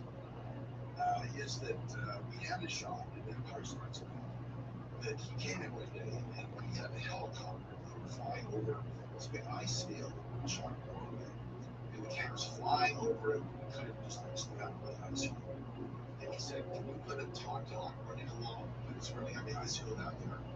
And knowing the limitations we had with camera rigs and making it look like it's actually its feet are on the ground running and everything, I said, no, there's just no way that we can do it. We can build a big giant set and do it that way, but that's going to take a long time, cost a lot of money. And he said, well, I mean, just think about it. I said, yeah, okay, but there's no way that we can do it. But I told him, okay, just think about it. And he walked out. And I thought, well, please. And I started thinking. And within 15 minutes, I figured out how to do it with the limited tools that we have, but a clever way of putting something together. There were no new tools. It was just an approach. We shot the contact on first, and it was tracked frame by frame. And then with the aerial plate background, and the actual piece of film was photographed in each new position based on its tauntaun, and then combined in. So then you can do composites with big moving cameras.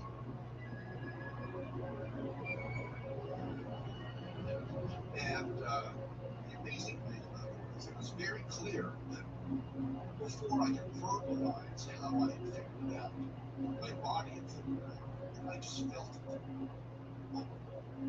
And then I started thinking, oh, what did I just feel?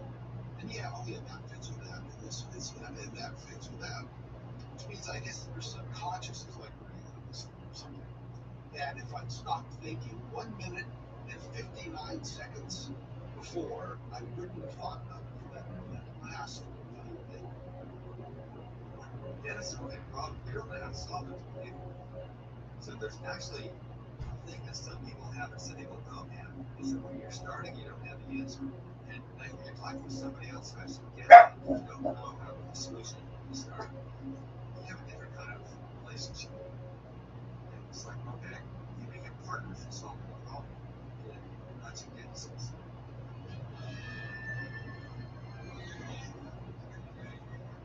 Well, the whole idea of making something real is kind of part of the last 2%. I have an obsessive side that I just look forward to doing this stuff. I wake up in the morning doing it, get like so excited. By the end of the day, I feel much fun. It's awesome. Yeah, 2 or 3 years since time. Calm down. And what I just recently figured out is I've always had depression and anxiety, ultimately. The anxiety was never motivated by anything. It was just like, like a storm. Like a terrible. But it was just like, yeah. I realized if I made stuff and get out of my mind, I could. I was cured. The storm would just go away.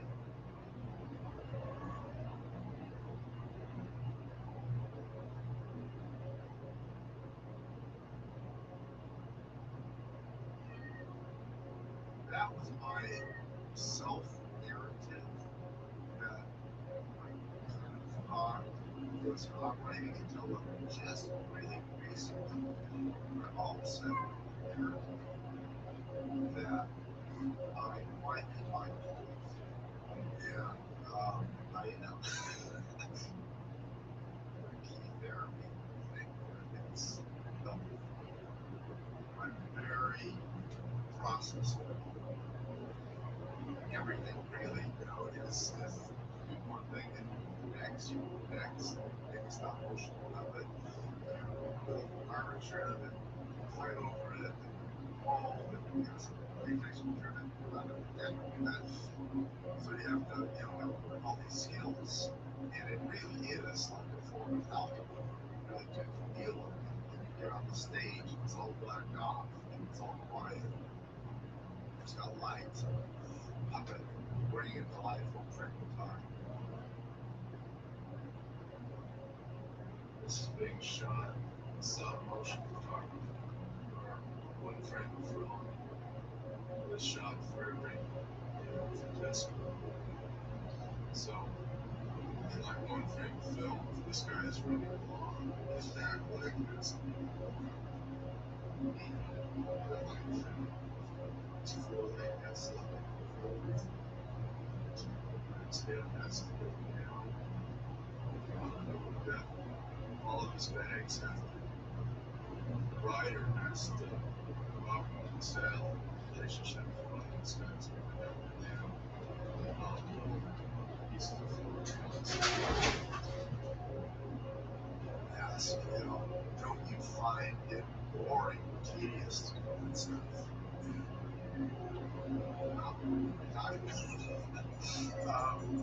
Because you get in the zone. And it's a form of meditation, really. And you are just slowing way down. You're not even aware of it. And I think that's kind of fun. Killing myself.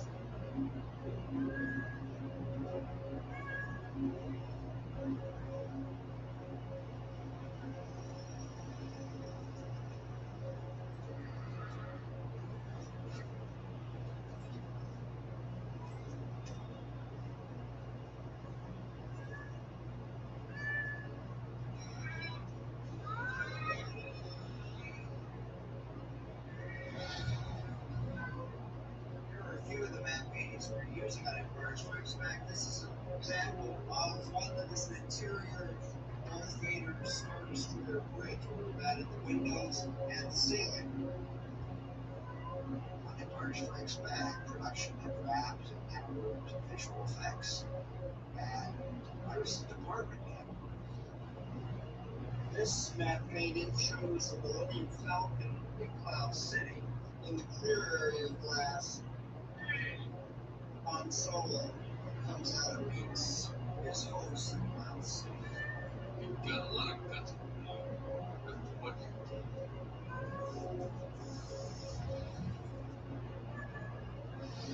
It's another angle of the Star Destroyer bridge with windows and ceiling and construction.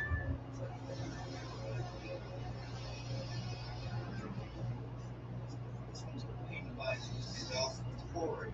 One of the real blessings I had was meeting and getting to know the great Ralph McCoy. And I don't say that lightly.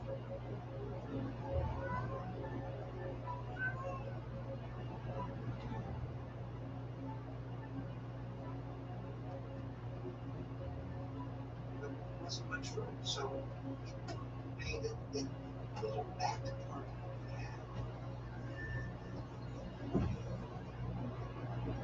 Ralph was a remarkable human being. He was just patient and was wonderful. This is Cloud City. It was something that evolved. said the Onso City floating in the clouds, the flash forward in the 70s or 30s. He thought this something like this started to come. The whole thing just rolled along the core clouds. I paint other forms, shapes, a little like piece of pottery, and as I worked at openings or those kind of aircraft carriers, fitting once these things are amazing, they will just feel it's almost like I have to admit, the only thing I was not pleased with is his clouds look like illustrated clouds. Clouds are probably one of the hardest things to make, and I didn't want to offend but his first clouds looked like cauliflowers. I mean, it just so I said, no, Alf, we've got so much work to do. And take really wide shots from the falcon, the sunset, cloud forming, do this, and you do the establishing stuff. And I no, big clouds. I'll do that. You're busy. I don't know where you want me, but I did the clouds.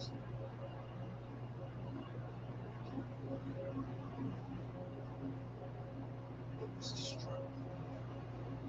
And sometimes for some reason, I just went out Step aside. That's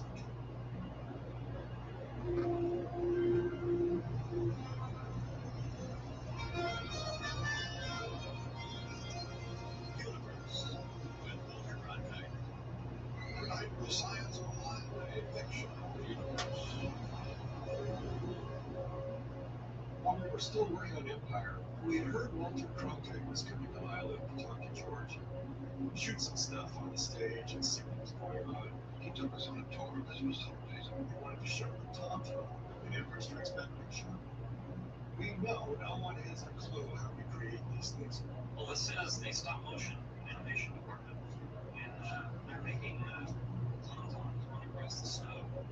And so we decided to do it in a way you would never do it, because we didn't know we would recognize it. So it's the two of us in there. We brought in what's called the surface gauge, which is what animators use to mark little things that are puppets. What else could we bring in? Some weird gizmos with rulers on it, and whatever we could grab, filming the scene with this, while he's having a very serious conversation with George, talking about what we're doing out there. It's a whole art of they studied movement, they shot animals, they studied against grids and things, they studied the motion, and they practiced for months and months, doing tests. We're acting like we're doing stuff, but we weren't doing anything for real. And playing it very serious, I think. But it was fun. We weren't hurting anybody. And if anyone actually knew we were doing well, we certainly had some idea of how the work actually was accomplished. But to do it with Walter Cronkite, nerve! Come on! What were we thinking? The science is fascinating, but you're looking at my facts. It sounds like me just trying to be a jackass, which maybe it was. But it's also through the course of all these movies, it's an interesting lesson to learn about what the audience perceives and what you really need to do.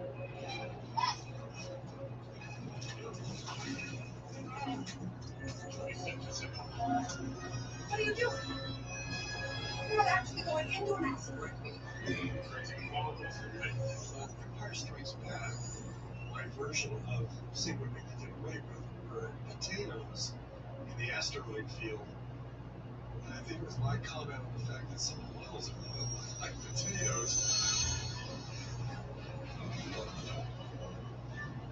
My assistant, Sel Eddie, and I bought some asteroid-looking potatoes, stuck them on this ring. They actually had a drawn height for the stagger asteroids we're using. They're just shot up. Took one of the asteroids off, put the potatoes on. Shot it against blue screen.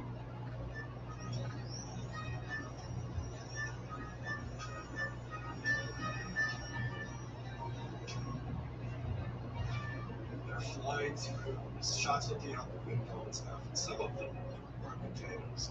You've never known in a million years. Nonetheless, if anybody keeps you thinking about what's the best, fastest, cheapest way to do this, it's every producer's dream. You know, being a successful visual effects person oftentimes is someone who knows how to cheat and also spend the least amount of money. There were all sorts of problems that we came up with that we had to invent our way out of. For example, the stars streaking disappear shot. That's the one where the stars going into hyperspace. And then we have to cut to a shot of the Millennium Falcon zipping away from it.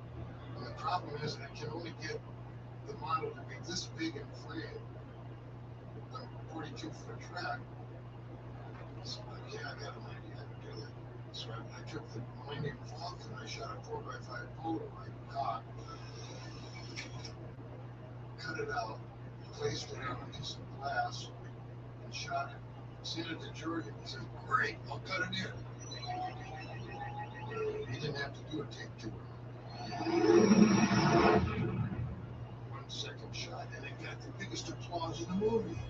So I mean, this is how you learn to cheat.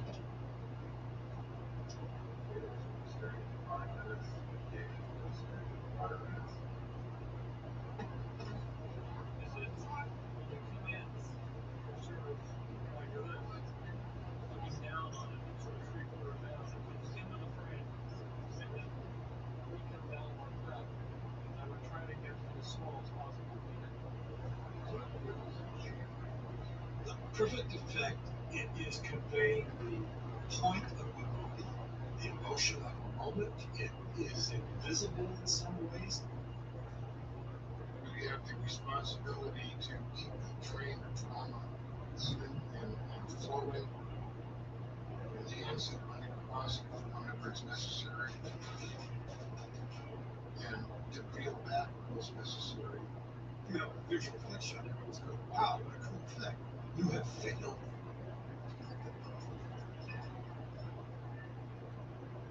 While we were still working on Empire, we already knew what was coming up on these shows. One was Raiders of the Lost Ark, and one was Dragon Slayer.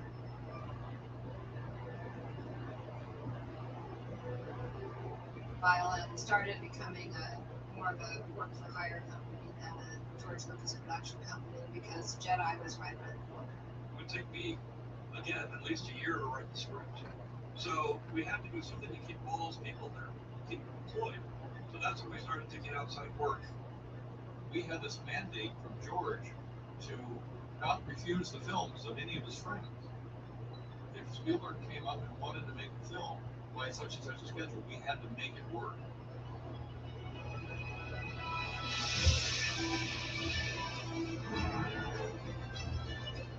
I was very excited about it. We did draw in some very interesting projects. And it's also opportunities for a lot of different work. We started making films that were like the golden eggs. And suddenly everybody wants to come to ILM.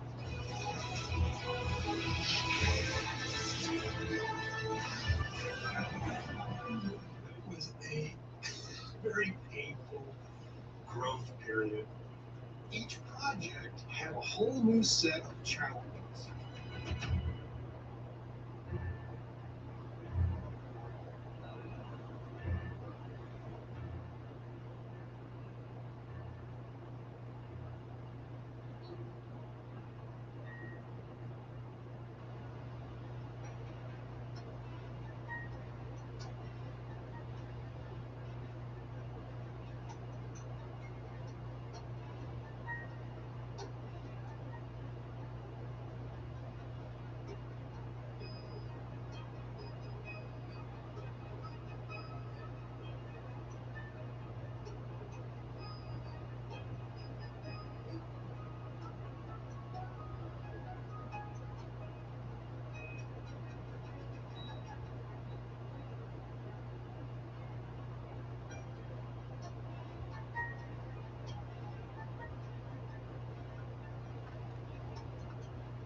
I remember the first time I got to Kerner, and the first time I saw, the fact they had really great junk food everywhere.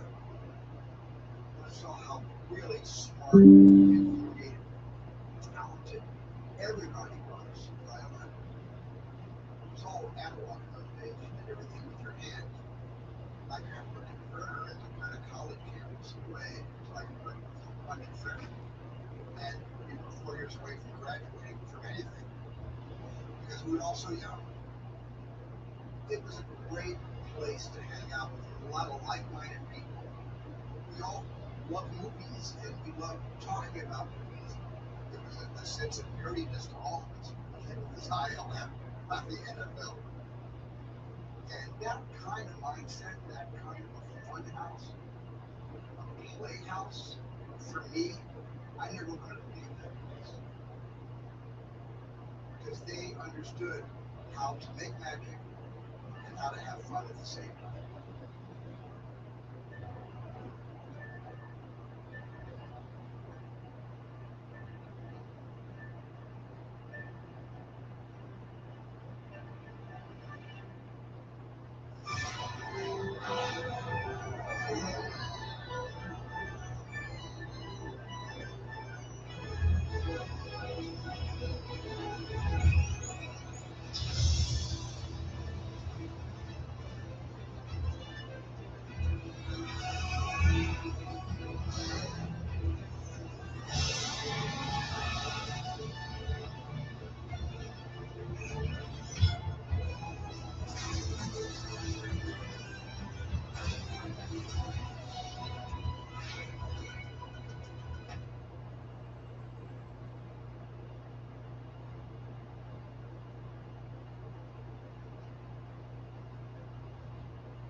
And he had a terrible time on Star Wars because he didn't get it.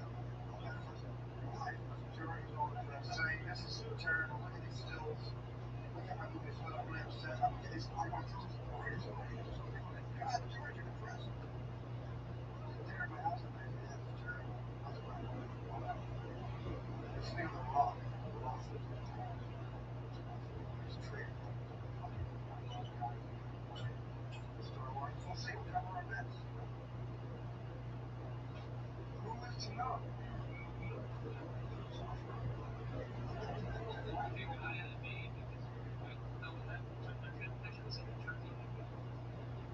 Star Wars was opening in May 1977. And George didn't want to be in LA, so we went to Hawaii and we spent it together.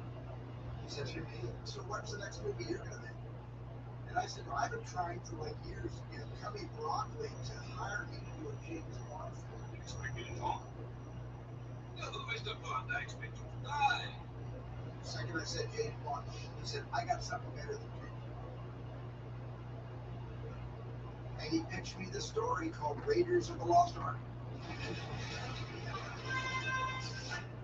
I said, I've done a James Bond film before him. It's great, it's about an archaeologist.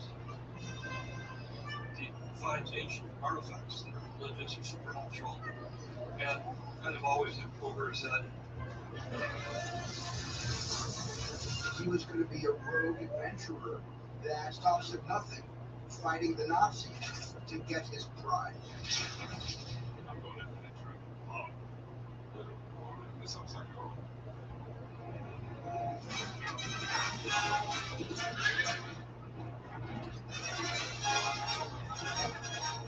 but it's basically a Republic serial like Star Wars. You want to have a cliffhanger every reel.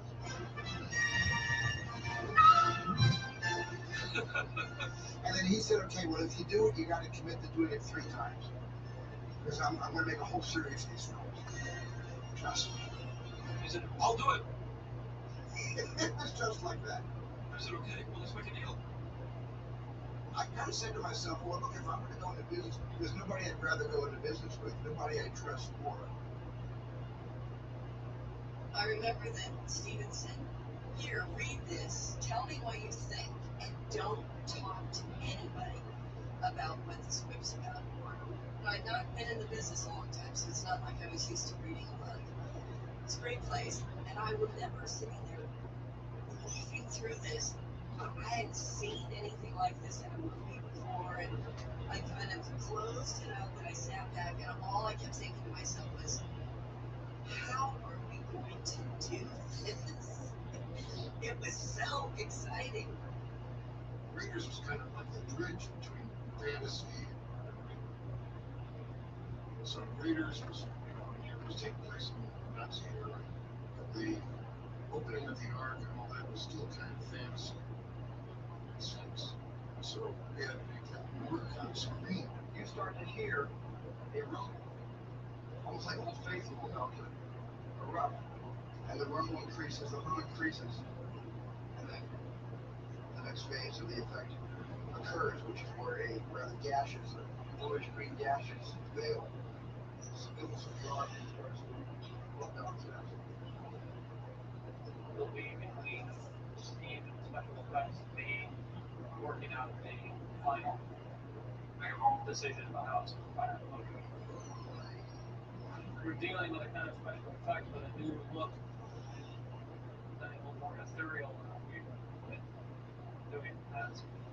And shooting the ghosts and Raiders, it's a real complicated issue with that kind of a shot when you're talking about what's supposed to look like. Steve Gully came up with a very clever idea.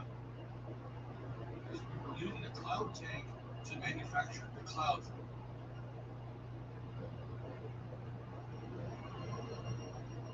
You used warm, clear water on the top and salty water on the bottom. It's cold. And so those layers would stay separate, and then you would inject a mixed temperate into with a little device, and then you would just wait for the cumulus clouds to develop. So we had the tank available. So Steve came up with the idea of putting a rod on the ghost, like a rod up it, and then we ran it into water and made it go back and forth. And so the water made the silky tendrils like flow really nicely. We had silk in these tendrils, and then it was shot high speed. So it really slowed it down, and then they could speed it up and slow it down as they wanted to. On Raiders, I was learning visual effects, and I didn't even know it. I knew what a back meeting was, but I didn't know how you did it.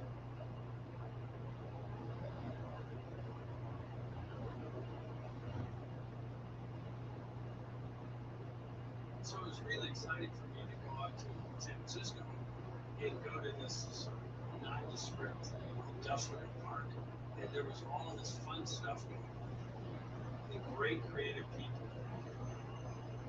I said, I want a face to melt. I want Toad's face to melt. But I have no idea how to melt a face. I leave it to the geniuses at IOM. Steven had it storyboarded several times, and he wasn't happy with how it was turning out. He gave me 3 separate sequences of story. He said, I like this idea, and I like this idea for this one, make one sequence out of it. And then just do whatever you want, which was great and fun. Wait. I'll tell you. Yes. I know you will.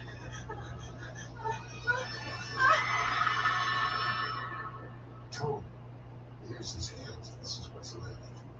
Basically, this skull, we sculpted the muscles and the different layers of what would actually be in the face out of this technology that they discovered the dentist uses to take molds from teeth. And using a heat lamp, and by putting heat in this algae, it actually melts. And by shooting at 1 frame a second, it appears to melt, but you don't see all the drops. I mean, it was like an unbelievable effect shot, Wow.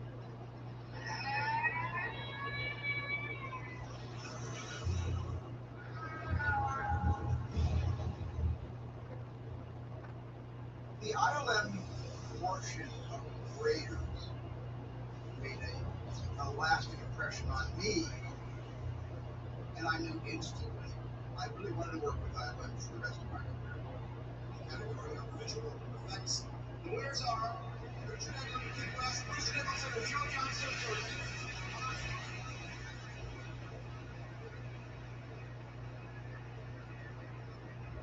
It was a nondescript place, but it was full of exceptional people. And we all got to know each other quite well because we often live up there for 4 or 5 months.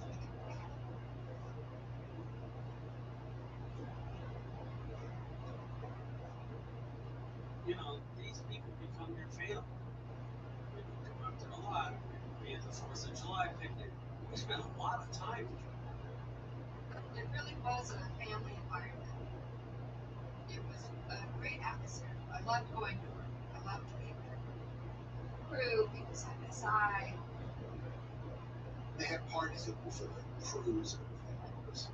There was just something here about the people and the spirit,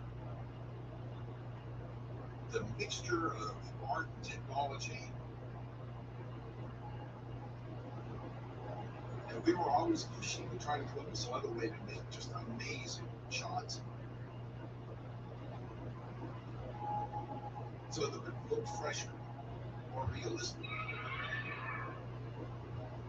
It's a rare thing to have a company like this that's supported by a film director. What I remember more than anything was just being in awe of the people who worked there and the conversations we would have, and that incredible feeling when all you've got is an idea of something that you think could happen and be exciting and thrilling in whatever movie we were working on.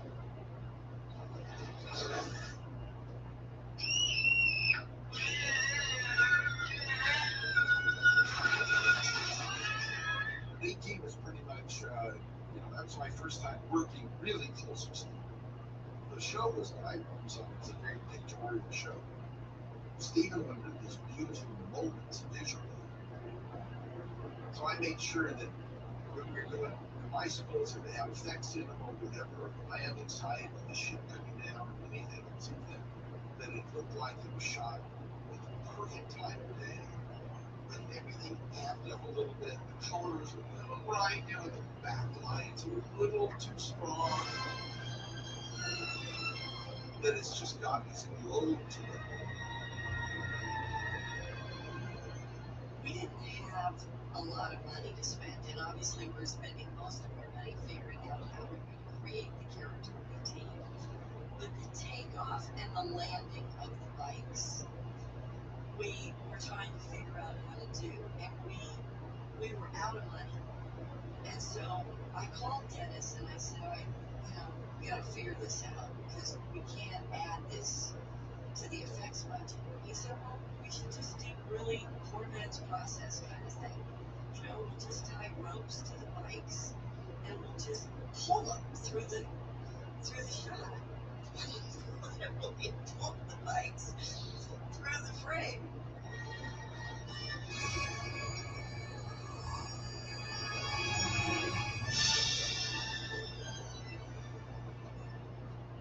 Dennis never would just push something as the shot or how to do the shot just because it could be done. He always was in service to the story. I just looked for a way to be able to feel something back from the shot. Because the shot had energy. It's at the best view of the ship.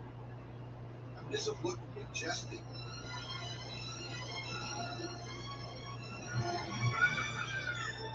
The category of visual effects.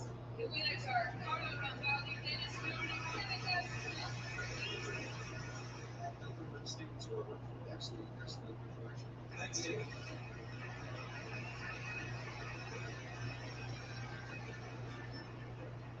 After that time, almost everything we did was either with Dennis or Richard. For me, Dennis is more a philosopher, is more of a dreamer. He kind of sits back and sees things and makes suggestions. Whereas Richard is the doer. He's on the set, he's there, Everybody's framing is trying to run in. So one's soft and one's sort of hard. Richard and Dennis are kids.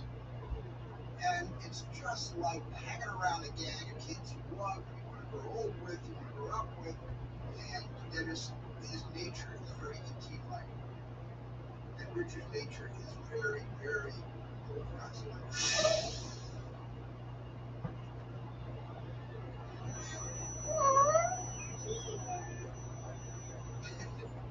Richard loves scary movies. He loves creating scares. He's so great at it. He has a diabolical imagination when it comes to putting things on the screen that are scary.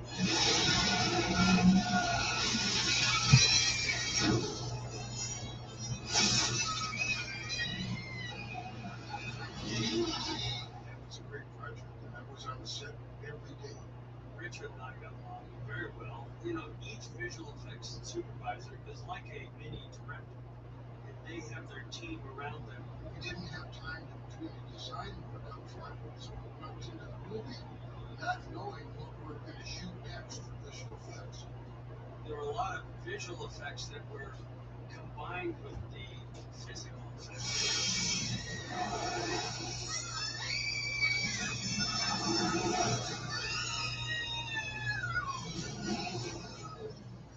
We made this esophagus, and it was all suspended with bungee cord and all flexible pieces of rubber and all this stuff. And Paul Houston made this device with a keyboard like a piano, and it caused the esophagus to undulate. So Spielberg said, "Oh my God, how's that happening?" That's what he said. "I want to see it. I want to see how that's done." So he goes around behind and sees the keyboard and says, "Oh man, I want to play this thing." You know. So it was a play day before Spielberg.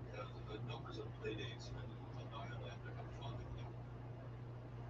When I was reading the script, and I put it on and sent it in the house, it blows. Exploding is easy. Imploding is something else. I called Frank and I said, "Frank, you know, this is a $250,000 sentence." That was, I think, the most difficult shot in the movie. Spielberg was there one day and about 12 of us in the various departments sat around. He would just go through page after page and say, "This looks like a map painting to me, camera." And then he'd turn the page and it's the imploding house. He said, "Look, looks like that's a model. What do you want to do about imploding?" And I'd been thinking about imploding, and someone actually came up to me and said, "Well, why don't you just blow it up and put the film back?" And I think that is imploding. You can't do that. It needs to implode. So I said, well, we'll do it much like the magician takes a wand, his magic wand, and shakes it, and a bouquet comes out. We'll make the bouquet go back into the wand. Okay, next page. Yeah. Lots of people come visit your lives in your neighbor's house. So everything you did had to look real. And what is real? Build a miniature house about 2 inches wide with a garage. And inside the garage is all the stuff you find in a garage. It had little bicycles and lawnmowers, rakes. There was furniture inside the house. Visual effect shot is only as good as what's put into it. You need to have the details. So there's a lot of things that happen by accident. Dust, impact, splinters. It's those accidents that make it happen. We did all kinds of tests on different materials that you could pull apart. It was built out of wood, balsa wood, and then paper, and I soaked them in bleach and water. And I put lead weights on top and weighed it down 24 hours so that the balsa wood lost its energy and broke down the surface tension so that it would snap like plastic. And so this model was built a couple of months of work. And we're going to basically pull it apart using hundreds of pieces of piano attached to pieces of wood.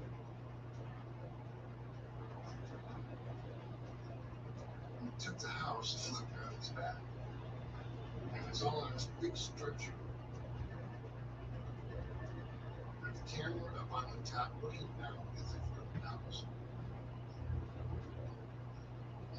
pull massive wires up to a forklift. The idea was the forklift was going to take off, and at a certain point, it's going to just pull this thing over. And I had a pair of shotguns. Honestly, with English guns. The shotguns, they help it. They help it down into the hole. So it all had to be pulled down to this hole. It was about this big. And this is a one-trip baby. I mean, to do this again would have been another 50, 60 grand or something, at least.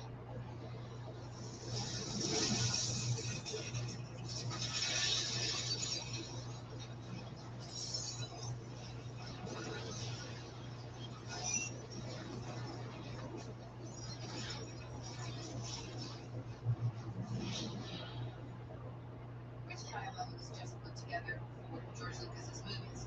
But then, in order to keep it together while he was writing, he opened it up to his friends. So Steven Spielberg was able to make movies here, and a few other of his friends. And I think Star Trek was the first non-friend that was allowed in the shop. My first supervisor job was on Star Trek II, The Wrath of Khan. And that was all very exciting for me. And it also was very different ways on that show. Digital started to creep in with EDCA. In the early days of computer graphics at ILM, the work we were doing was not obviously going to be of benefit to them, because initially you did not have nearly enough compute power to make images that were good enough. But as we got closer, we began to produce something that did have an impact. We did it. Give us access to Project Genesis Summary. What exactly is Genesis? They had an effect which required that they demonstrate this ability to transform the planet or to create life where there wasn't anything. But it was meant to be in the movie simulation, which meant you didn't have to look at the real. You just had to be really interesting looking visual effect. So at this point, we could begin to show off the various things that we had. We started off with this planet, and as this wave of fire was sweeping by, these mountains were almost fractal mountains. And then the green and the foliage grows and morphs as we create life. I was all excited about this. People hadn't seen anything like it. There was something interesting about creating an entire sequence using computer imagery. It certainly doesn't look real. It didn't need to look real for a movie, but it was a very different approach to how things can be done. It makes you start to think about what benefits can come from doing something with that technology. I thought that they're building hardware. That's pretty impressive. Can you, in mind, do something like that? That was the beginning of our journey to work for other people. We needed to keep people working and not lose them because Jedi was right around the corner. So we all worked together again on Return of the Jedi. Shot recipe, take two.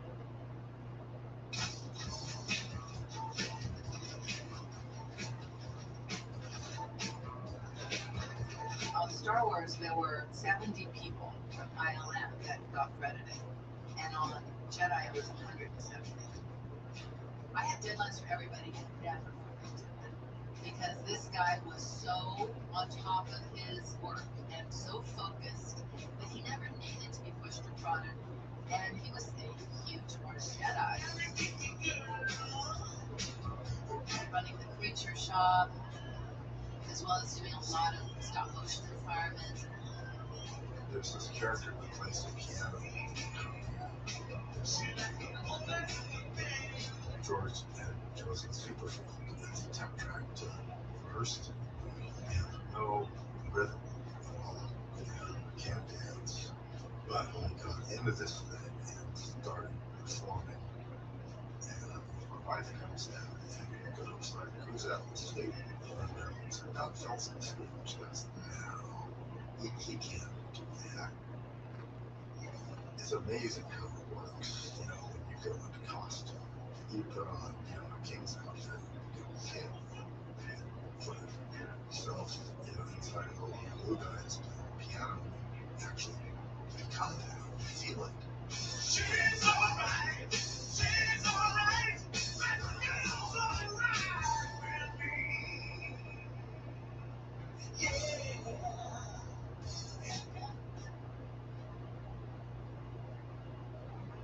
on Jedi, 3 people emerged as the problem solver on the stages because we had 3 effects supervisors. Richard Edlund, Dennis Murin,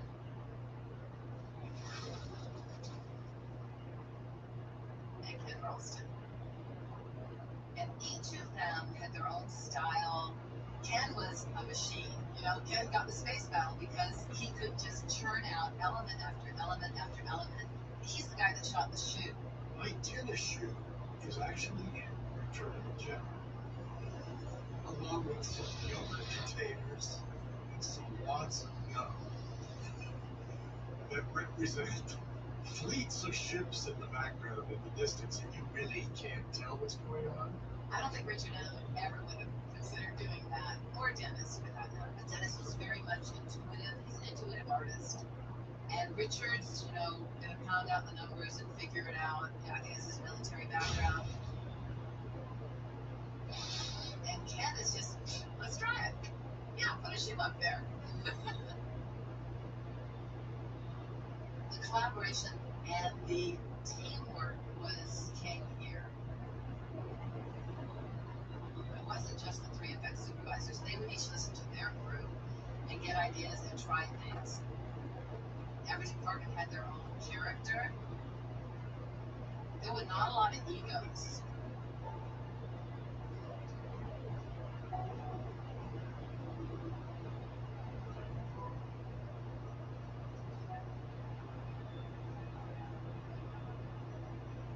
That was our family.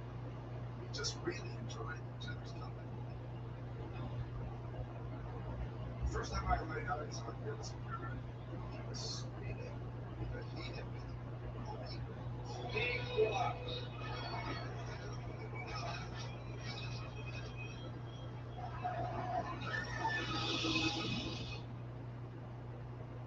so that's how I got to know Dennis.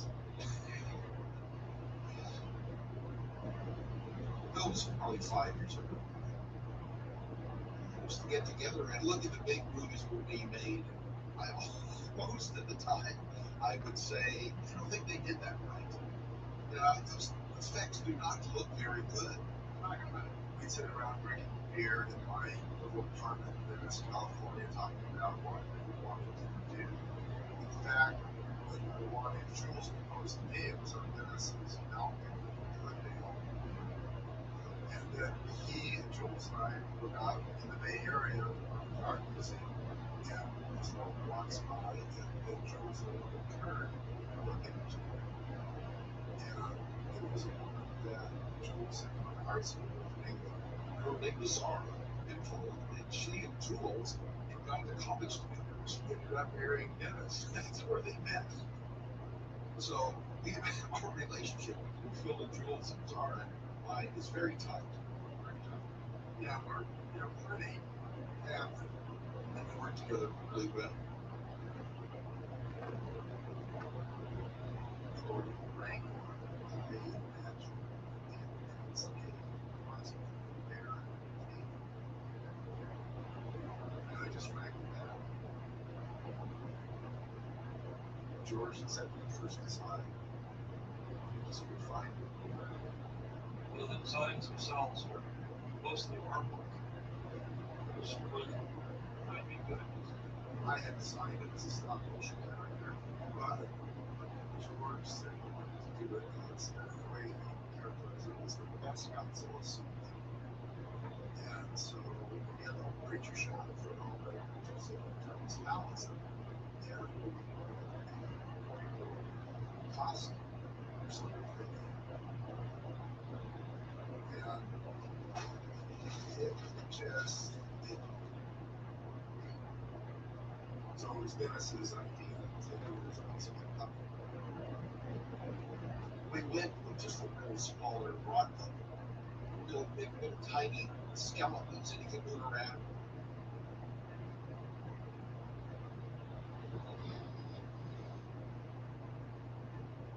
And we made a whole miniature set that it was in. All sorts of stuff to make it look big, like a professional movie, instead of a bunch of kids having fun. The arms were controlled separately from rods coming out of the elbows going down, devised out with the communication.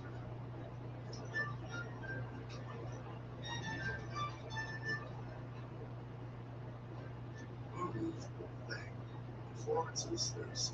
There's me. I've got my hand up his ass doing the scale. There's a guy, Thomas Amron, with got a pistol in the so him hitting the black out. Another guy at the table that we do the feet. Some scenes we shot at 72 frames a second, 3 times faster. Camera would get up to speed. And we just go like that.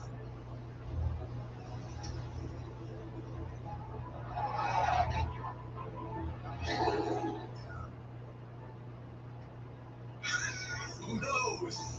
And so we would do a lot of takes. All the time we're saying, what can we do to make it not look like a bump, right? Let's try backwards. Let's try backwards at a slopes and see if when we run it forwards, see what we get. Then we tried that. I think that's in the film.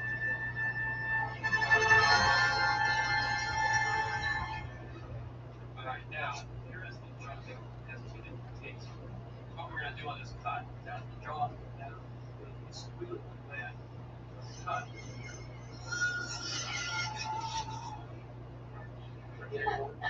Squealing stops. Starts chewing, and then what he does at the very end, he turns forward here. See his move. And then starts to move forward.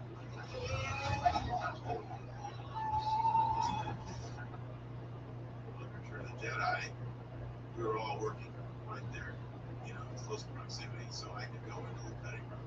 If George wanted to change sequence, then he would explain to me, I'm going to throw out these shots. We need a shot in your place that does this. Give us sort of guiding us and steering us. Rebels, we better report to the base.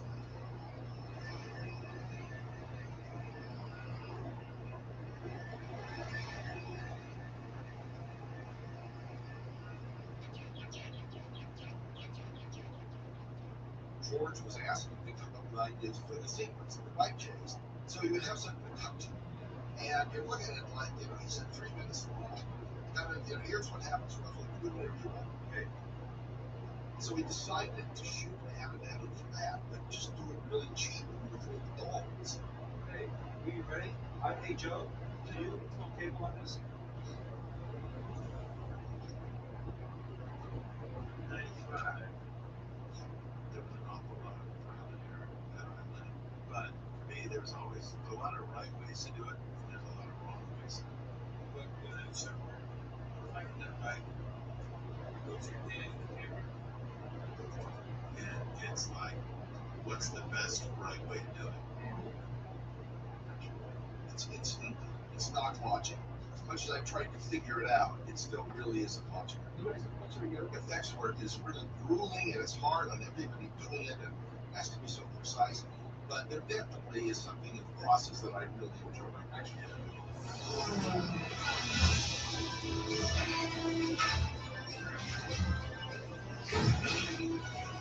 We've used this little animatics, our guide, for the final shots.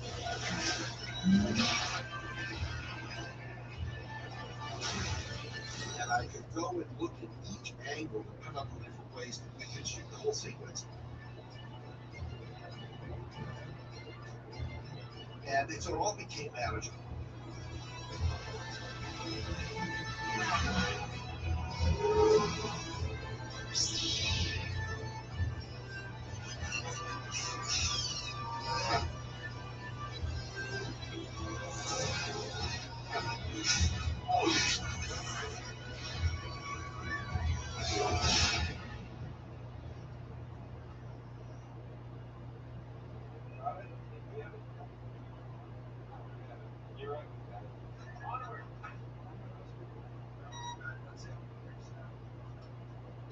Jedi, for its time, it had 900 and some visual effects shots.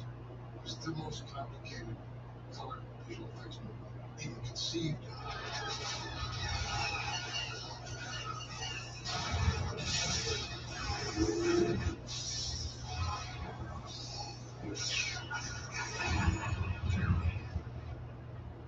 But I think that as Island evolved and as the Empire Strikes Back and Return of the Jedi came along, it got harder and harder to maintain that essence of what Island was in the very beginning because we were trying to repeat it. We were trying to create something that was better. And I'd had enough. I was burned out. Jedi was not fun.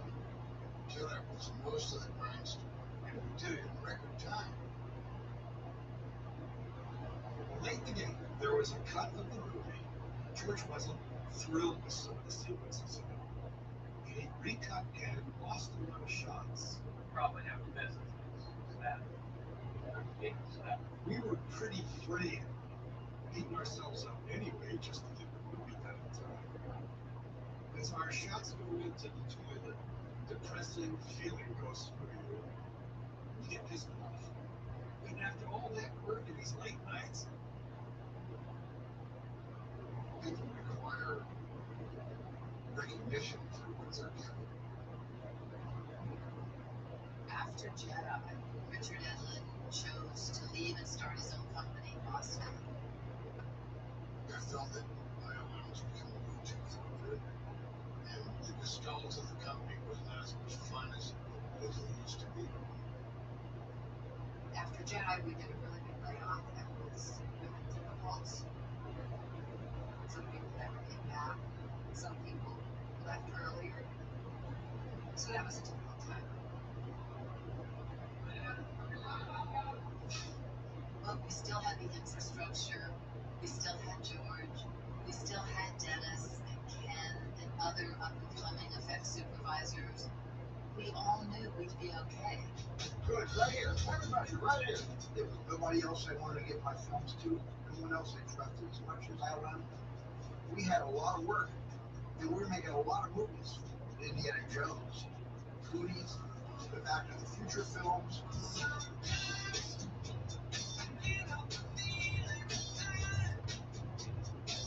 ILM was the place. I mean, there was just no discussion about it. You know, that's where you went to do your visual effects.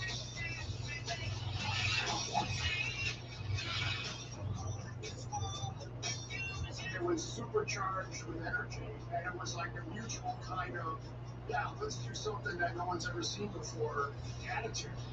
I just can't help it feeling the life of illusion.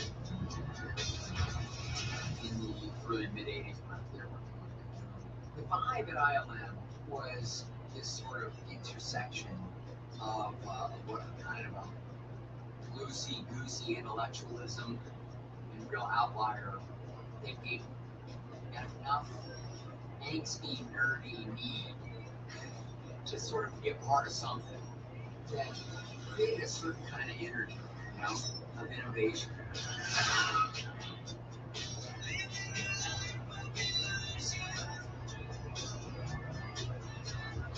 We had just finished Indiana Jones on Temple of Doom, and I made an appointment to talk to George.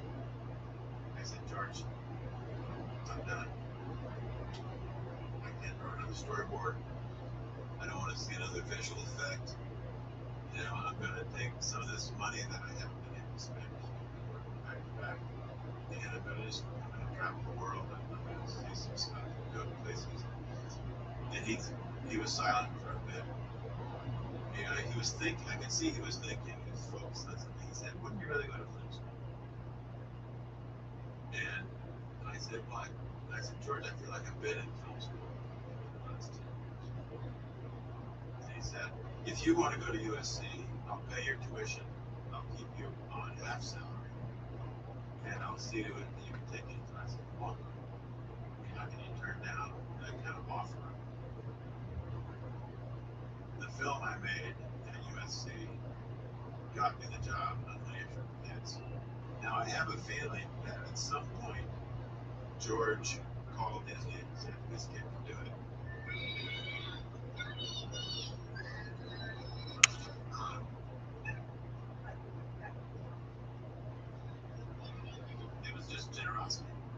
how do you repay somebody for that?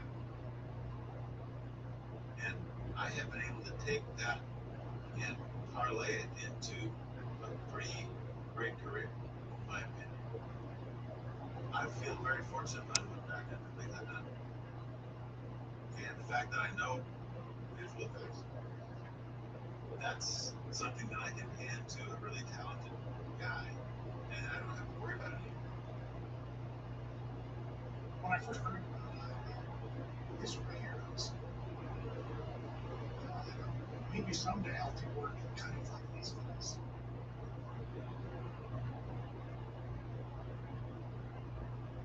I grew up in Harvard. My dad was a nuclear engineering professor at the University of Michigan. Well, I'm Glenn Hill, chairman of the Department of Nuclear Engineering at the University of Michigan. Well, I grew up in a family of scientists, engineers, and medical professionals. I was a science fiction nerd. I also like doing things with my hands, clay animation, making, taught myself basic digital electronics, and things like that. I grew up during the golden era of space exploration, Gemini, and I still remember being wide-eyed and breathless watching Neil Armstrong land. That was a big deal. Here we are, human beings sending people to the moon. What a fabulous age. What really cemented my commitment to film was a fortuitous business trip to May of 1978, so about a year after Star Wars came out. He had a Society of Nuclear Medicine conference that was being held at Anaheim Convention Center. And he brought my two brothers and I along with him. So there I was next to Disneyland in this hotel room in Anaheim. And I picked up the phone just as a curiosity. And I looked to see if there was a listing for mine. And there was. I've been doing a lot of model making as a hobby at this point. And I called up and I got really cute. I said, my name's John. I'm interested in working in film industry. He said, why don't you come on down and we'll show you around. I didn't tell him I was 15 years old. But the next morning, my dad drove me from Anaheim up to Van Nuys, dropped me off at the island facility, so I spent a whole day at the island. Lauren Peterson was my host, so we drove me around. Grant comes to me and says, there's a boy in the front that needs a tour. I went up and got him, and it was this 13-year-old kid, 14-year-old kid.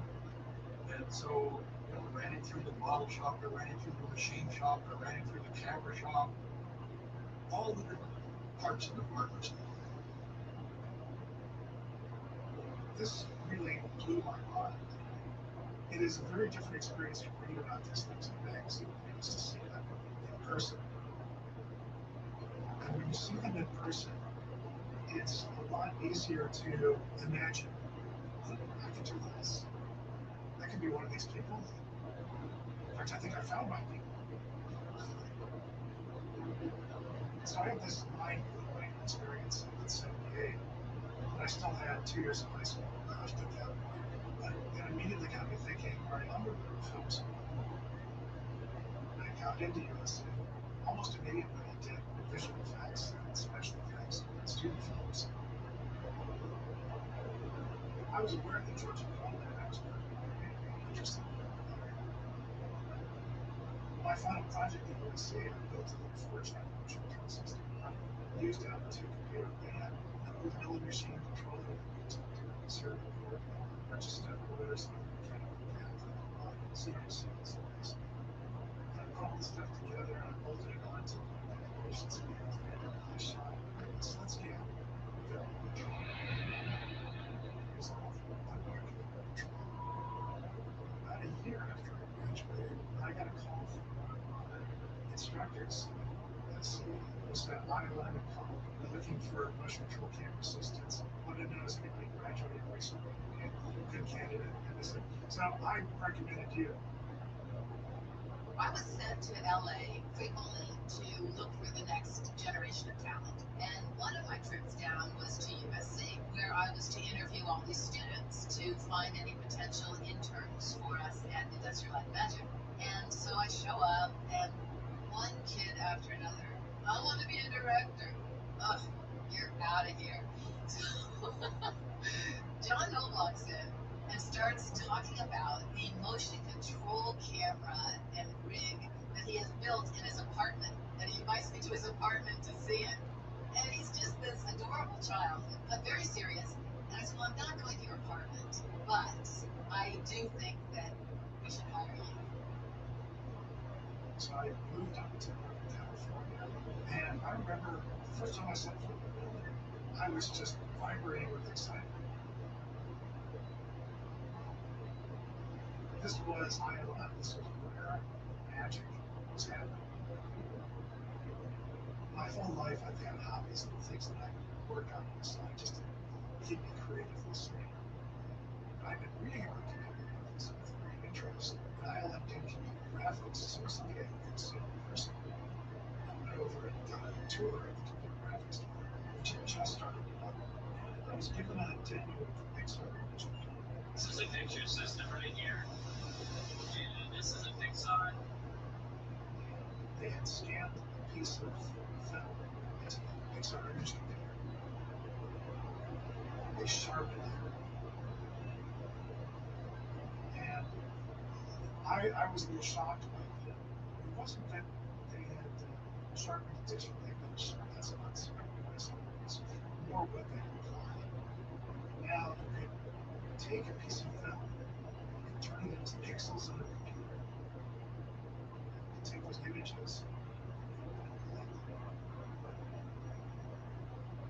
you could put that back onto a piece of film. And this meant that there was literally no limit. And when I saw that, I felt like I had seen the future. I just couldn't believe that nobody else was just jumping up and down about this. No, this is going to change the world. I knew digital technology was going to be ultimately the most important thing in movies. The old way of doing things was going to be gone. His first shot throw to backwards. When George first told me the fact that he wanted to change the way movies were made, I didn't quite understand that. Because I thought, wow, we're making a movie and it's a Star Wars movie and it's a big success. I mean, what else do you want? I was naive. I first met George in 1975 when the opportunity came to work on the first Star Wars movie. George and Gary Kurtz were looking for some student interested in sound to hire to record sounds for the film. They had one specific assignment at that moment. They wanted to develop a voice for a character, Chewbacca. I went through the script to see what part Chewbacca was like. And I realized reading the script that there were all sorts of sounds in this movie. All you know about Jawas, the Death Star, laser radios. And so I went back and said, well, you've got a lot of things in this movie that need sound. Want me to work on all of this too? I said, yeah, you might as well. Go ahead, just work on everything.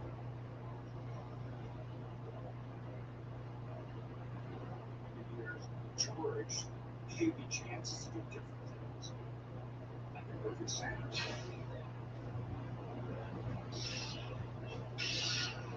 He's a writer. I was a second unit director. I was a filmmaker. And as I got more experience, I began to see, George is right. We need a better way to do this. That whole transition into digital was huge. We started it really right after Return of the Jedi, and we spent over 10 years, lots of money, to develop digital technology. Nobody knew what digital could do or couldn't do. I think George is a dreamer.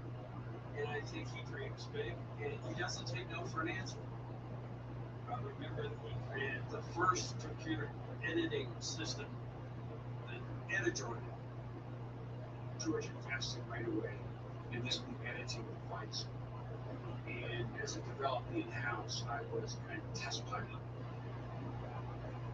I was very tired of going through bins looking for 3 frames that had been cut off, asking the assistant to get me a piece of film, and it made it so it would take forever to cut a film. I was too impatient for that. So we started building these digital editing systems. I was there when it tests and fascinating. Also, I needed a place to turn up the lights. I remember these rooms of machines all lined up, and he was going to do this demonstration, linear and non-linear editing, whichever that is. There was no equipment, so we had to build a system around the equipment that was all digital. Now we can access video randomly if we have a disc to tape. And they press the button and nothing worked, and they had a meltdown. But he kept pushing it, he kept doing it, he kept doing it. He knew it was right. And now we have Apple. There's no faster way to edit on the market today. I remember visiting Illinois one time, and Ben was showing me the editor. To me, it was like a seance. It was like suddenly in this table with a screen and no film or anything, and all of a sudden the image would appear. And it was sort of magical. George knew this was going to happen, and that technology would take us to that. It is what happened with CGI too. We reached the point where we could do something with computer graphics. We could do image compositing, painting, touch-up, all on the computer. Lucasfilm programmed its image making know-how into computer chips. The result, a special purpose machine called Pixar and Catalog. Pixar gives itself a computer, which is to form pictures. That's the work at extreme high rates on images. Pixar's with their technology are for sale through a new separate company at $100,000. We had built this special purpose computer called the Pixar Image Computer that would handle film imagery or ILM filmmaking. But Pixar Image Computer had a paint program that was really cool. It wasn't much practical at the time. But John Dalton and his brother Todd, and they decided to write a paint program running on a Macintosh. Thomas was a graduate student at the University of Michigan. His doctoral thesis that he was working on was vision algorithms for how computers can recognize objects in a digital picture. My first thought was that looks a lot like what I just said in the computer graphics department. But the Pixar Image Computer was this $120,000 piece of hardware no hobbyist was ever going to get to play with. But Thomas was making all this stuff on Macintosh. I remember writing him about, hey, how hard would it be to take the core of this main image processing tools and bundle those into an application, a standalone application that does that, that displays images. Well, I don't know, it's maybe a day or so. And so one weekend, the application was called Display. They just did that display of one image. And I thought, oh, this is really cool. What if we could do this? And I started egging him on to add this feature to it. I felt like, there's something here that I think could be commercial. This first reaction was, you're nuts. Do you have any idea how much we need a commercial application really is? Happily, I did not. That turned out to it turned into Photoshop.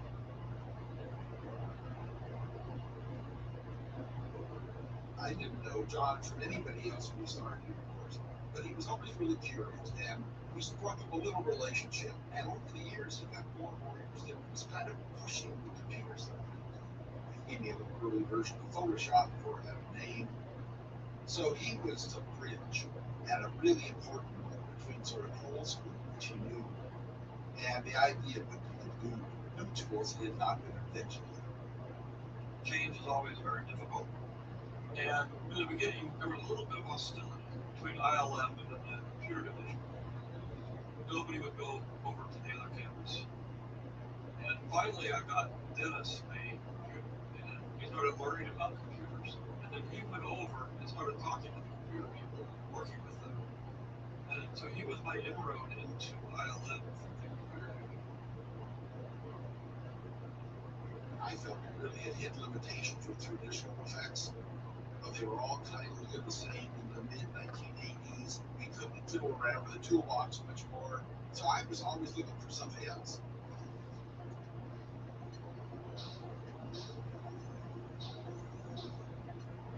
Computer graphics have been floating around as an idea since the 70s and all. We kind of see it, kind of looks fake. So, as we set up the graphics department, I would stick my nose in there every so often to see if this was actually going to be something that was going to deliver. George put a lot of money into this. So this was the promise that we're going to be able to use some computer graphics. But it was a lot of time software and building this and that, you know, occasional dog and pony shows, and then 2 years later, you couldn't see the difference. Dennis is this completely wide open person. You listen, you like new ideas. But at that time, the computer division, we were actually trying to make these animated short films. So what we were doing was not relevant to what they were doing. In fact, I met with George, and I told George, no, what we want to do is animated films. And Campbell was hell-bent to make cartoons. And so he hired John Lasseter to come in, put him in the closet, and making these little cartoons, proof they can do it. In the 6 years that I was in personnel, every one of the projects that we started, we got started on the technological end. But it was clear that the goals weren't entirely lined up. And so the decision was made to sell us.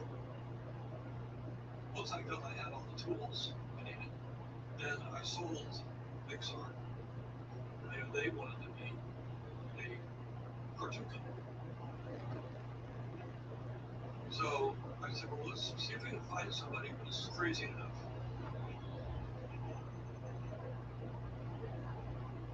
I ended up selling it to Steve Jobs. But I knew he would actually follow through and work it over into a movie company.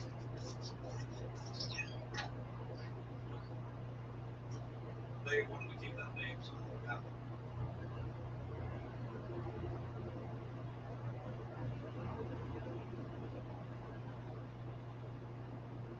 George sold that whole division to Steve Jobs. I was sorry to see them go, but immediately ILM just rebuilt. George brought in workforces to actually do what we needed to do, which was support visual effects. And boy, did they. So now ILM could make their own computer graphic department. And once we had control of that, is when I think we really could then focus on making movie effects. I talked to Dennis Merrick, and he said, I might be able to show you something. I thought, one, totally fake. Two, it was ludicrously ambitious. But it will be so cool.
I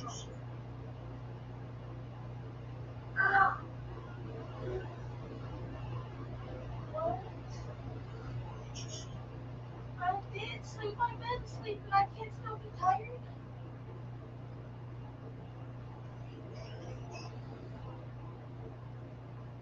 And I just woke up to you moving around and rustling.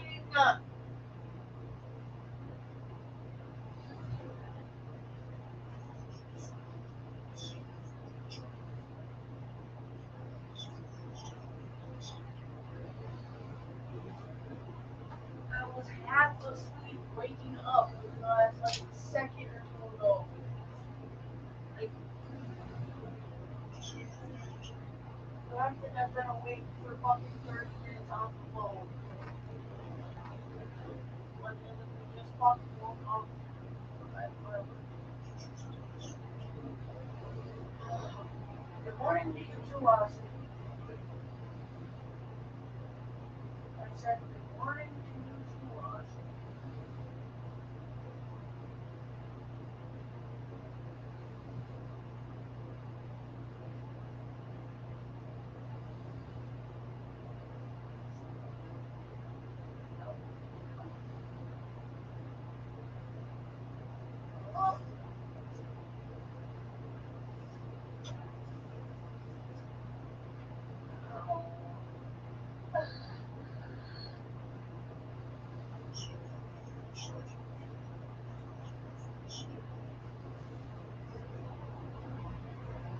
Oh, what are you talking about? I can't never win with you.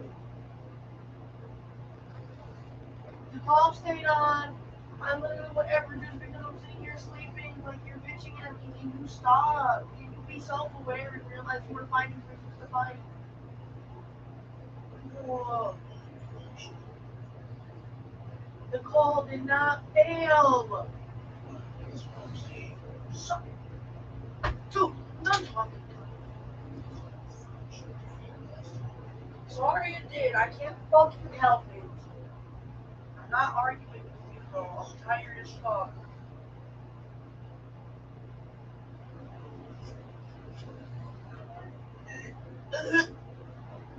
Oh, stop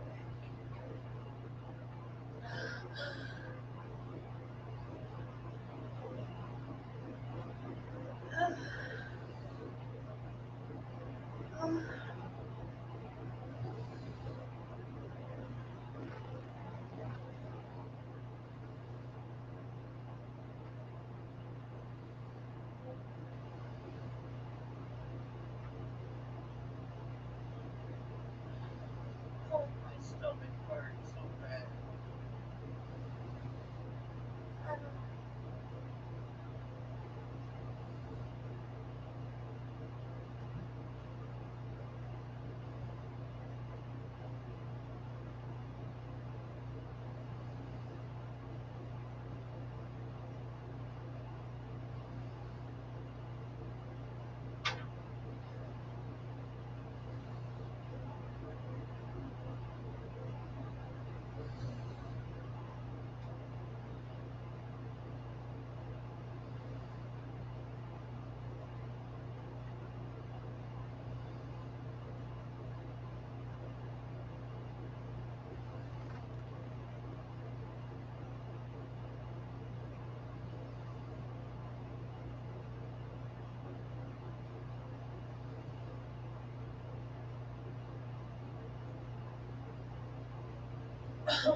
Because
I picked my phone up. Will you please stop? Oh, I just said I don't feel good and my stomach hurts. You just never know when to stop. You don't have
I started shit with the kind of open that I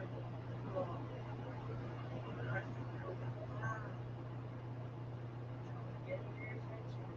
Sorry. Just that. Hey, bro, sit on the phone. But I just tell you myself.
Star Wars comes out in December 77. I'm 13, living on a cow ranch in Shawnee, Colorado. Me at 10 years old, I was about 18 and something. Actually, 10. I'm at the age of 15. I hear this film's supposed to change the way people make movies. I was watching something on this first comes up to into space. This way home. Star Wars. I didn't go into it cold. We knew that it was some big kind of space opera. I saw Star Wars the weekend it opened at Robin's Chinese Theater. I would say the quest to survive with a few friends. I was in Hong Kong. In a awful place of fire. Which landed like 12 hours and flew. So it was like a short stop. It's absolutely fantastic. It was just magical. It was just stunning. It was like discovering another drawer of your house. It was like, what? I can go there? Fine, go ahead. My reaction was, wow, because could make movies like that? It really opened my eyes. He took everything to another level on such a massive scale.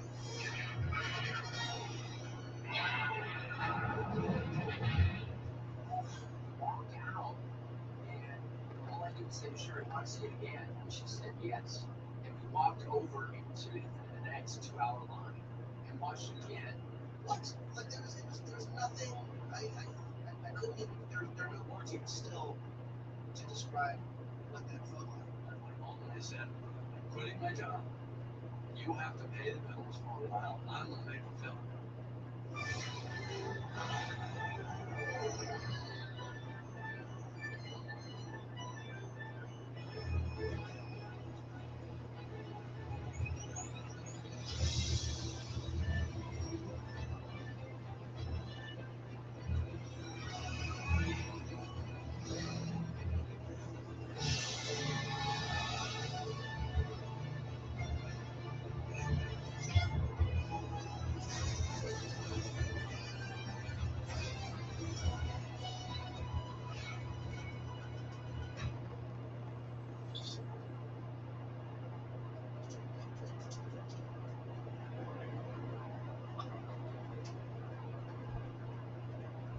But Star Wars ended.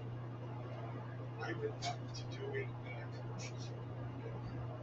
And figuring, well, that's the end of that. So that's the end of that. We did our job. It's a great team.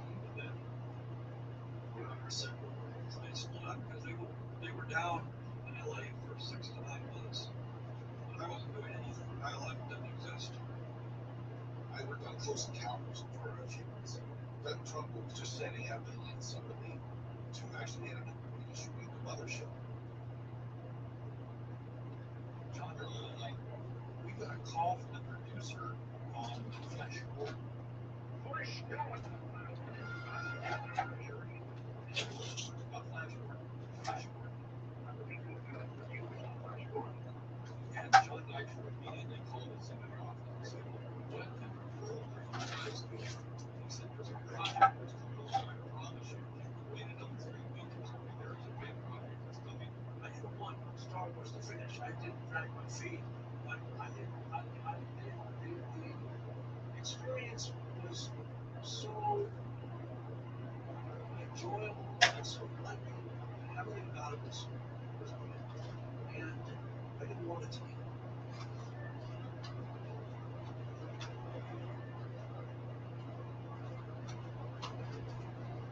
I wanted to keep that place. I wanted to keep those people. More than anything, I wanted to keep those people. Those people were my organization. The people were as good as that state. It was so exciting. Coming to work was fun. I went, this is what I want to do. But at the time, even though Star Wars was a great success, there was no way of knowing for sure whether the ILM would continue to solve the world. So I pursued that was where I took it. He created a company called Apogee. Apogee got the contract for the Galactica. I came back, and I was probably done with Galactica for 8 months. So that crew that had finished for Star Wars was still together doing additional work in that environment. With that, we got the tools, we got the people. And we were still only had enough to do Galactica. White Source doing this, right? And letting us do this. I lived in town. I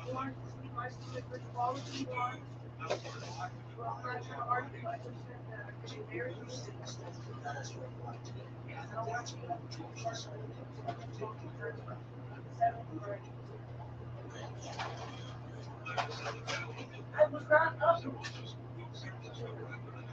make movies in LA. I was working in the walk shop in Galactica, and Richard Edlund came downstairs and he said, there's a phone call for you upstairs. Not saying it very loud. It wasn't not breathing. It was a phone right here. He said, go upstairs. Take your phone off the book and Joe's there. Go right now. And said that we want to see people in Northern California, but basically spread the word that we're talking to very few people. There was always talk about a secret choice. So basically, I said, look, if I get a call from you, you know I'm going to take that call. And I just And we were all sort of saying the same thing. We did hear that maybe George might be doing another Star Wars movie. Dennis was slam dunk to that. I would never care. I went to would you like to go to San Francisco? Pay for getting you up there, we'll find you a house, and da. But that was performance based. We have done the best jobs. Some people didn't want up there. Some people we had to try to convince them that we knew we wanted to cover this. So I think it was really important to me. I certainly saw that with George, and I saw the people that also invited them. It's like they went through and picked the people that they thought was someone who was a kindred soul. I'd argue their band is incredibly well received. And our reputations were on the line to best of them. And so basically, when the phone call came in, I left. For me, there was no question. I could stay and work in this sort of rundown warehouse in Van Nuys, or I could move to Marin County and start a whole new visual effects facility. I think most of those guys were very much of that kind of person who would rather be in a place like Marin than Nuys. The day of awakening, that actually was the last one. I was sitting outside in Van Nuys when we were doing the live thing. The Van Nuys airport is a half block away. It's 105 degrees. We're facing due west from the sun, and the sky was orange and yellow. And it dawned on me, this is hell. And I had a chance to get out of it and go to some place else, and I just, that was it. I don't know. I mean, it's weird, right? Because this is a movie up north. I wasn't invited to go.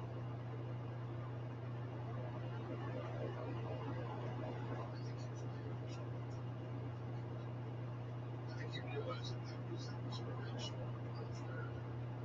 He did a great job. But he was in a very difficult position. He was under a lot of pressure. He was, I think, over his head. So nothing changed from that. He was pretty angry. I was not. I don't know. What was I doing?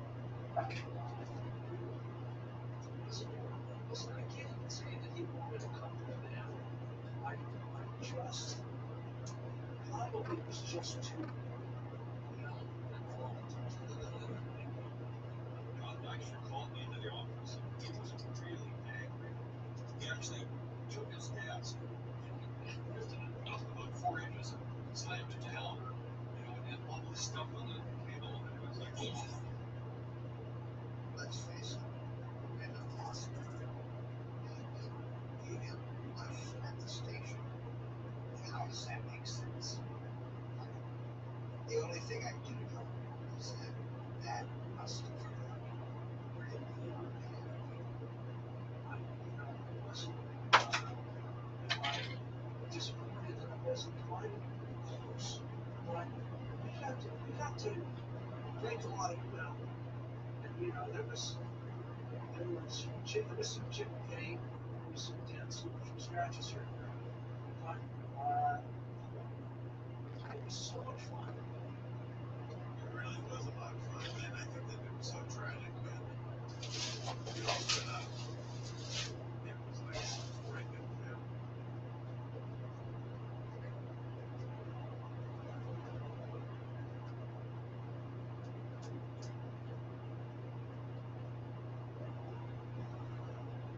It's just going to be for a 2-year job. That's all they can guarantee. So I said, okay, and I actually convinced my other friends to come up. So that's kind of where it started, and that's where we were at the Critter facility.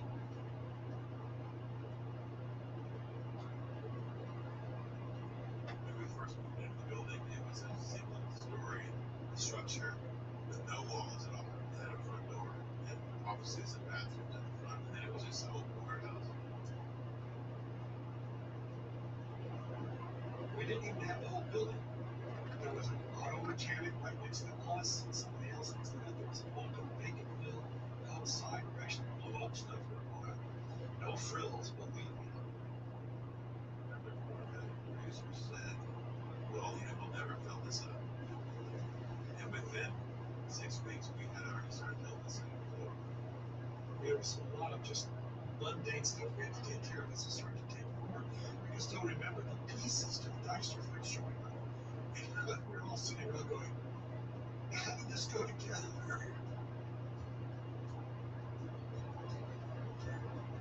We had to get going really quickly, and somebody came up with the idea, well, if the carpenters would give us 2x4s, we would just lay out the rooms where the doorways would be without doing drawings. And so they just started building the walls and everything where we said, right in the morning, the 2x4s would be moved over 2 feet into my department to make someone's hallway a little bit wider. Lots of it's not quite big enough. And there was a hallway where they put all the film purposes and band songs, and it was just like, that's a huge mistake, because there's just a lot of traffic going through it. It was just waiting for the exit. So it made a whole so cast it. It was another band song. We just left. And, days later, the song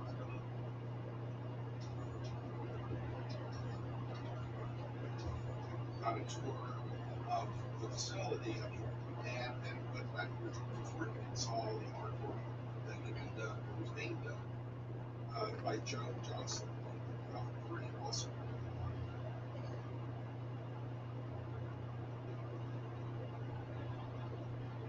That was the study for pretty hard. This was just really a big step beyond what Star Wars was. From the scale of the film to the scale of the effects. All these different locations that all needed problem solved. We knew we had to top Star Wars. And that's no mean feat. It was a little bit scary. And 1,000% excited.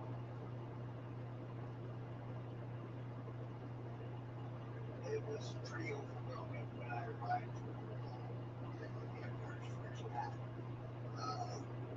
I had done map paintings on Star Wars. Probably there were only about a dozen maybe not in the map. But suddenly, 15. One of the difficulties, of course, was to staff it, because I had to re-staff the company. Now it was a supervisor. In Star Wars, we didn't really know what we were doing, but now we knew what we were doing. We had to do it again, but we could do it better. My mother was interested in what I was doing, and we're working on budgets and scheduling. How can I earn, calendars? And she said, well, how much money? We're talking about money. I said, well, I think my budget for this year is very well. And it just, all of a sudden I knew that she wanted to end the conversation and go off with the neighbors and somehow blend that into the conversation. That her son was working on the budgets for the next year of $3 million. Well, it didn't sound right at all.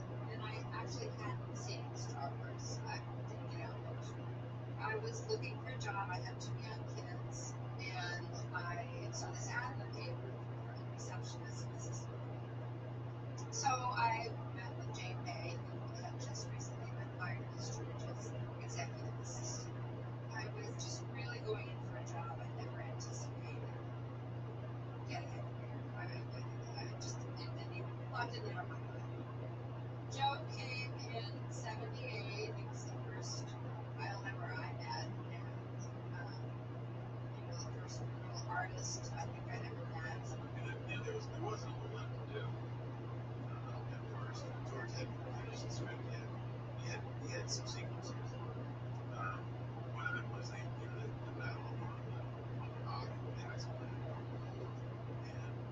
George said, just draw some interesting shots. The rebels are here, and the Imperial army is coming on this ice plane. And I remember him showing me a clip from the ISIS thing. Elton Nevsky was from the beginning of this battle on ice.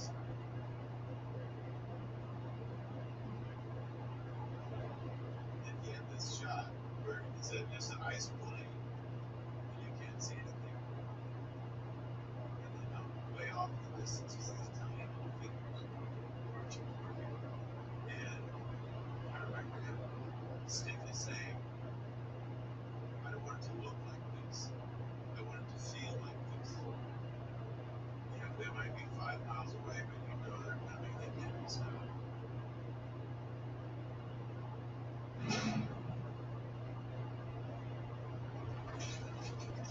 George knew he wanted to slow down.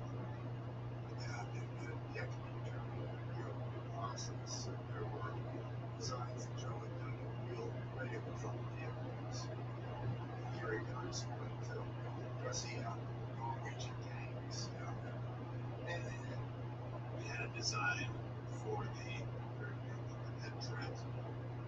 And Gary had arranged with the Norwegian army to borrow 6 tanks. And he gave me a picture of the tank that they were going to borrow. And he says, design something that we can cover this with. And I said, okay, well, it's going to look like a tank. If you see treads, it's always going to feel like a tank. So all this stuff was flying around, and they were pretty much impressed and convinced George to do it stop motion. And then we had control over these machines that would solve the stop motion. Unbelievable, way. I found this brochure from the U.S. Steel. They had produced this thing in the 60s. There were illustrations by Sid Mead. It was all about, this is what steel is going to be in the future. And his illustration was really amazing. This portfolio was fantastic. U.S. Steel would give it to you if you didn't request it. So everybody in the industrial design had Taproot just to sad that they couldn't get it. One of the illustrations was, they call it a truck, but it was a 4-legged truck. And it was walking through the woods in the snow. And I said, that's it. Instead of it in a truck, we're going to make a military vehicle out of it. So I studied some military vehicles, to look at detail. And I said, okay, once we've got this thing on 4 legs, we have to make it anthropomorphic. It has to look like it is a creature. And Joe, I guess you have to imagine like a dinosaur. It was actually a huge prehistoric mammal called the pterodon, which was kind of the conceptual model for the Let's put the cockpit out in front on a neck, and it can look around. And it's got these gun ports, and they sort of look like eyes. And it's got these guns underneath it, looks like a teeth.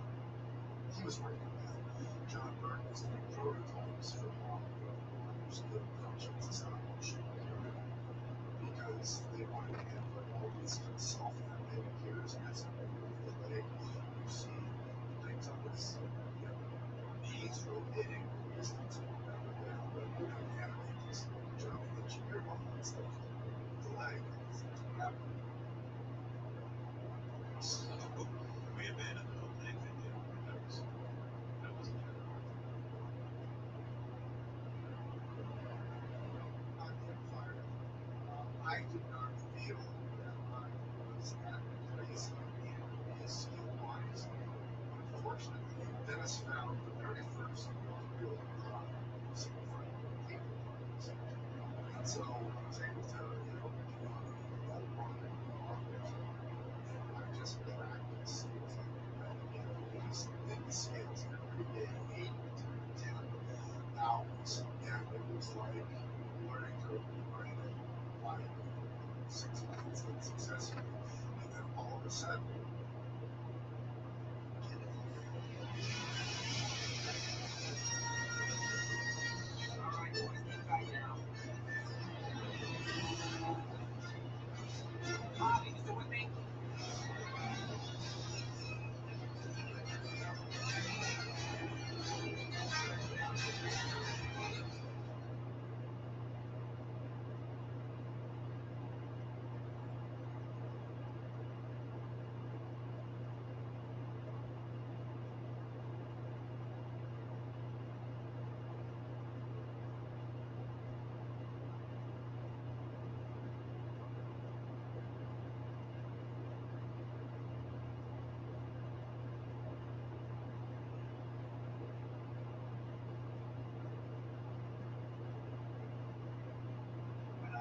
first thing I saw when I walked in there was Phil Tippett doing stop motions on the waters, and the set was amazing. I thought of that. Why did I not miss it? I just didn't want to be a clip immature. I didn't want people to say, good movie, except for those movie films. For some undershots in Empire, the water level was pretty cool because the set was maybe 40 by 40 and it was big. And I was looking at it, and there were two walls on the show that cuts through the legs of one of the goes out straight to the other one. And it's a part of it. And this is required to the animators and John Bird and John they were not going to go on the set next week for something else, so I got to do it. Set was up.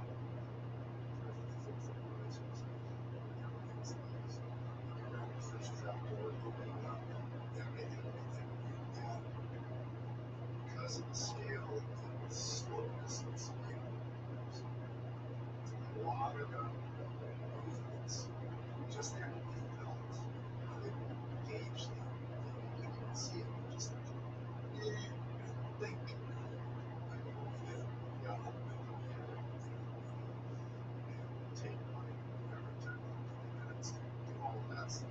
It's like, now, get on these things, count over the people, so it's over and over and over.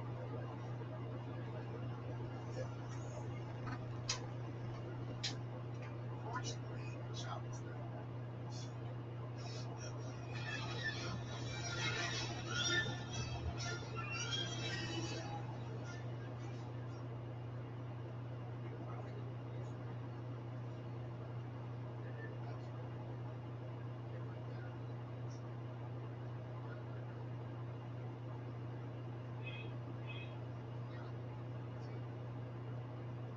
Empire, that was like gradual level.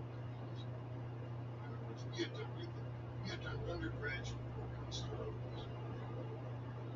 It's fairly easy to add a rocket ship over Star Wars because it's mostly flat anyway. You see them now. There's some shots that did happen for the Star Wars.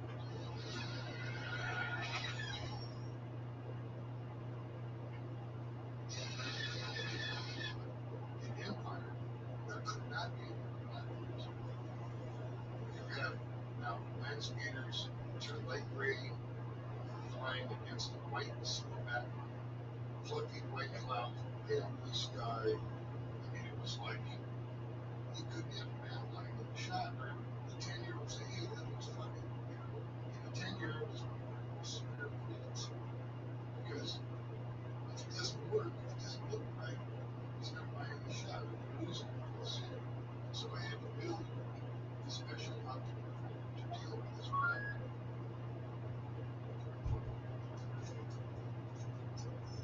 An optical printer is this giant machine. It's all using film. It's taking multiple pieces of film and running through this process, all lined up, pushed together like this.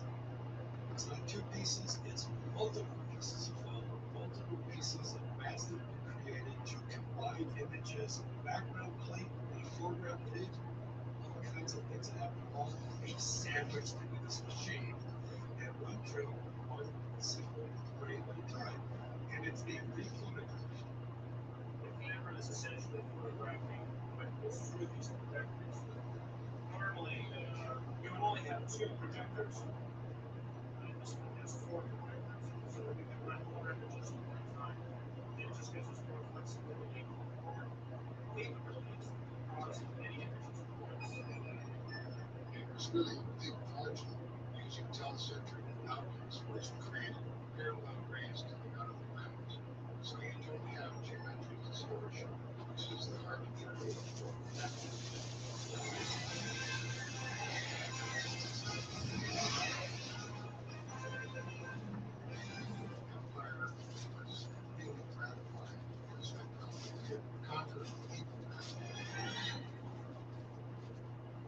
puts 4 years of knowledge was in many times positive things and elements together. So we are one of the original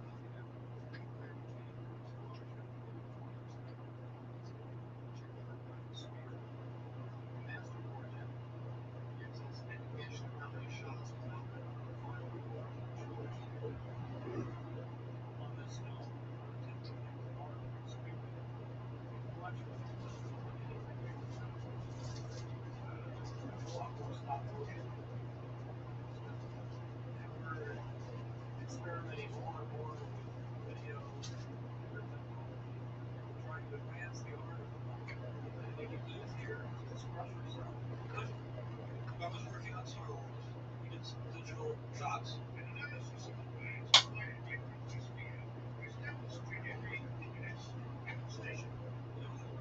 Demonstration of Death Star with that.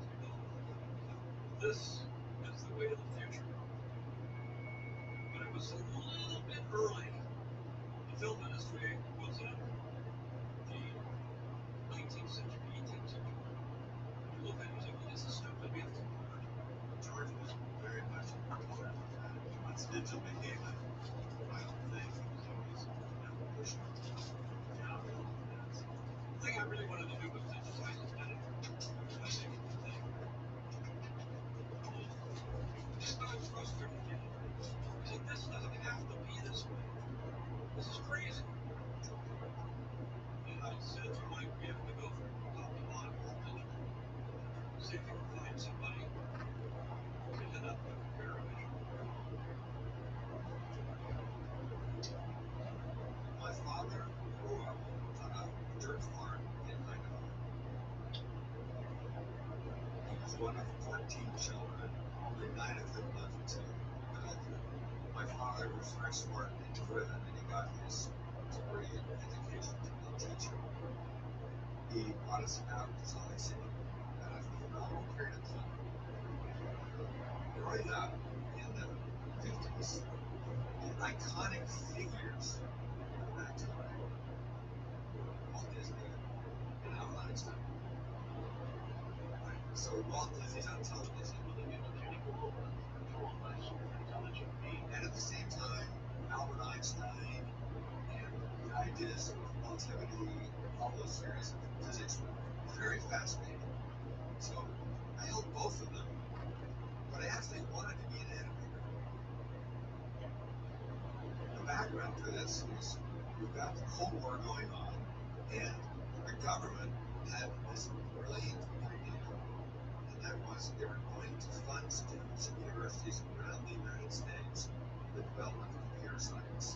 And it was what was then called ARPA, the Advanced Research and Project Agency. In fact, the internet came out of ARPA, but it was first called ARPANET, and the University of Utah was one of the first $4 on this network. So I entered the University of Utah and got a degree in computer science. The earliest computers were finance, bookkeeping, and stuff. I can imagine at some point it's going to be that big picture in graduate school. The very first class I took, I went in computer graphics. It's like, Don, holy cow, you can make pictures here. We can do animation. And all of a sudden, man, everything's a shit. So I thought, well, I'm going to try to animate my hand. So I did a plaster mold in my hand, learning the hard way that you should mask it at the back of your hand first. So it's simply a razor trim, cut the hair to get my hand out of the mold. And then I digitized it, wireframed, took it all, and then I wrote the software to run to get animated. This time it was something like I believed at the time that we were 10 years away from being able to make an animated film. We had this list of things that we had to solve. And at the beginning, you don't know what the answers are. You just know that's the problem. And I didn't even know what all the problems were. But the ones immediately in front were really big. So who's going to support this? out of the blue, we get contact of that. It's almost looking for somebody to bring technology to the film industry. Richard Evans came out. We are trying to keep this whole conversation as he goes going on, but Richard watched me this big belt buckle. He says Star Wars on it. And he's talking to an artist who is inherently extremely observant, who calls out the belt buckle.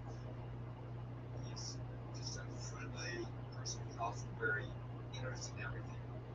So he's now seeing for the first time computer painting, and this completely wrapped up into it. So you realize that something important has happened. Well, the first problem we saw was how to describe an object. The simplest way to do that is just draw it on the grass paper. This is just a cross-sectional view of what half in a simple cup shape, and a computer can then spin this around and make a surface revolution of what it would look like from different views. Now, this sort of picture is made of an array of little spots on the screen, which are called pixels. You can see here individually each pixel magnified to be almost square. The idea here is that each square has a number stuck in it, and right pixel number.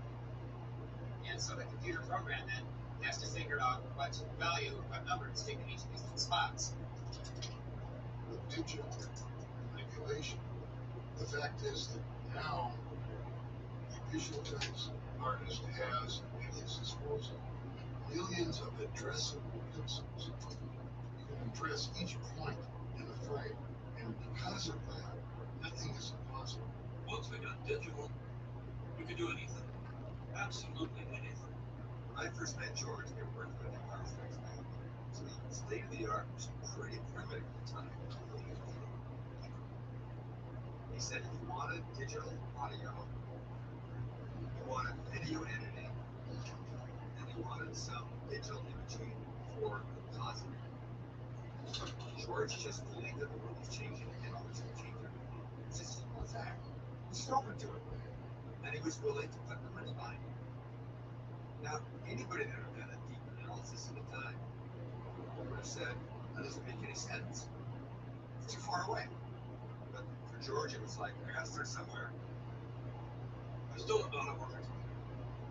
I barely know how to work my cell phone, but I know what I want to have happen. And I can talk to somebody, and they can say, that's impossible.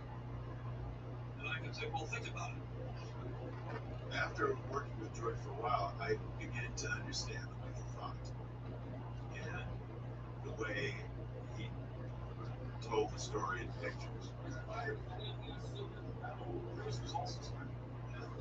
We'd pin the storyboards on the wall, and then he would go through with his red pen, and he would say, we don't need that, we don't need that, we don't need that, write those down. And we learned very quickly not to put the originals on the wall. Because you take a red pen and draw right through it.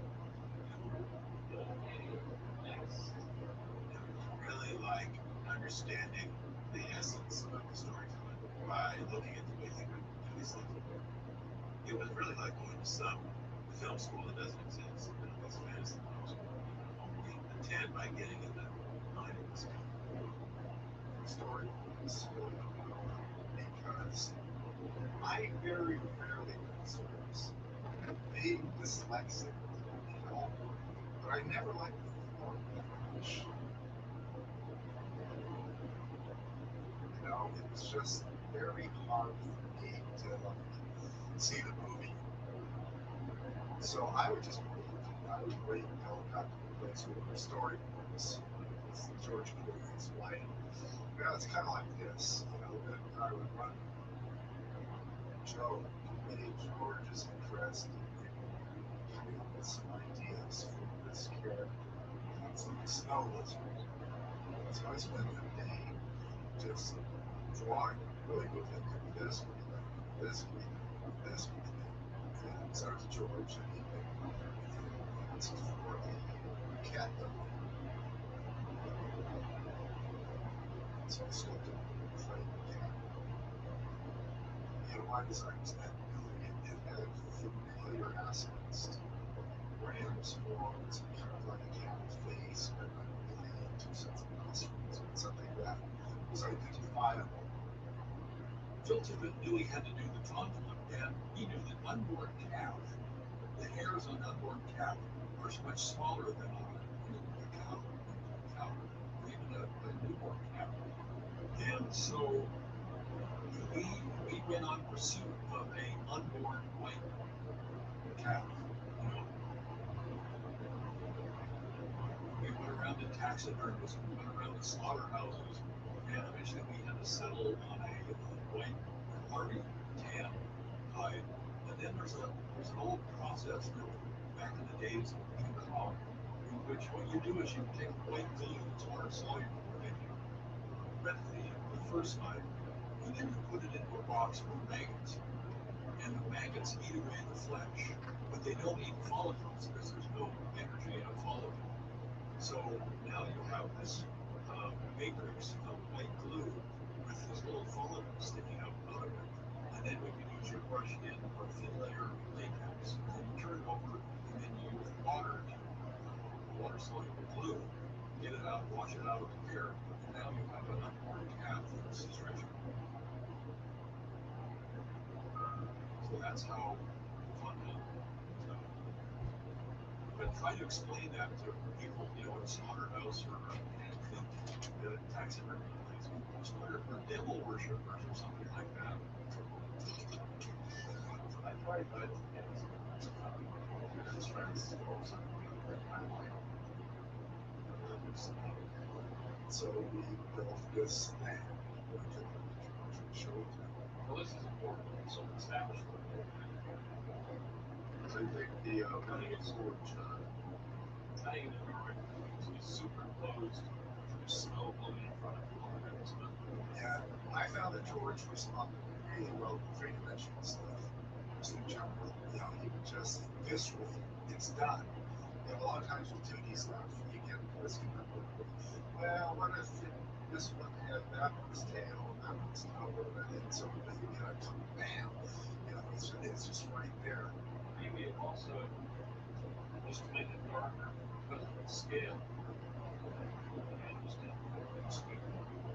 To me, it's like kind of a form of management that I learned working with George. He's just a kid creating things with best, making layers. I don't consider myself a really good leader. I picked people who were really good.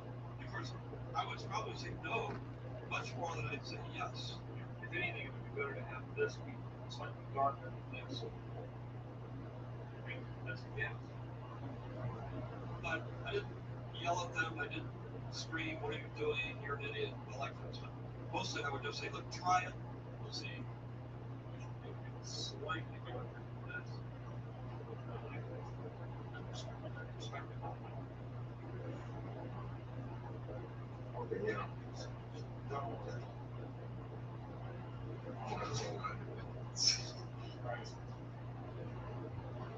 One of the things that I learned from George, this has affected my entire life, is that we had a shop in Empire State that he came in one day and we had a helicopter flying over this big ice field in Charlotte, Norway. And the camera's flying over it and kind of just looks down at the ice field. And he said, "Can you put a tauntaun running along what's running on the ice field out there?"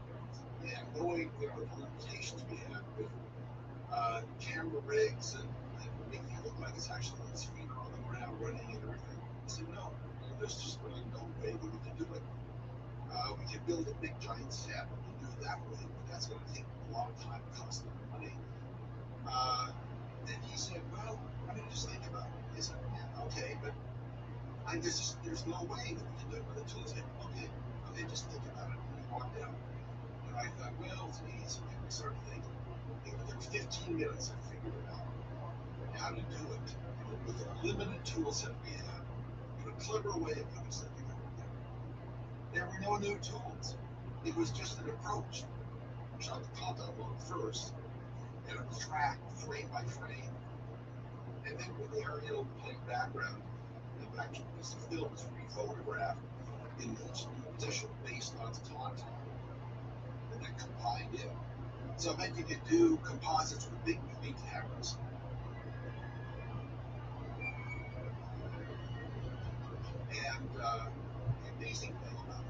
was very clear that before I could verbalize how I had figured it out, my body had figured it out. I just felt it.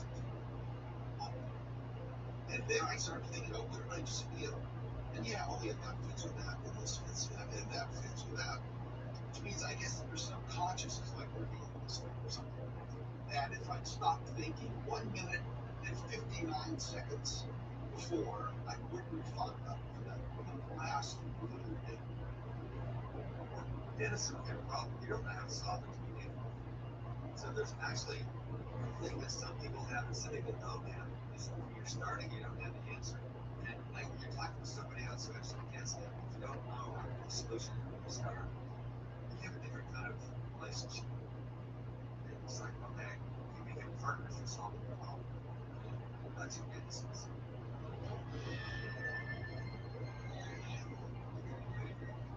Well, the whole idea of making something real is like really hard to pursue. But, you know, I have an obsessive side that I just look forward to doing this stuff. I wake up in the morning and I get like super excited. By the end of the day, I'm not too much for myself. I'm exhausted after that 2 or 3 years start calm down. And what I just recently figured out is I've always had depression and anxiety. Anxiety is never motivated by anything. It's just like, you know, like a storm. Like I took to the remote. And it was just like, yeah. But I realized if I made stuff and get out of my mind, I could, I was curable. The storm would just go away.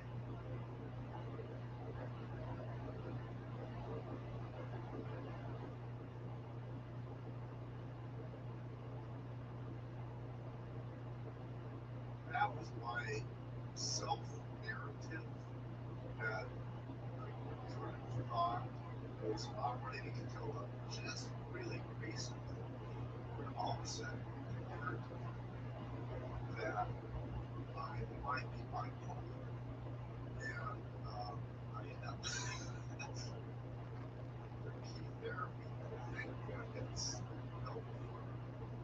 I'm very process everything really, you know, because if you do one thing and you do next, you do next, things stop pushing up it, you pull the furniture and then you play over it, and you mold it, and you get some latex, you try to do that, and then you do that. So you have to, you know, have all these skills, and it really is like a form of alchemy. You really do feel like you're on the stage, it's all blacked off, it's all quiet. It's got lights. How about bring it to life one frame at a time? This is being shot in stop motion photography. One frame of film and a shot for every contestant. So, in that one frame of film, this guy is running along, his back leg has his foreleg has the forward.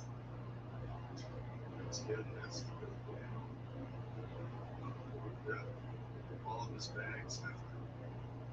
The rider has to rock on the saddle in relationship to these guys. He's the floor on the saddle. Yes, you know, don't you find it boring or tedious to do that stuff?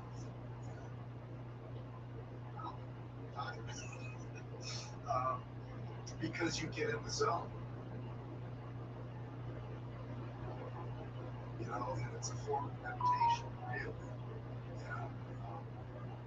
And you are just slowly way down. You're not even aware of it at all. And I think that's kept me from, you know, killing myself.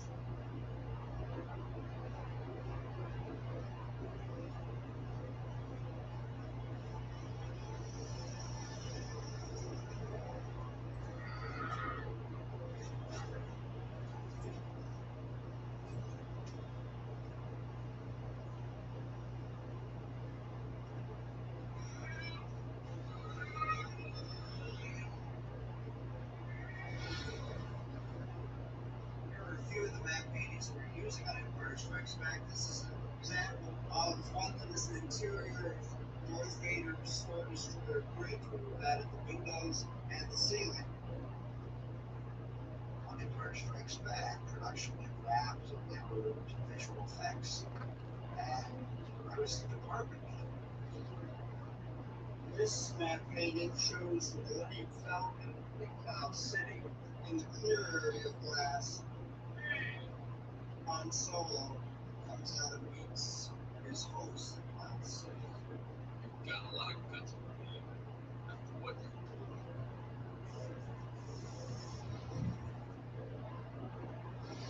It's another angle of the Star Destroyer bridge with the windows and ceiling and manufacturing.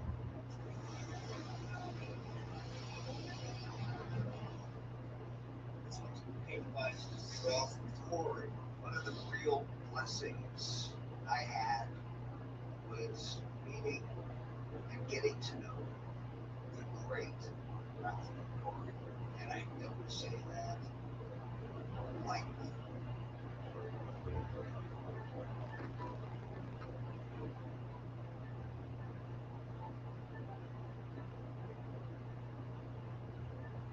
There wasn't much room, so he painted in a little back department.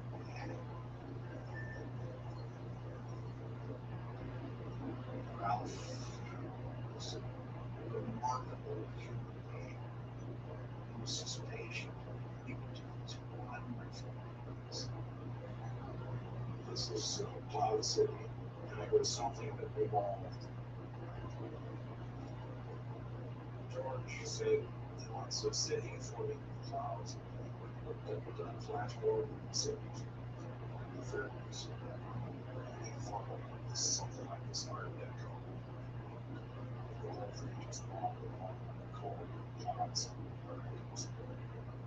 I came to other forms, thinking shapes that were like a piece of pottery, maybe. And as I worked at openings and windows and everything, I began to look like aircraft carriers and things. Fitting, I don't know why. These things are kind of amazing. It will just feel around so the box and just keep filling until it starts to corner. I have to admit, the only thing he was not pleased with is his clouds look like illustrated clouds. Clouds are probably one of the hardest things to make, and I didn't want to offend or his first clouds look like cauliflowers. I mean, they just seemed to look so I said, no, Ralph, there's so much more to it. And I tell you what, you know, wide shots of the Millennium Falcon, the sun setting on the platform. It's that good to the establishing stuff. And by the way, no, let me do the clouds. I'll do that. You're busy. I don't know if you want that or not, but I did the clouds.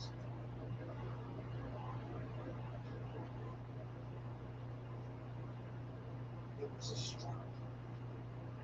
And sometimes George, I just want Ralph to step aside. That's okay.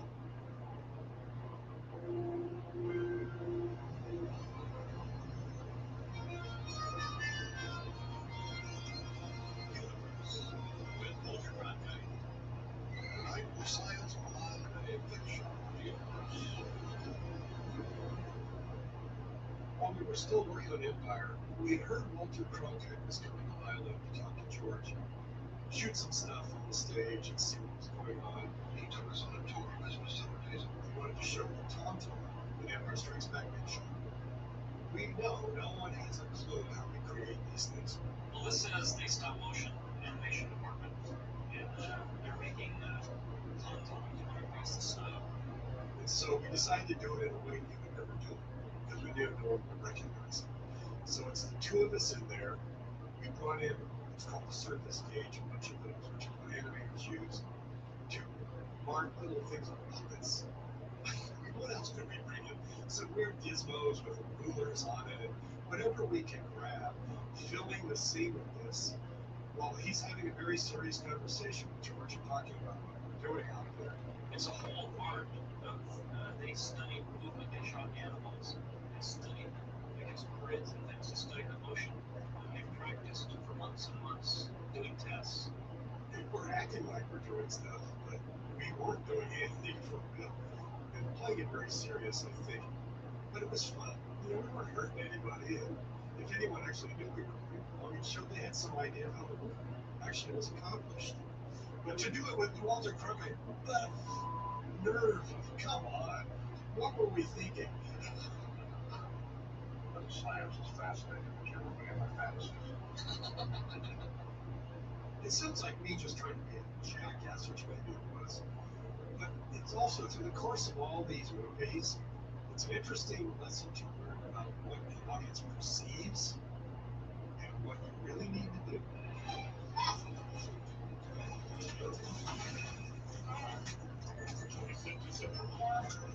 What are you doing? You're not actually going into an asteroid field. Empire Strikes Back, my version of Secret We Can Get Away With, were potatoes in the asteroid field. And I think it was my comment on the fact that some of the models are built look like potatoes. My assistant, Cell Eddie, and I bought some asteroid-looking potatoes, stuck them on this ring.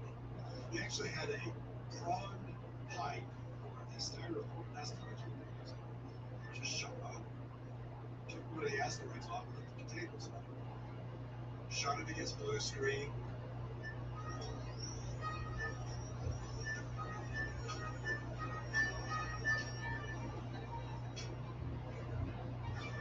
They're flying through, shots looking out the window and stuff. And some of them are potatoes. They've been around a million years. Not only is it funny, but it keeps you thinking about what's the best, fastest, cheapest way to do this with your producer's training. You know, being a successful visual effects person oftentimes is someone who knows how to cheat and also spend the least amount of money. There were all sorts of problems that we came up with that we had to invent our way out. For example, the stars streaking disappearing shot. That's the one where the stars going into hyperspace.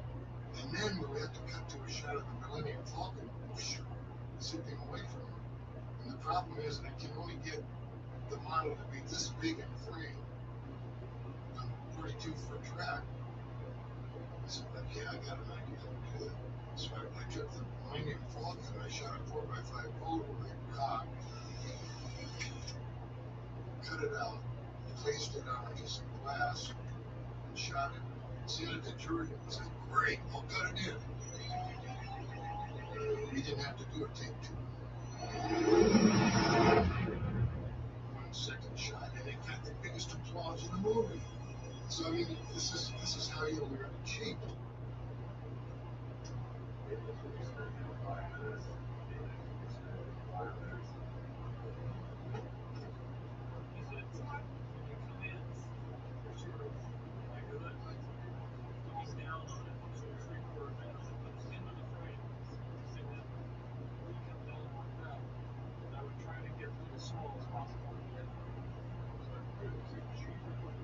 The perfect effect, it is conveying the point of the movie, the emotion of the moment. It is invisible in some ways. We have the responsibility to keep the train of drama even and flowing, enhance it whenever possible, whenever it's necessary, and to reel back when it's necessary. You have a visual effects shot, it's go, wow, what a cool effect. You have film.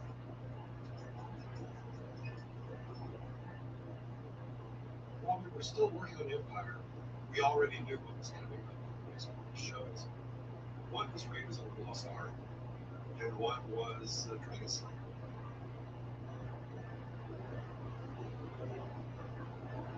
While started becoming more of a work for hire George Lucas' production company because Jedi was right around the corner.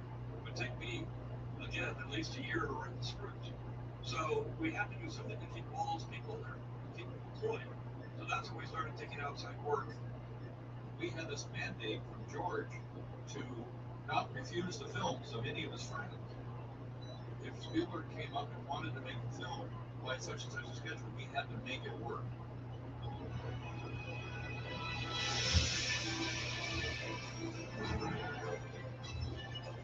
I was very excited about it. We did draw in some very interesting projects. And there's also opportunities for a lot of different work. We started making films that were like the golden eggs. And suddenly everybody wants to come to ILM.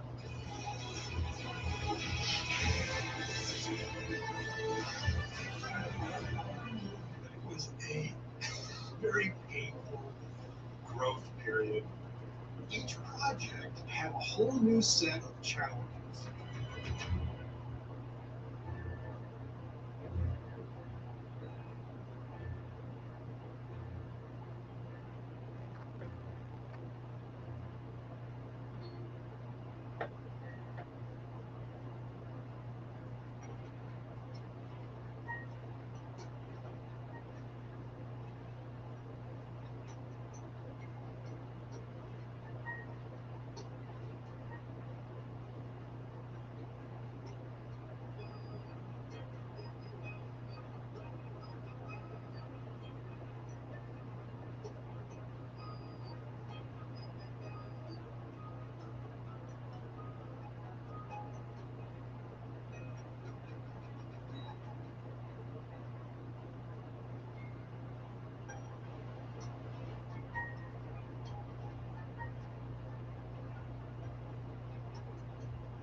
I remember the first time I got to Kerner, and the first time I saw, the fact they had really great junk food everywhere.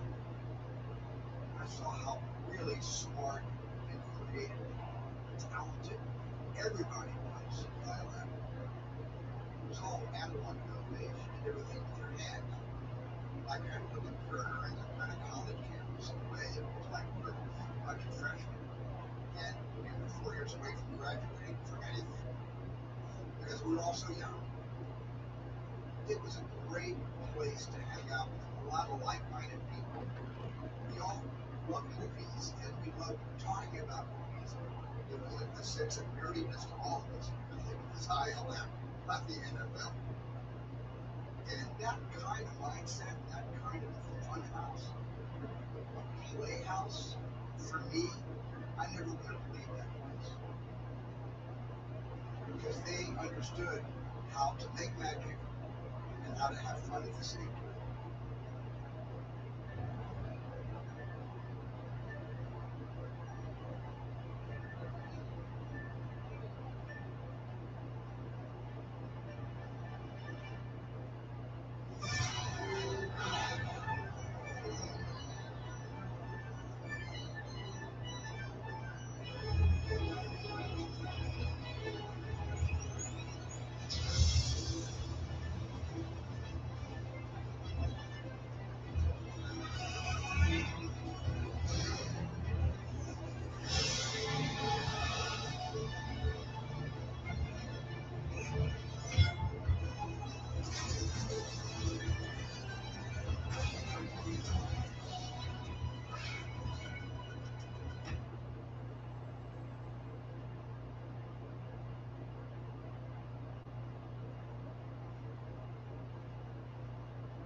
Terrible time on Star Wars because he didn't have a lot of George is always saying this is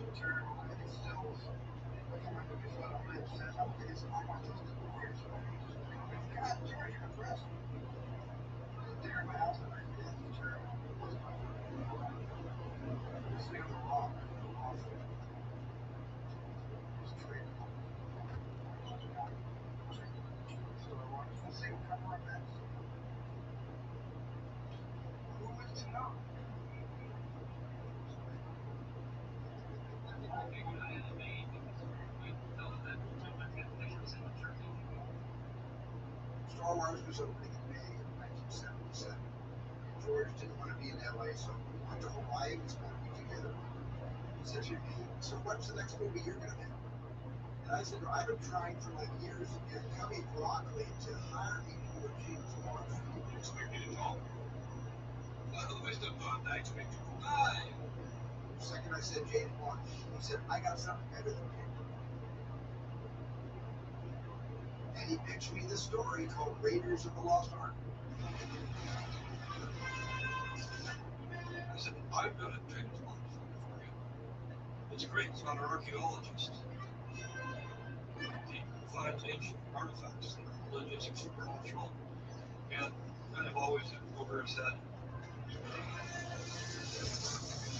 He was going to be a rogue adventurer that stops at nothing, fighting the Nazis to get his prize. I'm going into that track. Wow. This sounds like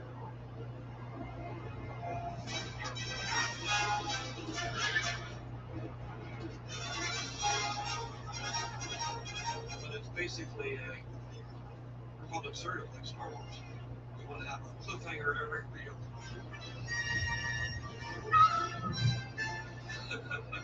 And then he said, "Okay, well, if you do it, you got to commit to doing it 3 times. Because I'm going to make a whole series of these films. Trust me." He said, I'll do it. It's just like that. I said, okay, well, let's make a deal. I kind of said to myself, well, look, if I'm going to go into business, there's nobody I'd rather go into business with, nobody I trust more. I remember that Steven said, "Here, read this. Tell me what you think, and don't talk to anybody about what the script's about." I'd not been in the business a long time, so it's not like I was used to reading a lot of screenplays, and I remember sitting there leafing through this. I hadn't seen anything like this in a movie before, and I kind of closed it up and I sat back, and all I kept thinking to myself was, how are we going to do this? It was so exciting. Raiders was kind of like the bridge between fantasy and real. So Raiders was, it was taking place in the Nazi era, but the opening of the Ark and all that was still kind of fantasy sense. So we had to make that work out. So man, you started here, a rumble, almost like Old Faithful about to erupt. And the rumble increases, the hum increases, and then the next phase of the effect occurs, which is where a rather gaseous, bluish green gaseous veil spills from the audience well down to that. Will be between Steve and special effects and me working out the final decision about how it's going to play out. We're dealing with a kind of special effect with a new look. I think a little more ethereal than what we've been doing in the past. I was shooting the ghost scene in Raiders. It's a real complicated issue with that kind of a shot when you're talking about what is a ghost look like. Steve Gawley came up with a very clever idea. Because we were using a cloud tank to manufacture a cloud from people.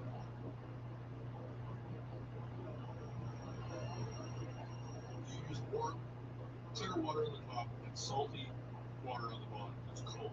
And so those layers would stay separate, and then you would inject a mixed temperate into the with a little device, and then you would just wait for the cumulus clouds to develop.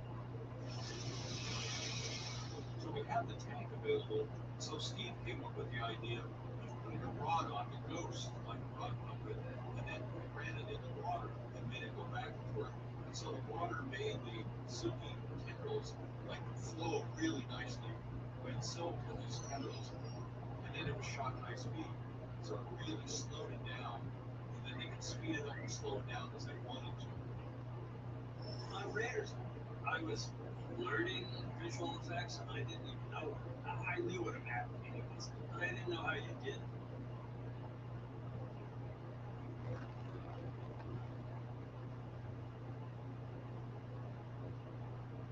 So it was really exciting for me to go up to San Francisco and go to this sort of nondescript industrial park, and there was all of this fun stuff going on. And great creative people. One time when I said, I want a face to melt. I want Toad's face to melt. But I have no idea how to melt a face. I leave it to the genius at the ILM. Stephen had it storyboarded several times, and he wasn't happy with how it was turning out. He gave me 3 separate sequences of storyboard. He said, I like this idea, and I like this idea from this one. Make one sequence out of it, and then just do it at home, which was great fun. Wait. I'll tell you. Yes, I know you will.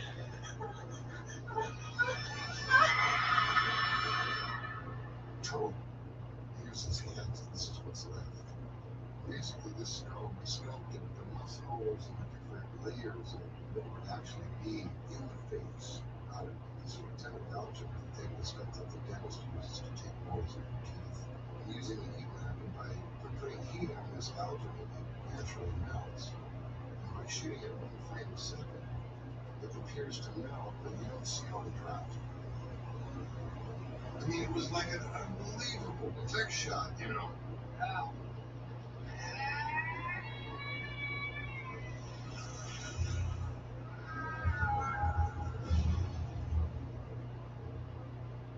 The ILM portion of Raiders made a lasting impression on me, and I knew instantly I really wanted to work with ILM for the rest of my career. In category of visual effects, the winners are Richard Edwards, Bruce Nicholson, and Joe Johnson for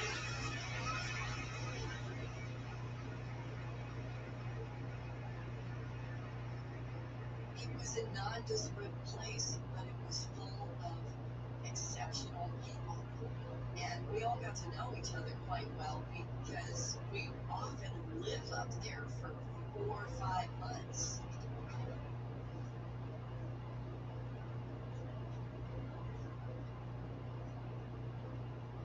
These people become your family. We go up to the lot, we the 4th of July picnic. We spent a lot of time together. It really was a family environment. It was a great atmosphere. I loved going to work. I loved being there. Crew, people side by side. They had parties that were for the crews and everything always. There was just something here about the people and the spirit, the mixture of art and technology. And we were always pushing to try to come up with some other way to make just amazing shots. So that the look fresher, more realistic. It's a rare thing to have a company like this that's supported by a film director. What I remember more than anything was just being in awe of the people who worked there and the conversations we would have, and that incredible feeling when all you got is an idea of something that you think could happen and be exciting and thrilling in whatever movie we were working on.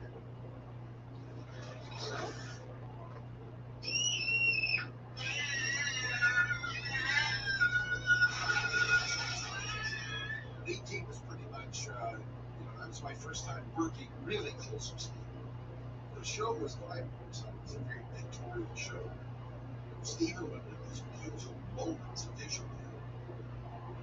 So I made sure that when we were doing bicycles and they had effects in them or whatever, the landing site or the ship coming down or anything that was in it, that it looked like it was shot at the perfect time of day, with everything amped up a little bit, the colors are a little bright, the backlight's a little too strong, that it's just got this glow to it. We didn't have a lot of money to spend, and obviously we're spending most of our money figuring out how we're going to create the character of the team. But the takeoff and the landing of the bikes, we were trying to figure out how to do, and we were out of money. And so I called Dennis and I said, we got to figure this out because we can't add this to the effects budget. He said, well, we should just do really poor man's process kind of thing. You know, we'll just tie ropes to the bikes and we'll just pull them through the shot. Literally pull the bikes through the frame.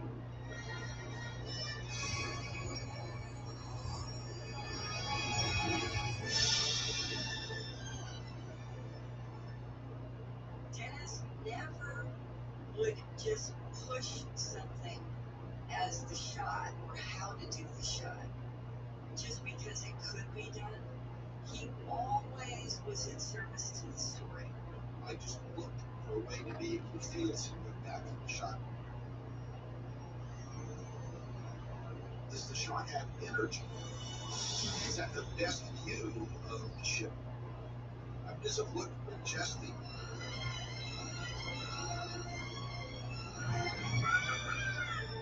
The category for visual effects. The winners are Carlo Rafael, Dennis Warren, Statements were excellent direction. Thanks, David.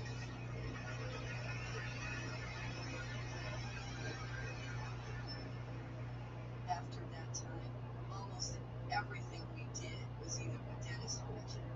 For me, Dennis is more a philosopher, is more of a dreamer. He kind of sits back and sees things and makes adjustments.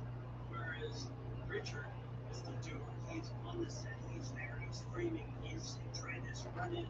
So one's soft and one's sort of hard, I would say. Richard and Dennis are kids. And it's just like hanging around a gang of kids you love, you want to grow old with, you want to grow up with.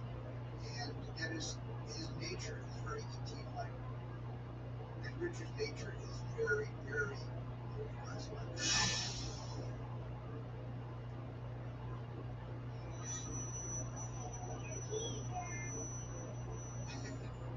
Richard loves scary movies, and he loves creating scares. He's so great at it. He has a diabolical imagination when it comes to putting things on the screen that will scare you.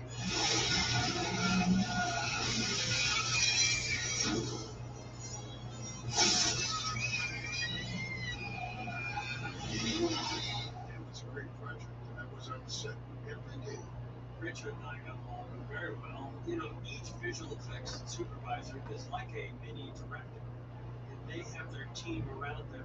We didn't have time to do any design work up front, so we went to the movie not knowing what we were going to shoot next for visual effects. There were a lot of visual effects that were combined with the physical effects.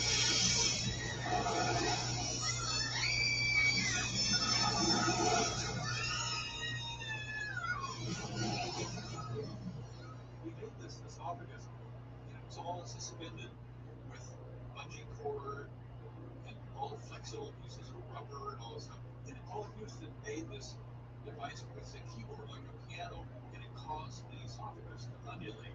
So Spielberg said, "Oh my God, how's that happening?" And so he said, "I want to see it. I want to see how that's done." So he goes around behind and he sees the keyboard and he says, "Oh man, I want to play this thing." You know, so it was a play date for Spielberg because numbers of play dates that he wrote had not been followed.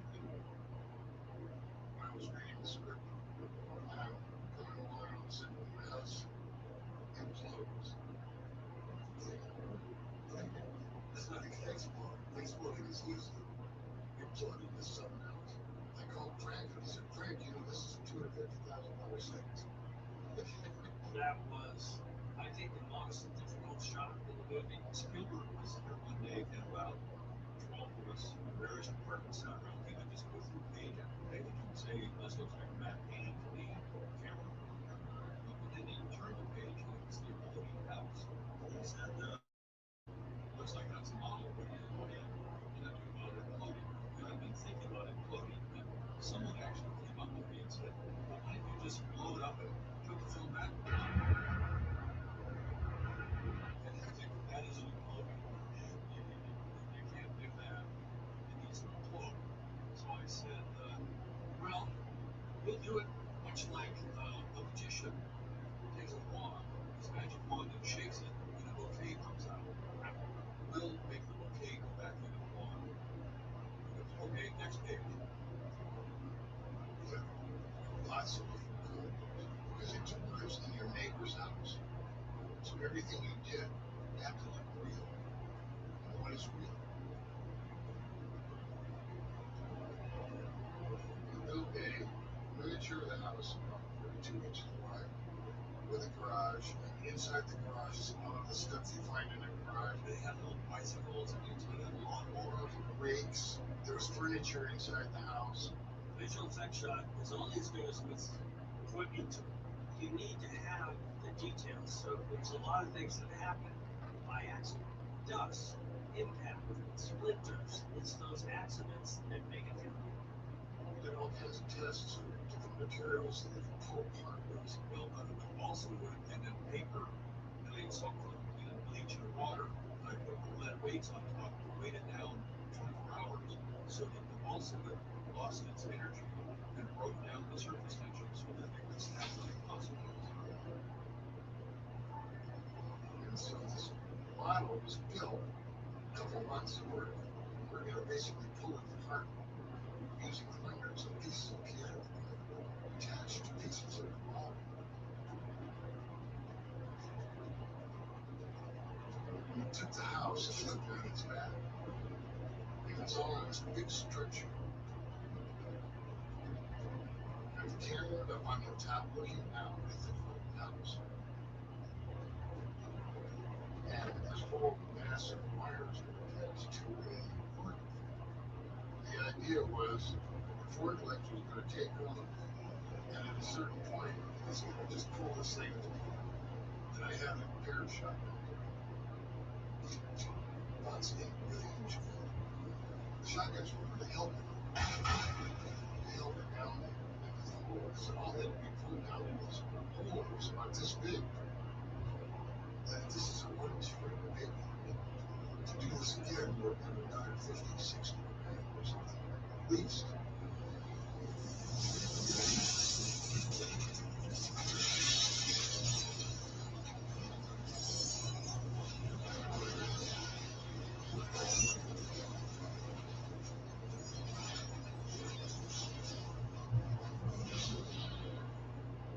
Originally, Island was just put together for George Lucas's movies. But then, in order to keep it together while he was writing, he opened it up to his friends. So Steven Spielberg, it was Louis Sayre, and a few other of his friends. And I think Star Trek was the first non-friend that was allowed in the shop. My first supervisory job was on Star Trek II, The Wrath of Khan. And that was all very exciting for me. And it also was very different ways on that show. Digital started to creep in with headcount. In the early days of computer graphics at ILM, the work we were doing was not obviously going to be a benefit to them, because initially we did not have nearly enough computer power to make images work with it. But as we got closer, we began to produce something that did have an impact. We did it. What is access to Project Genesis summary? What exactly was Genesis? They had an effect which required that they demonstrate this ability to transform the planet or to create life where there wasn't anything. But it was meant to be in the movie simulation, which meant it didn't have to look real. You just had to be really interesting looking visual effects. So at this point, we can begin to show off the various things that we had. We started off with this planet, and as this wave of fire was sweeping by, these mountains, these flat mountains, and then the green and the foliage froze and morphs and created life. I was all excited about this. People hadn't seen anything like it before. There was something interesting about creating an entire sequence using computer imagery. It certainly doesn't look real, and it didn't need to look real for the movie, but it was a very different approach to how things could be done. And it makes you start to think about what benefits can come from doing doing something that holds your eyes up to do this work. That's pretty impressive. For you and Mike, something like that. That was the beginning of our joint work for other people. We needed to keep people working and not lose them because Jedi was right around the corner. So we all worked together again on Return of the Jedi.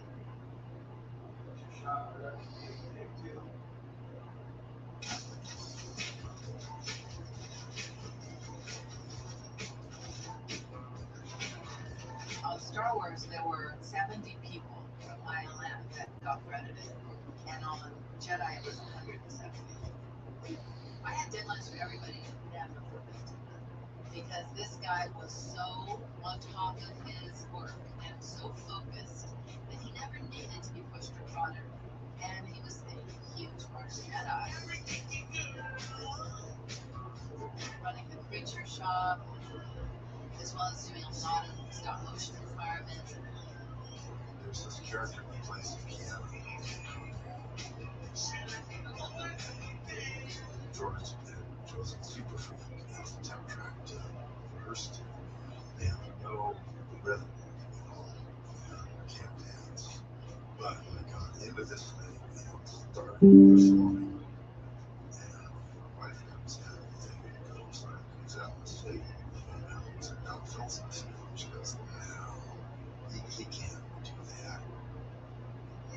It's amazing how it works. When you go into costume, you put on, a king's outfit, you fail.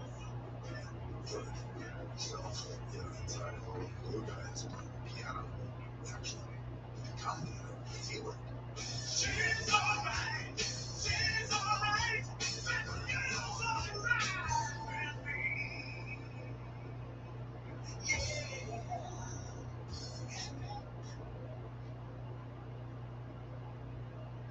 On Jedi, 3 people emerged as the problem solver on the stages because we had 3 effects supervisors. Richard Edlin, Dennis Buren,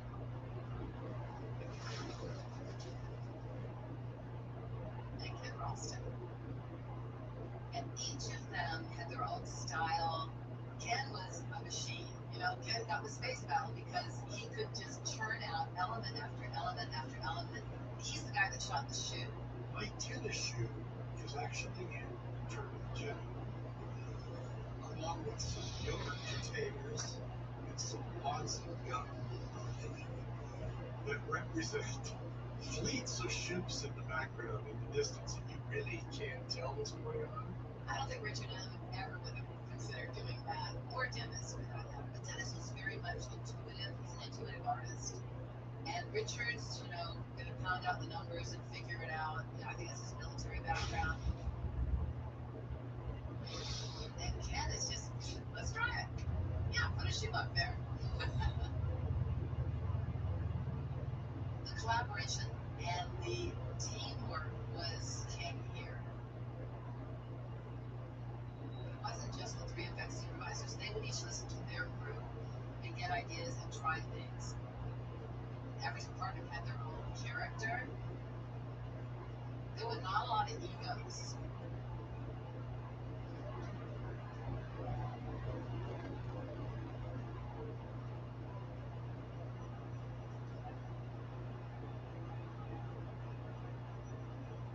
That was our family.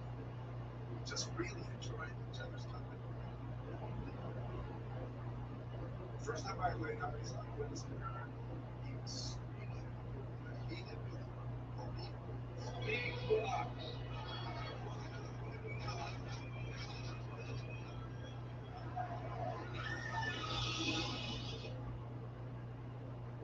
So that's how I got to him.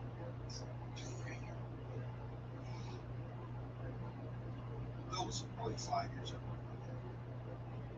We used to get together and look at the big movies were being made. Most of the time, I would say, I don't think they did that right. Those effects do not look very good. We'd sit around drinking beer in my apartment in Venice, California, talking about what they did. In fact, one of the shows was me. It was on Venice's balcony.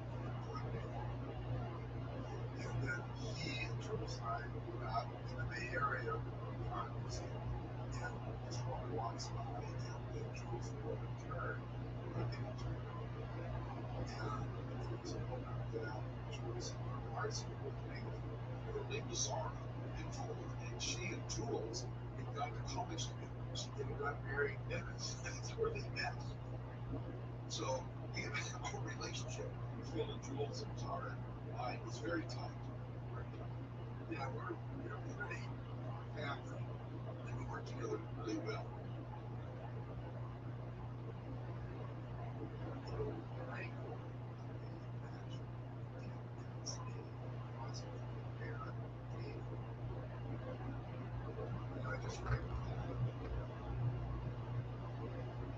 George said the first design was for fine. The designs themselves were mostly artwork. Just really might be that. I had designed it as a stop motion character, but George said to do it because the way he characterizes the mascots is. And so we had a creature shop for all the creatures that lived in this house. And costume or something. And it just didn't. So it was Dennis's idea to do it to us. We went with just a little smaller model, little tiny skeletons that you could move around.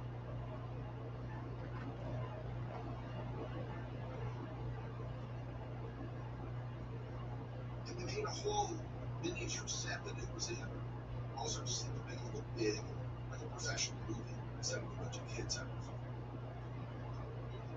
The arms were controlled separately from rods coming out of the elbows going down, and the guys down there can move the piece around.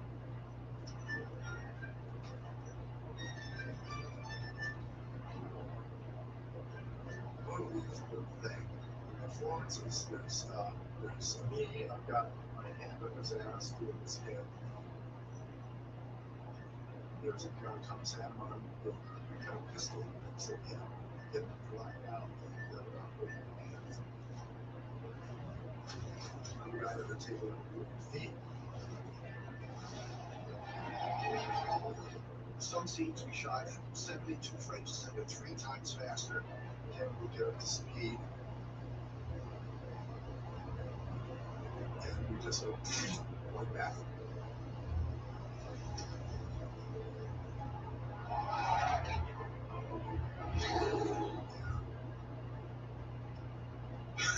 Who knows?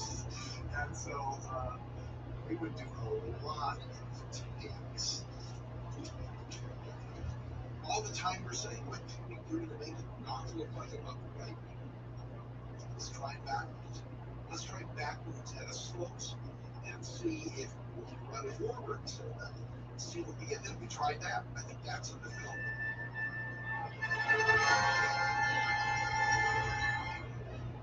Alright, now, here is the shocking. It has 2 different takes.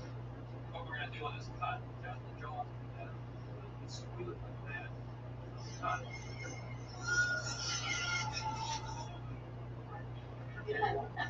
Squeeze it, stop. Starts chewing, and then what he does, turn again, he turns forward, sees blue, and then starts moving forward.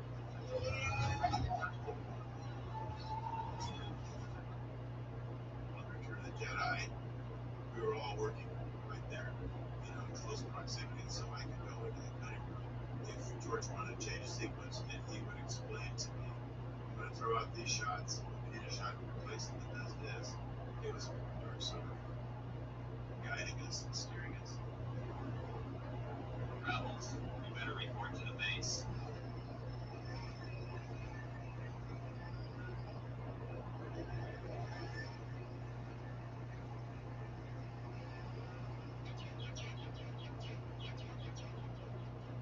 George was asking me to come up with ideas for the sequence of the bike chase, so he would have something to cut to. And you're looking at like, he said 3 minutes from now. And here's what happens roughly. What are you doing? Okay. So we decided to shoot the animated flat and just do it really cheap and avoid the balls. Okay, are you ready? Hey Joe, you okay with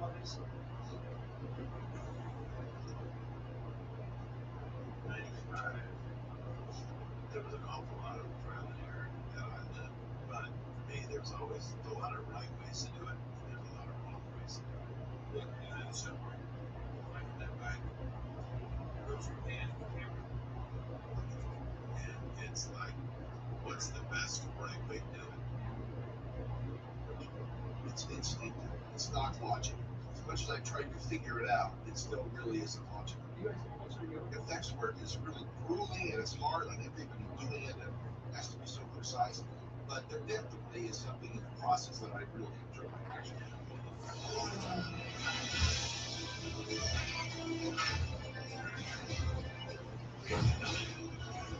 We've used this little animatics on Guy for the final shots.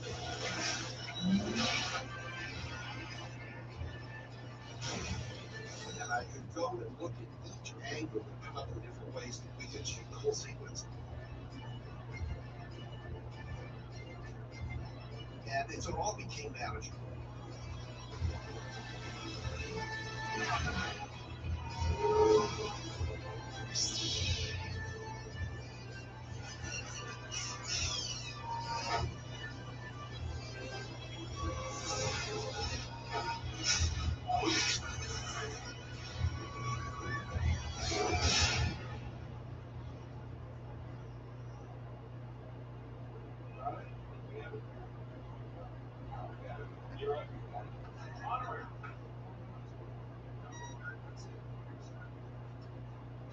Jedi, for its time, had 900 and some visual effects shots.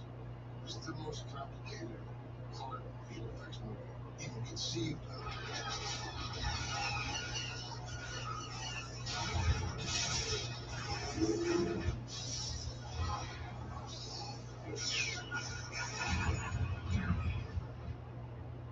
But I think that as ILM evolved and as the Empire Strikes Back and Return of the Jedi came along, it got harder and harder to maintain that essence of what ILM was in the very beginning, because we were trying to repeat it, we were trying to create something that was better.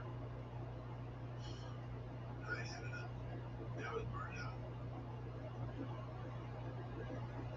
Jedi was not fun. Jedi was most of the grindstone, and we did it in record time. Late in the game, there was a cut of the movie. George wasn't thrilled with some of the sequences in it. And he recut and it lost a lot of shots. Probably have this. We were pretty afraid of beating ourselves up anyway, just to get the movie done in time. As our shots go into the toilet, depressing feeling goes through you. Get pissed off. And after all that work and these late nights, It required recognition for what they're killing. After Jedi, Richard Edlund chose to leave and start his own company in Boston. I thought that ILM was becoming a too complicated. And Lucasfilm to the company was not as much fun as it used to be. After Jedi, we did a really good layoff that was difficult. Some people never came back. Some people left earlier. So that was a difficult time. But we still had the infrastructure. We still had George. We still had Dennis and Ken and other up-and-coming effects supervisors. We all knew we'd be okay. good, right here, everybody, right here. There was nobody else I wanted to give my films to. No one else I trusted as much as ILM. We had a lot of work, and we were making a lot of movies. Indiana Jones, Goonies, the Back to the Future films.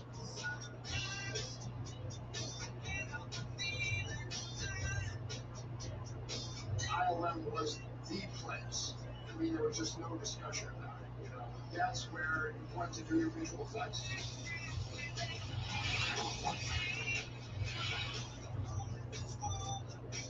It was supercharged with energy, and it was like a mutual kind of, yeah, let's do something that no one's ever seen before attitude.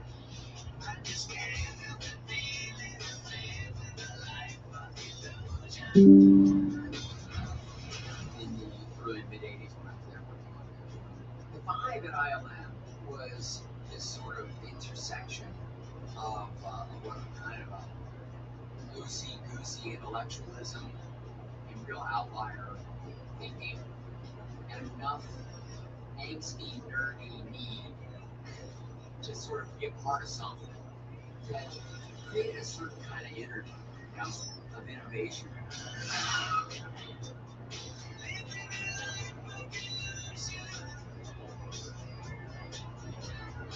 We had just finished Indiana Jones and I made an appointment to talk to George. I said, George, I can't draw another storyboard. I don't want to see another visual effect. Now I'm going to take some of this money that I haven't been able to spend because we've been working back to back, and I'm going to travel the world and I'm going to see some stuff and go to places. And he was silent for a bit. You know, he was thinking. I could see he was thinking. He was focused on something. He said, "When are you really going to film school?" And I said, "What?" I said, "George, I feel like I've been in film school for the last 10 years." And he said, "If you want to go to USC, I'll pay your tuition. I'll keep you on half salary, and I'll see to it that you can take any class you want. And how can you turn down that kind of offer?" The film I made at USC got me the job nominated for the kids. Now I have a feeling that at some point George called Disney and said, "This kid can do it."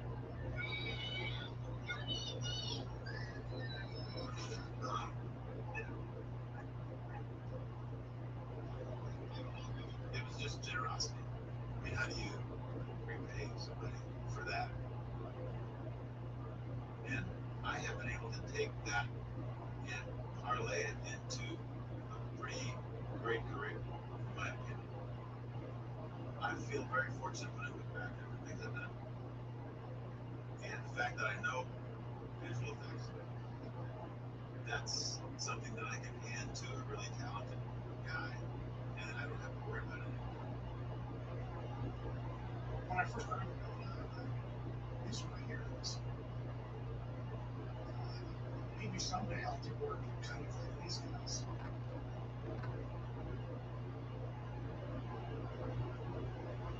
I grew up in Arbor. My dad was a nuclear engineering professor at the University of Michigan. Well, I know exactly what you're doing at the University of Michigan. Well, I grew up in a family of scientists, engineers, and medical professionals. I was a science fiction reporter.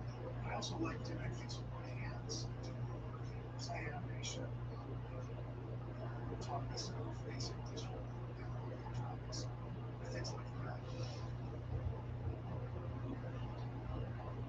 I grew up during the era of space exploration, Gemini, and I still remember being wide-eyed and breathless watching Neil Armstrong land on the moon. That was a big deal. Here we are, human beings sending people to the moon. What a fabulous feat. It really cemented my commitment to film as a fortuitous business-driven. Dad in May of 1978, about a year after Star Wars, he had a Society of Nuclear Medicine conference that was being held at Anaheim Convention Center. And he brought my two brothers and I with him. So there I was next to Disneyland in this hotel room in Anaheim. And I picked up a phone just as a curiosity. I looked to see if there was a listing for my I've been doing a lot of modeling as a hobby at this point. All that when I got here. I said, my name's John. I'm interested in working in films. He said, why don't you come on down and we'll show you around. I didn't tell him I was 15 years old. But the next morning, my dad drove me from Anaheim out to Van Nuys to drop me off at the highway just so we could back home. So I spent a whole day, Mark Peterson was my host and so he took me around. Graham comes to me and says, there's a boy in the front that needs a tour. We went up and got him, and it was this 13-year-old kid, 14-year-old kid. And So, ran it through the model shop, I ran it through the machine shop, I ran it through the camera shop, all of the parts and departments. This really blew my mind. It is a very different experience to read about these things in a magazine than it is to see them in person. And when you see them in person, it's a lot easier to imagine, I can do this. I could be one of these people. In fact, I think I found my people. So I had this mind-blowing experience in '78, and I still had 2 years of high school left at that point. But it immediately got me thinking, all right, I'm going to go to film school. And I got into USC. Almost immediately I did visual effects and special effects and student films. I was aware that Georgia Colorado was really interested in it. My final project at USC was an unfortunate motion control system. I used to have to computer lab, really machine control, but we talked to serial code and a bunch of stupid motors and can't put that zero cells in this. I put all this stuff together and I bolted it onto the animation skills and I shot a slit scan. It was all from about a year after I graduated, I got a call from instructors at USC who said, "Hi, I wanted to call. We're looking for motion control camera assistants. I don't know, is anybody graduating recently? Good candidate." And so I recommended you. I was sent to LA frequently to look for the next generation of talent. And one of my trips down was to USC, where I was to interview all these students to find any potential interns for us at Industrial Light Magic. And so I show up, and one kid after another, "I want to be a director." Ugh, you're out of here. John O walks in and starts talking about the motion control camera and rig that he has built in his apartment. And he invites me to his apartment to see it. And he's just this adorable child, but very serious. And I said, "Well, I'm not going to your apartment, but I do think that we should hire you." So I moved on to California, and I remember the first time I set foot in the building, I was just vibrating with excitement. This was I-11. This was where magic was happening. My whole life I've had hobbies and things that I work on the side just to keep me creatively sane. I've been reading about computer graphics with a great interest. I did computer graphics, so it's something I can come see in person. I went over and got a tour of the computer graphics department, which had just started up. I was given a demo of Pixar image. This is a picture system right here. And this is a Pixar. They had scanned a piece of film into the Pixar image computer. They sharpened it. And I was a little shocked by that. It wasn't that they had sharpened a digital image. That's not so impressive. It was what they call it. Now you could take a piece of film, you could turn it into pixels on a computer. You could take those images, and you could put that back onto a piece of film. And this meant that there was literally no limit to what could be done. And when I saw that, I felt like I'd seen the future. I actually couldn't believe that nobody else was just jumping up and down about this. No, this is going to change the world. I knew digital technology was going to be ultimately the most important thing in movies. The old way of doing things was going to be gone. Well, his first shot totally been backwards. When George first told me the fact that he wanted to change the way movies are made, I didn't quite understand that. Because I thought, wow, we're making a movie and just made a Star Wars movie and it's a big success. And what else do you want? I was naive. I first met George in 1974 when the opportunity came to work the first Star Wars movie. George and Gary Kurtz were looking for some student interested in sound to hire to record sounds for the film. They had one specific assignment. They wanted to develop a voice for a character named Chuck. I went to the script to see what worked. I didn't realize in the script there were all sorts of sounds. Jawa, that's laser bands. And so I went back to them and said, well, you've got a lot of things in this movie that need sound. I can work on all of this too. And they said, yeah, you might as well go ahead and just work on everything.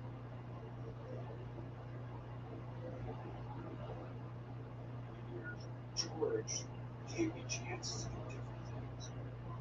I did it in sound.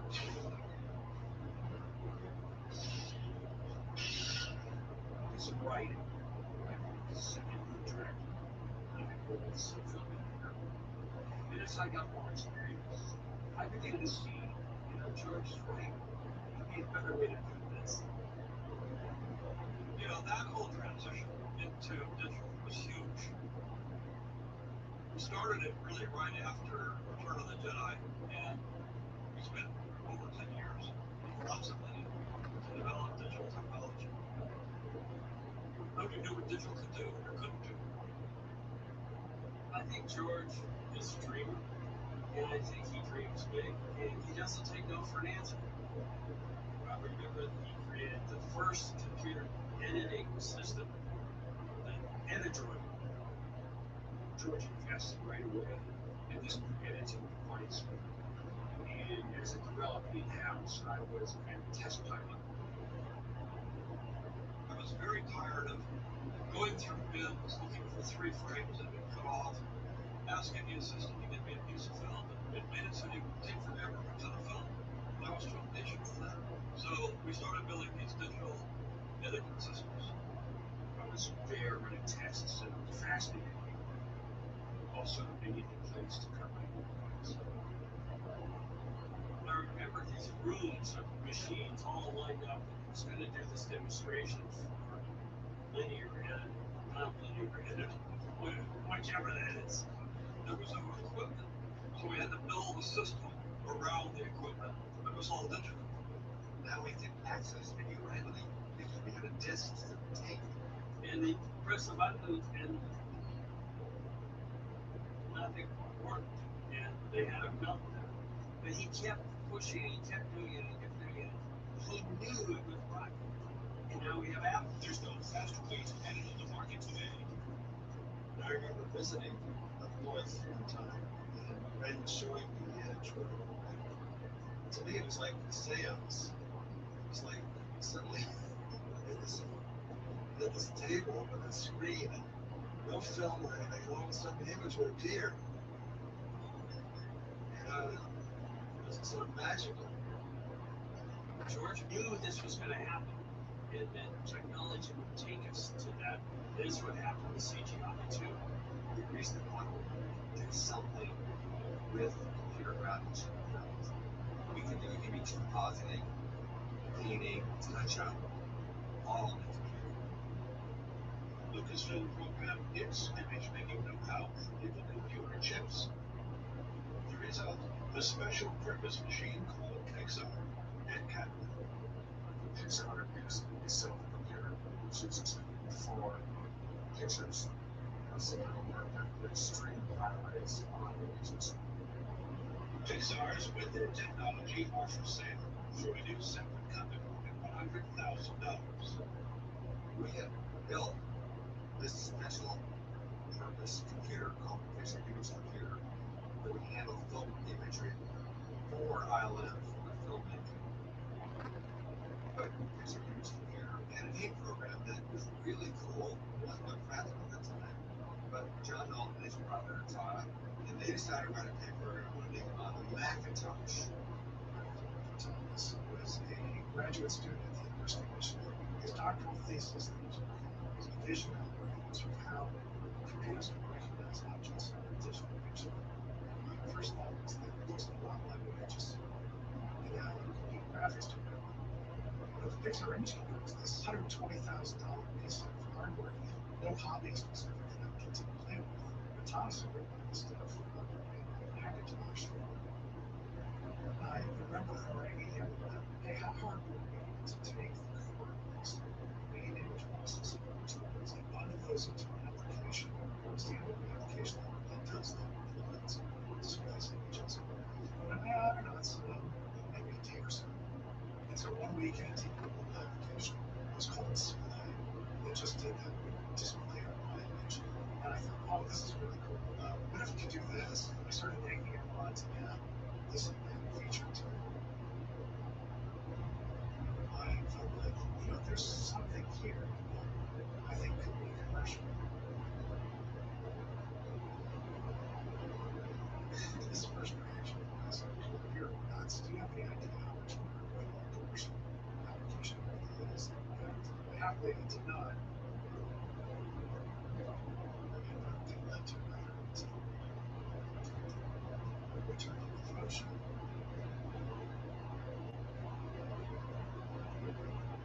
I didn't know John from anybody else in this art, but he was always really curious, and we struck up a little relationship. And over the years, he got more and more interested. He was kind of pushing the computers. He gave me an early version of Photoshop before it had a name. So he was the bridge and a really important one between sort of the old school, which he knew, and the idea of new tools that had not been invented before. Change is always very difficult. And in the beginning, there was a little bit of hostility between ILM and the computer division. Nobody would go over to the other campus. And finally, I got Dennis a computer, and he started learning about computers. And then he went over and started talking to the computer people, working with them. And so he was my inroad into ILM from the computer division. I felt we really had hit limitations with traditional effects. They were all kind of the same in the mid-1980s. We couldn't tool around with a toolbox much more, so I was always looking for something else.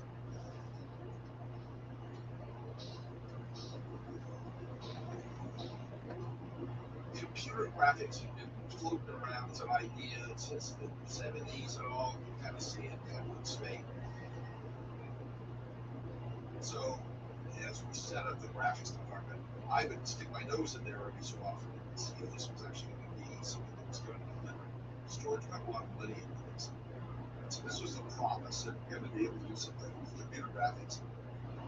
But it was a lot of time, software and building this and that, occasional dog and pony shows, and then 2 years later, couldn't see the difference. Dennis is this completely wide open person. You listen, you like new ideas. But at that time, computer division, you're asked to kind of make these animated short films. So what we were doing was not relevant to what they wanted. In fact, I met with George, and I told George, what we wanted to do was animated films. And Campbell was hell-bent to make cartoons. And so he hired John Lasseter to come in, put him in a closet, and making these little cartoons, proof they could do it. In the 6 years that I was at Lucasfilm, every one of the projects that was started or got started on the technological. But it was clear that the goals weren't entirely lined up. And so the decision was made to sell us. Once I felt I had all the tools we needed, then I sold Pixar. They wanted to be a cartoon company. So I said, well, let's see if we can find somebody who's crazy enough.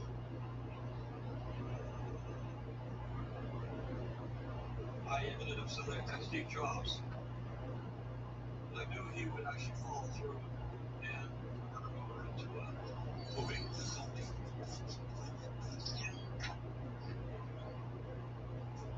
They wanted to keep that name, so I'm happy.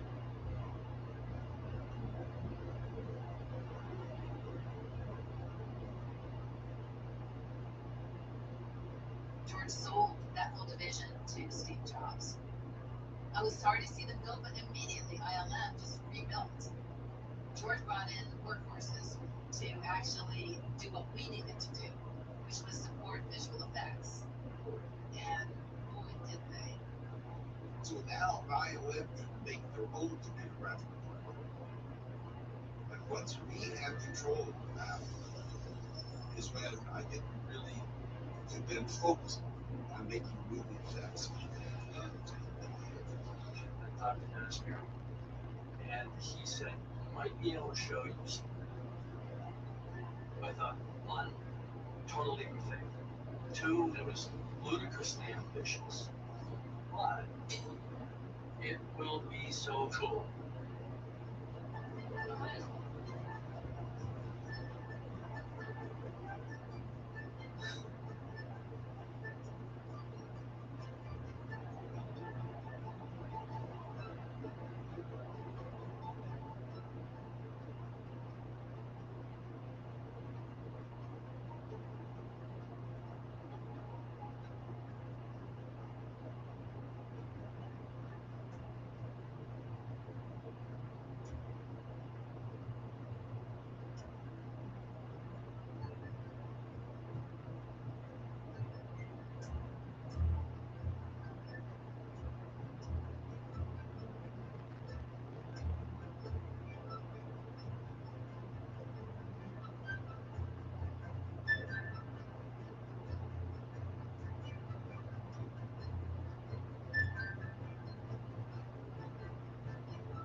I'm sitting in a chair, like this. I can't move this way, I can't move this way. I gotta stay totally controlled, hit the solution, and lock on this expression,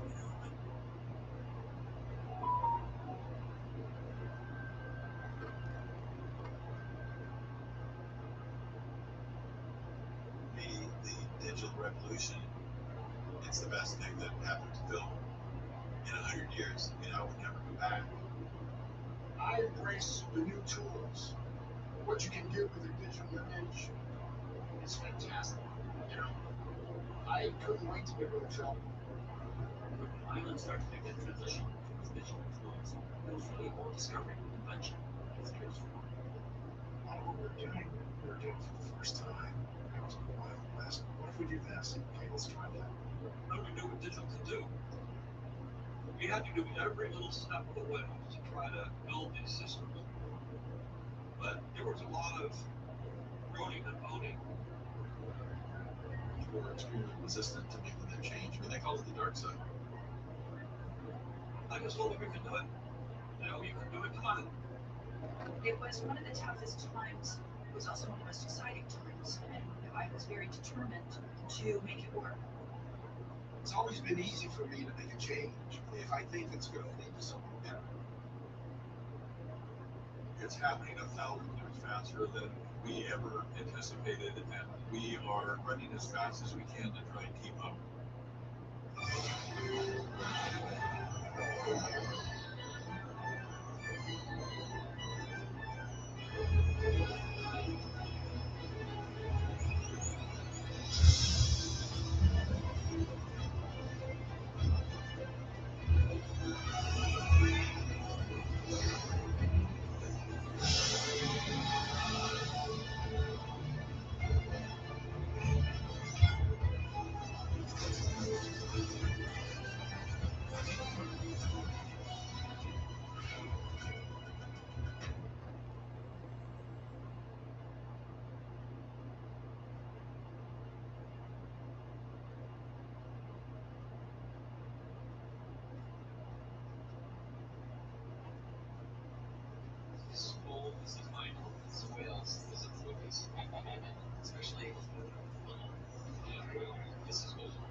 I'm not a techie person, never have been. And so when Willow came along, it was a chance to really go to school, to really push myself and be exposed to the culture at I for a couple of years.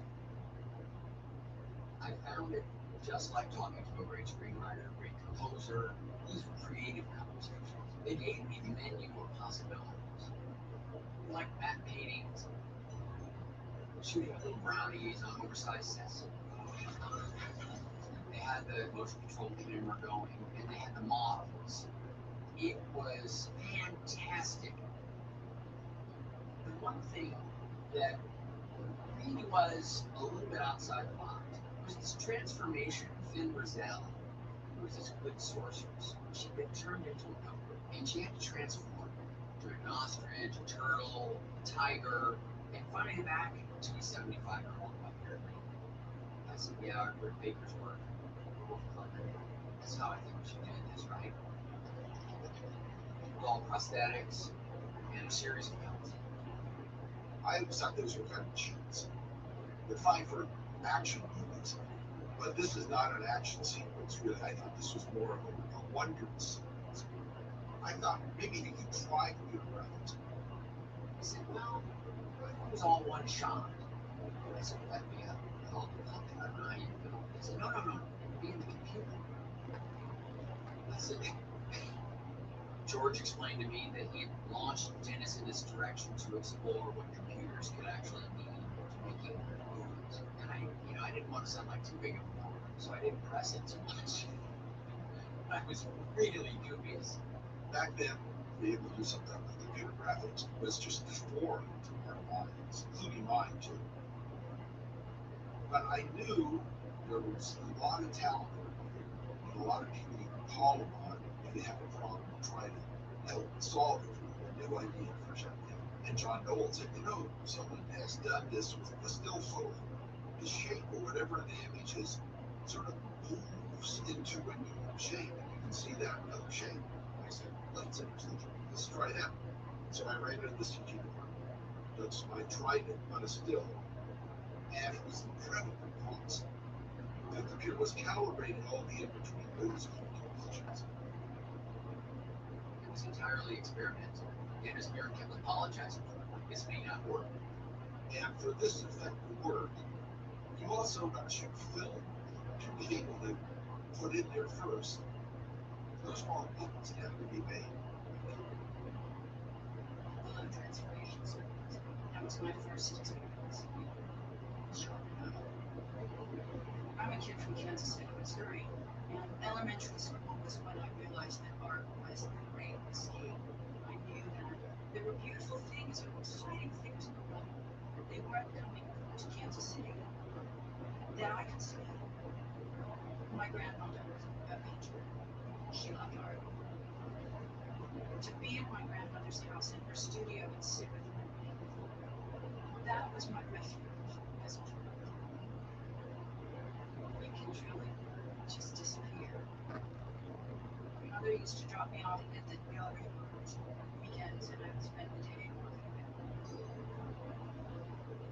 there. The coatings and things that I couldn't comprehend, terrifying modern art. But I was so drawn to it, I had a sense that I needed to find a job that would give me everything.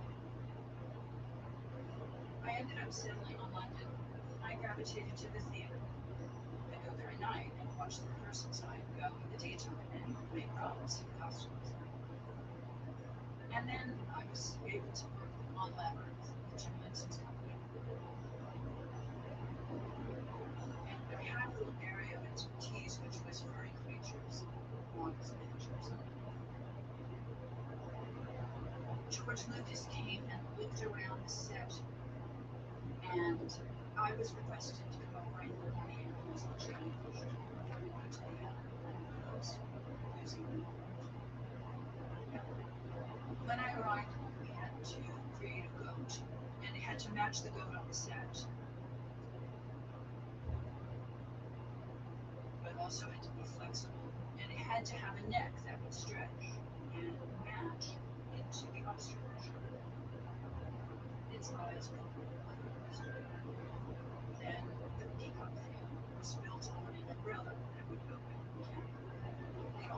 steps down, and then I made a turtle. Its feet grew out. It became covered in fur that looked like a tiger. We had an interim stage to make prosthetic makeup for a woman, part tiger.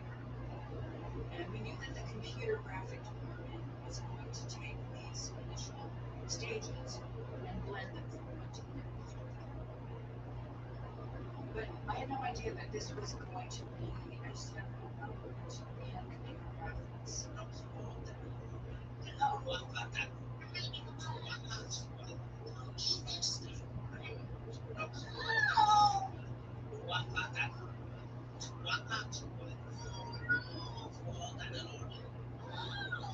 Kind of my body. I saw it happen.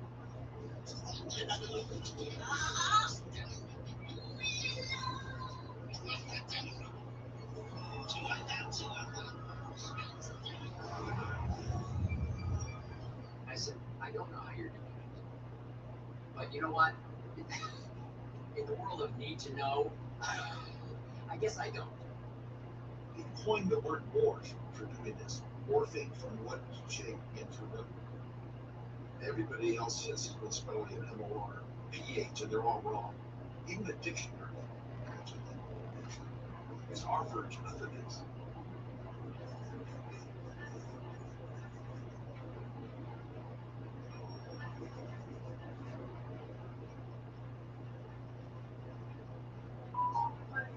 It's like next to the Statue of Liberty. Sounds kind of cute. The Statue of Liberty. The effects business is a tough business to stay in. So many companies have fallen by the wayside. When I arrived in the mid-80s, Roger Rabbit was in production. Empire of the Sun. And Willow. Moving into the digital age happened much more quickly than they did anywhere else in the industry. Sure, it always moved too slowly for Georgia. Just intuitively knew we can do that this way, and then we just got to find the people who will figure out how to make it happen. There's no question that once I got welcomed into the team there, I wanted to look around and try my hand at everything that I could. I got to know the computer graphic artists. They were visionary, and what they were doing was fascinating to me. But not many people in the shop were as interested. In the model shop, we would build big stage demonstration, Liberty from Ghostbusters, sets and sculpture going on in mold making. We wanted to see who was doing the important, interesting work. And then going into a building where it was all dark, visually they were all equal. I actually found that kind of wonderful. There wasn't a lot of yoga in doing that. It was sort of a pyramid. The result was everything. The render was everything. And then came the team and really created their people.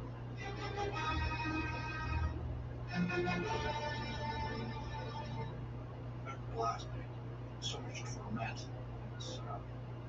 I wasn't even listening to music, I was listening to a story. He had jeans and rolled up engineer boots, tight t-shirt, like a rocket. And I remember thinking, who the hell is this guy? Me looking like I was around the bathtub with my head, marked A, long hair, tied in a bathtub.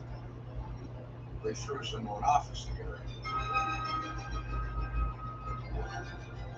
It was soundproof, so I could go to the hell I want. I had the speaker system set up.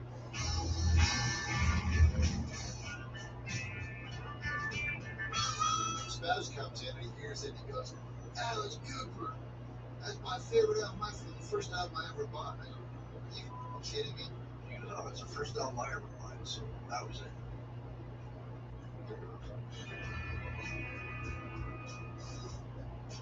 What was so wonderful about those guys was that they were the antithesis to the sort of geeky computer nerd. They were real characters. Steve's a big sort of outgoing guy, a hockey player from Canada, and Mark was from Alaska. Alaskans, when I was a kid, I think of it as like hippies with guns. A lot of contradictions. Everyone can kind of do everything, build their own house, drive tractor, shoot guns, clean animals, get your own. But my whole thing was I gotta get out of here. I really had this dream of getting involved in some more creative pursuits. I grew up in a kind of a grid of Toronto. In that system, they want you to follow the traditional path. And so I was watching cartoons and dreaming. We all play hockey. That's what Canadians do. My dad was with IBM, so I was messing around with computers, but I was more fascinated with how television works, pulling them authority, learning about high voltage.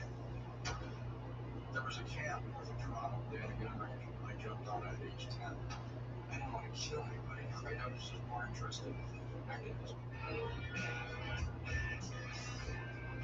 became pretty professional at that time.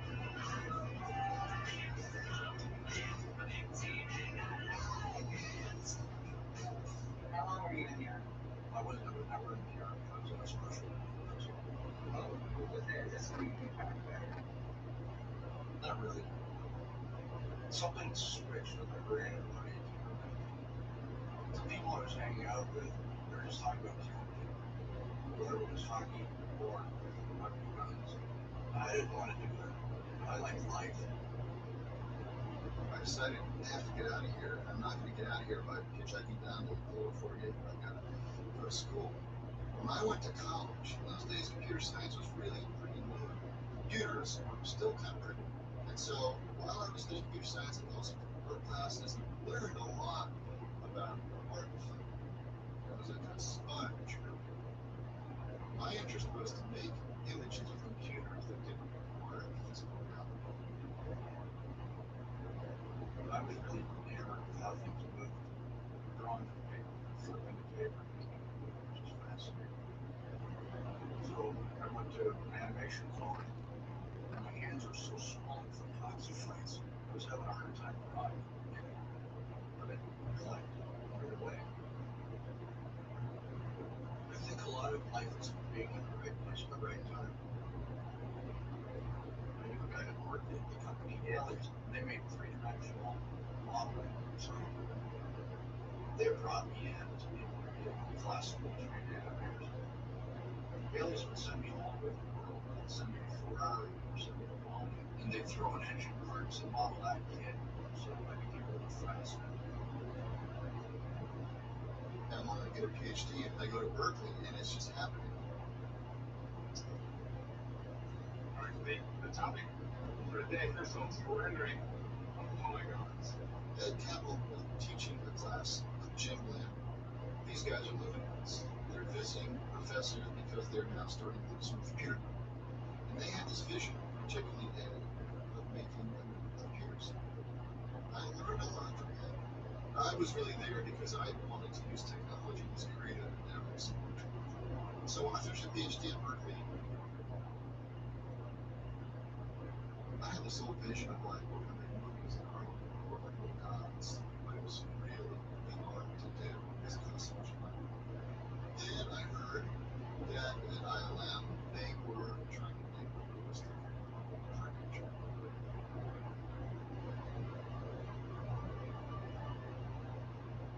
There were some pretty serious challenges to this thing. But when I'm writing, I don't want to worry about how we're actually going to do it. It's just get the image. And I can imagine this scene, which we call the pseudopod scene. It's this kind of water tentacle that runs into the human base and looks around. It's intelligently controlled water. But the question was how to do it. We really wanted the effects. Dennis really was excited about computer graphics. I was doing marketing at the time and set up a breakfast meeting between Dennis Murin and James Cameron. What I was imagining, nobody could quite figure out how to do. So I was thinking of things like claymation with white clay, where you project high-speed photography of water, and we'd animate the plane to follow the ripples in the water. It would have been very clunky, very difficult, maybe a little jittery. I actually looked at that show, the artwork, and hearing him describe it, and thought, no. There's got to be another way you can do this. I was very, very leery about CG. It was not an area I knew anything about. Felt like it would be so opaque that I wouldn't be, as a director, really able to control it or even know what the aspect would be. At that point in time, there had been one fully integrated character in a motion picture that was generated by CG.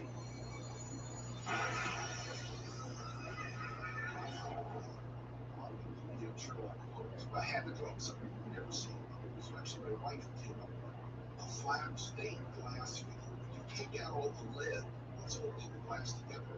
So you have 100 pieces all close to each other, but they're not touching each other. And one is one. And that's perfect for the video project. Did it? It took 6 months to do 7 shots. I didn't achieve it in its time, but there were no soft surfaces. It was all hard surfaces that were being animated into this concept of figure. But Dennis said, we're now doing stuff with fluid surfaces. Some of our software just developing. Might be able to show you something.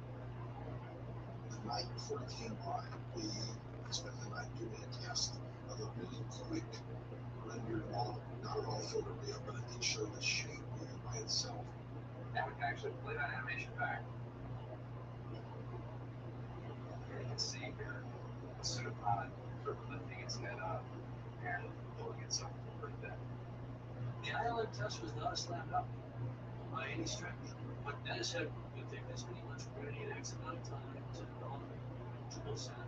And so I thought, 1, total leap of faith. 2, it will be so cool.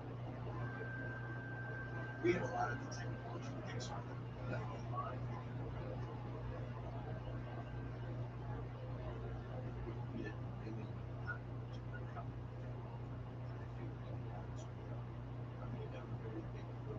so we had no choice but to go with computer graphics and hardware. I met with Doug K and George Chopov, who at that time were running the ILM computer group. I thought, here's a chance to take these ideas I have and actually make something.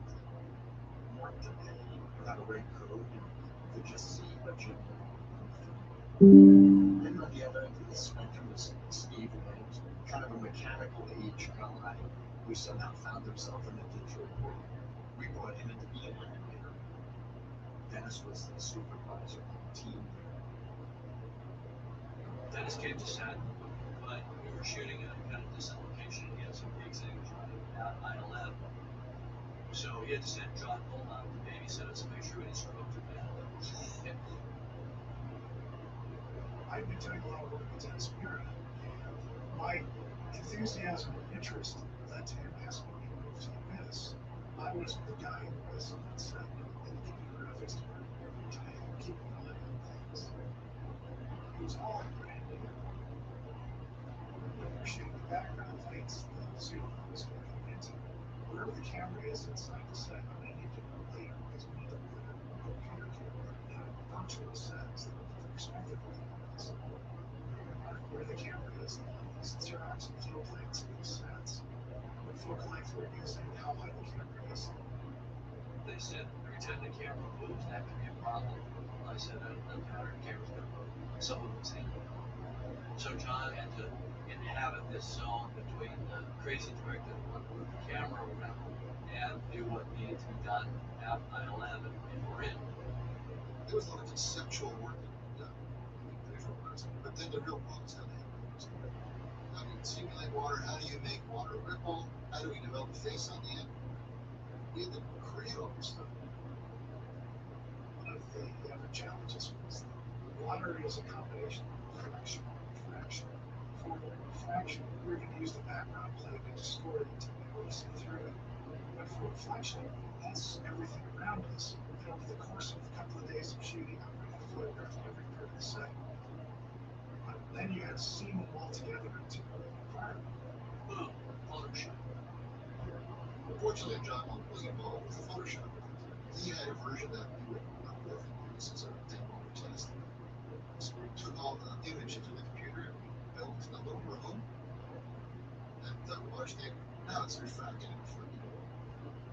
you render something on a computer, it has an unnatural perfection to it. It looked like a magic trick. The water was too clear.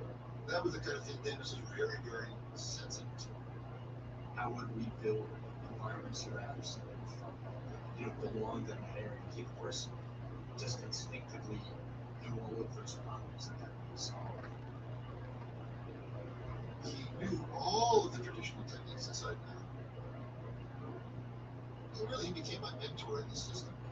I told him just to introduce a little brightness over the blacks, and suddenly it's got weight, it's lifting up, it's moving around, and it doesn't look like a trick. It looks much more realistic.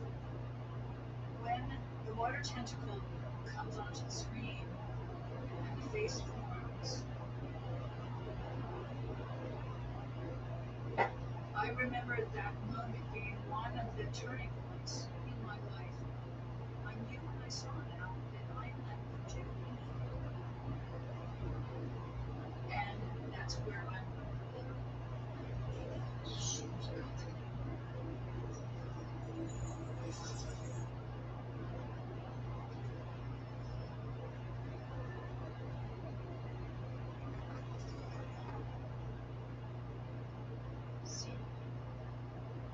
It's only 90 seconds in time of that kind of just 4 or 5 minutes sequence.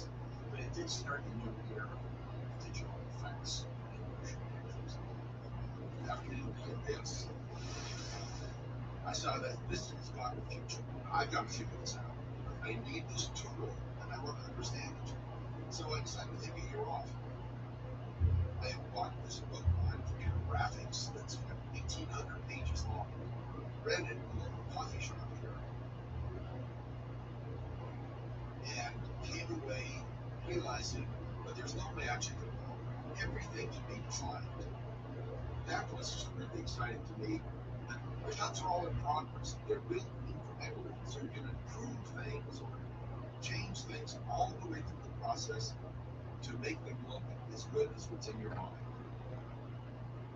There was no limit on imagination, and it just needed to be pursued. I can't explain it any more than that. Dennis, he saw the future way before anybody else was thinking of it.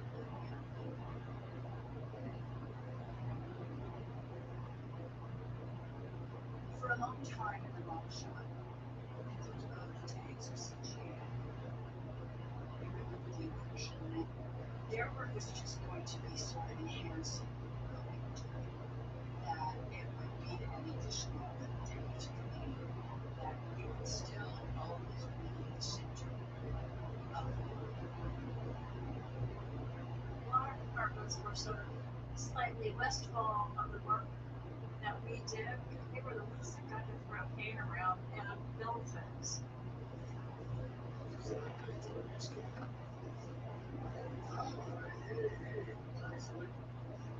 I saw the ball shop being this machine made up of people in that really broad spectrum background that brought all different kinds of things to it.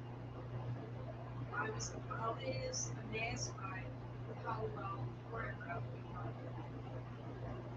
I came here in '88 is when it makes them. I always wanted to work with Canadians. He was just a kid at the time. It was pretty quiet. I mean, he could come into a room and you wouldn't even know he'd come in and left again. And so hardworking. Ghostbusters 2 had these scenes where the battles at Red City Station.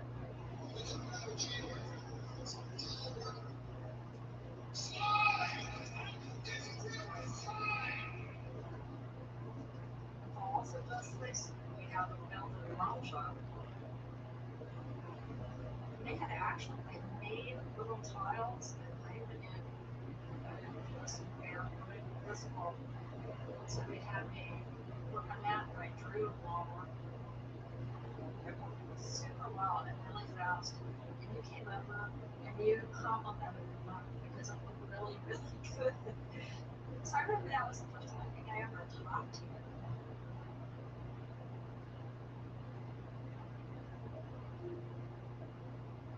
You wanted to bring in people in the shop, you develop a relationship with them. or something. You're in each other's faces, you know, but everybody knows something and you know what to do. And it was just kind of, that was kind of the relationship that it came from that. You know, it was this working thing.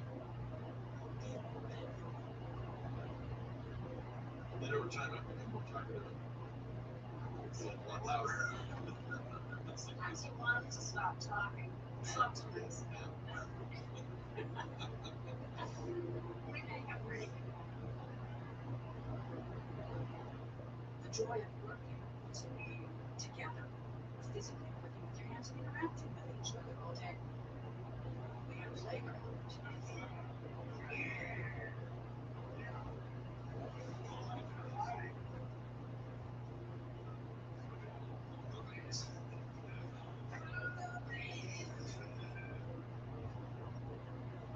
The family sense of all working together and collectively really didn't change much until computer graphics became an obvious competitor for the shop. There were so many people that were skilled in the arts of the photo camera. Great. They didn't know how to just pick up and change, like, oh, we're going to do everything different. So in 91, I was promoted to training. We did offer training to people who were traditional artists to see if we could move them over. I immediately recognized that computer graphics were one more tool. I saw it as just another bunch of paint brushes. Thinking anybody else understand that? He's not an emotional. When people started leaving and going to computer graphics department, I was one of those people that, when I said about it, it's like, hey, they're taking apart this machine we have over here. The model shop was this great organism that could do anything. And then these key pieces were being pulled out of it. Jean was one of the few people that adapted. She learned the digital tools and became quite proficient at them. My training evolved into the opportunity to work with them as we lead. I would still come and go in the model shop. But I was feeling less and less like I was welcome. It's very hard to watch your own community kind of being torn down around you. That's kind of what we felt like. They call it the dark side. You know, and I had those feelings too. They felt that I was not being right, but I wasn't going to go hide. I was determined to bridge those gaps. I also really could see that the model shop jobs weren't through. You know, we're starting to have like unexpected consequences with the model shop because people give you the book, what's the color of your parachute, how to reorganize your life, reinvent yourself. I remember talking to Dennis about it, and he said, well, I would guess maybe you only have 2.5 more years or something like that. It's like, oh, geez. That was really depressing, you know, think of that. The model shop, camera department, stage, all those things, that was the foundation's island. That was less and less important. Computer graphics was becoming bigger and bigger and bigger. All of that's happening, and we're hiring a lot of people, especially on the digital side, to kind of meet the demand.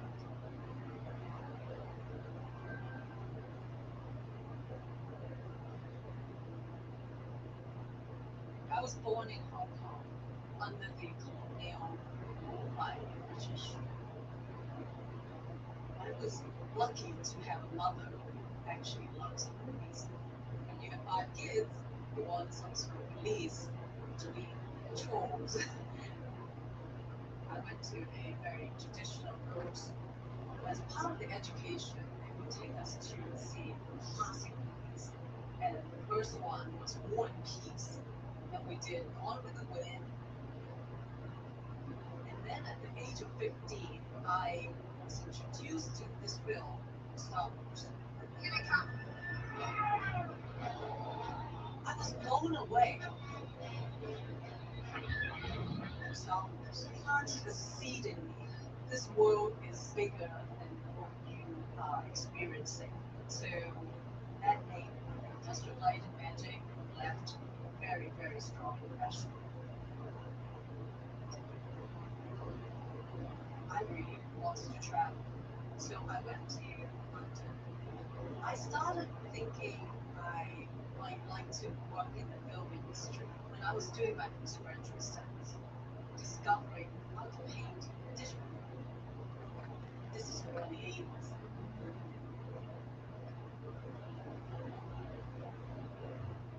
And then, eventually, in addition to being able to animate and paint, I could also do the technical part, which is write code.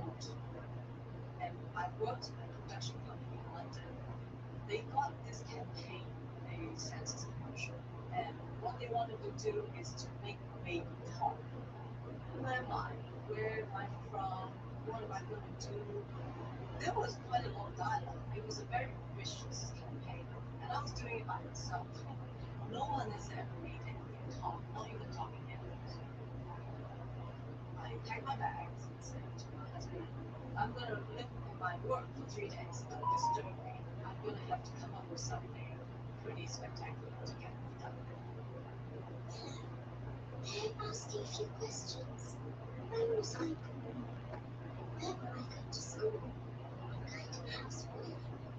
The census. It counts because you count.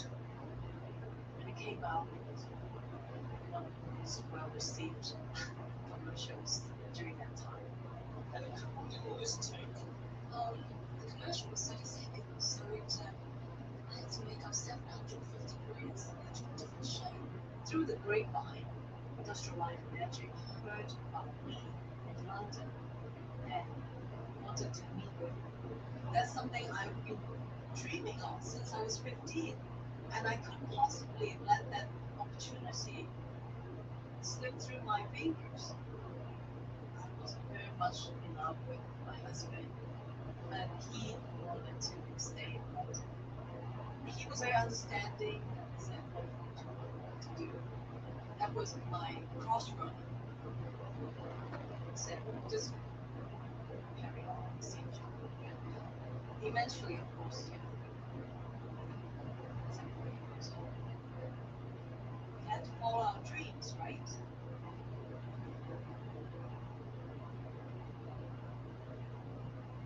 As time goes by, I started to actually get to know this group of people. We started to create a bond. My family was in Hong Kong. I was by myself in San Francisco. So these people became my brothers, my sisters. Island is highly attracted people from all over the world into this one spot to work together. It was a really exciting time because the continent blossomed and grew. It's like coming to an amusement park, right? And you're not paying to get in. They're paying you to be in the amusement park, and that's what was like. All of us were in our 20s trying to find ourselves. We were not just interested in recruitment. We also like exploring life. People, to the technology, to the speculation about the future of humanity. There's a free education. It's so really We're all relatively young, so and we worked long hours. It was the whole thing: work hard, play hard. We would hang out at Mount Decay and spouse's office for the pit. I couldn't be sure to idea of supposed creativity and your industrial life and national games. The pit was an old sound room here. There's B, they used to call it or something, but George Lucas came in once and he goes, yeah, this is where I formatted the version of this room. Spouse was the pit had this reputation of being this backwater hangout place. Definitely not the island that I knew. First time I went in there, it was literally like magic. And there was this energy in there that was distinctly rebel-like. Forget everything: dartboard, beer. It was great. We just throw these nutty parties because it was soundproof. And you shut the door, heavy door, and nobody's going to give a crap.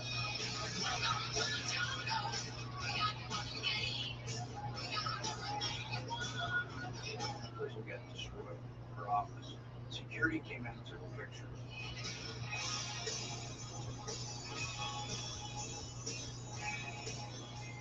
I still have dreams about that place. Really strange. I mean, I lived there. it was great because we were at this ground level of discovery and as an artist, working with staff, working with devs, working with computer graphic artists, we were able to merge all these different disciplines together. I was at the right place at the right time. I was born in Taiwan in 1962. And when I was about 4 or 5, my parents moved over to Detroit, Michigan. My father was an engineer at Fort Worth. And we were probably one of the few Asian families in that field. I was kind of like a fish out of water, really. And so I was picked on constantly. I remember going through high school, it was just a very unpleasant experience. That's where I started to discover art too, and I started drawing a lot. So I wanted to escape reality. What transformed me really was seeing 2 films in 1977. One was Harryhausen's Golden Voices, and the other one was Star Wars. Both of those films transported me into different worlds. One of them more about the process. This is when they started to publish art books, making art books, magazine, where they actually showed you filmmakers like Peterson, Richard Edlund, Ken Ralston, Darren Spear. And I saw all the art and creativity from Ralph McQuarrie and Jim Johnston. And I was like, wow, these are the people doing the craft. I thought they had trained for years to do this job. And they were all very new to it as well. And I thought, okay, there's hope for me. And I went into Facebook and started to create my sets and started learning about filmmaking on my own. Looking at animation. One of my first films called It was a 4-minute experimental stop motion film that I did sort of in my dorm room.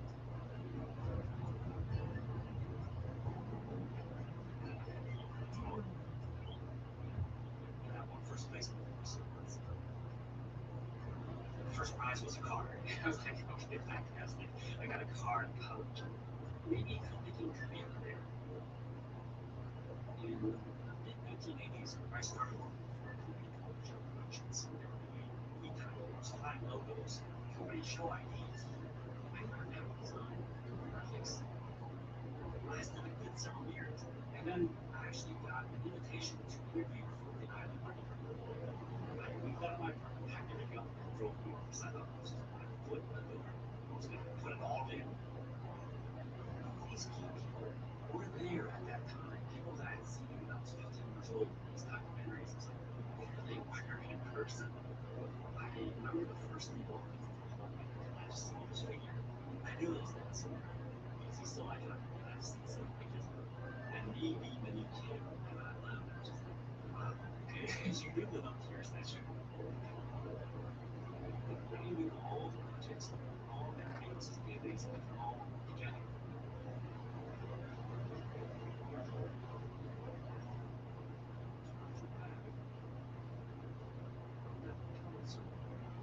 They were all very different, all very specific. Well, on that part, this is laboratory experience in a sense because you're being asked to do things no one's ever done. I remember one day Dennis goes, Jim Cameron just called me. He wants us to do this thing. And this is a lot bigger than movies. Right, basically side something that you can sit down in a room here and somebody was sort of out there waiting for you to finish reading the script. I remember reading it and going, how the hell am I going to do that? So that's it. We have to know it. In T2, I wanted to have a worthy adversary as Terminator, but something so unlike him that it wasn't just 2 robots doing interrogatory stuff with robots. I had to this kind of liquid metal Terminator. But the question was, could we name the whole movie on a soft surface character that was CG? Dennis said we couldn't do it. I wasn't going to do it. We did some tests here to make sure that we could do the job. That we could make a prone figure move around, change shape. It was kind of fun to be able to throw such a huge challenge at it and say, we're going to underwrite you for one of a lot of new software and stuff that people are talking about, and you're going to do it on this movie. Liquid Metal Man is a big leap from a water slide. And we had to develop an entirely new approach. Because even though it's not water, It is supposed to embody the characteristics of the T-1000, which is actually the afterburner there. It was such an exciting opportunity. You probably could have beat the Abyss without the pseudopod character and figured out a way to tell the story. The polyalloy character T2 had to work. We really embraced the risk, not over-promising, but knowing just enough to say we will get the answer once we know what it is now, and we will find it together. They only had 9 months, which was really the scary part. To do these really complicated shots, they had to create the new technology, then they had to apply it and get it done. A lot of schedule. Process. You start with Doug Chang, who has to first meet the vision that look. Here's what we want. Go ahead and do it in 3D. That's where design started to push the technology. I just want to open these things and come up with these things. And knowing that I have people to figure out how to execute. For this film, we broke up into 5 teams. And when I was on, we had to figure out the T-1000 data. So we figured we'll do the way nature does. We start with bones, muscles, tendons, vacuum wrap them. Hopefully we get something that looks like a human. So we have Robert Patrick come up here. He had to stand in a certain crucifix device. We put this grid on his body. And then we shot lots of stills to analyze the physical musculature.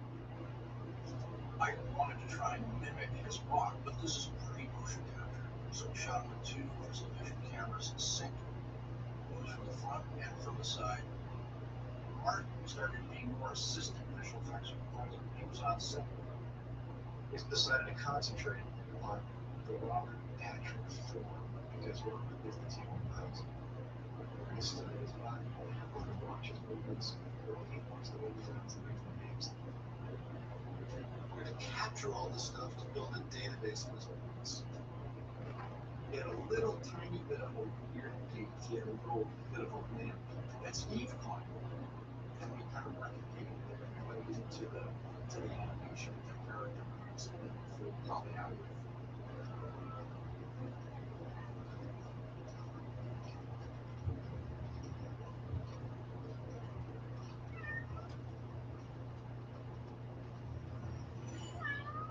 That's the moment. That's the moment in history where you can see in the light. And we went from 16 CG shots on the Abyss to 42 in T2. And we were in this transitional phase where we were still doing stuff with practical effects and still doing stuff with CG and getting them to meet in the middle. I brought in my friend Stan Winston to do some of the effects, the practical gags.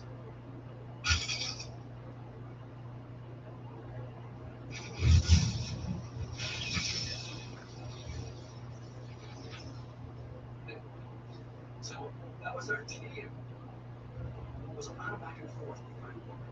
One of the best tools for training was raising up. You are limited by technology, but then you try to find ways to overcome it. Things that popped open on his chest and so on. So the popping open, they did it as a physical gag. The rehealing was in Dennis's camp. It's kind of hard to tell what begins and the end begins in this one. We had an effect called Sauce Head, where he gets his head pulled open, right? And we had an incredible collaboration on how to divide this up, how to get the lighting to agree, how to make it look like they're all losing the same world. You're Rafi. Draw your way, or animate your way, or render your way out of a problem.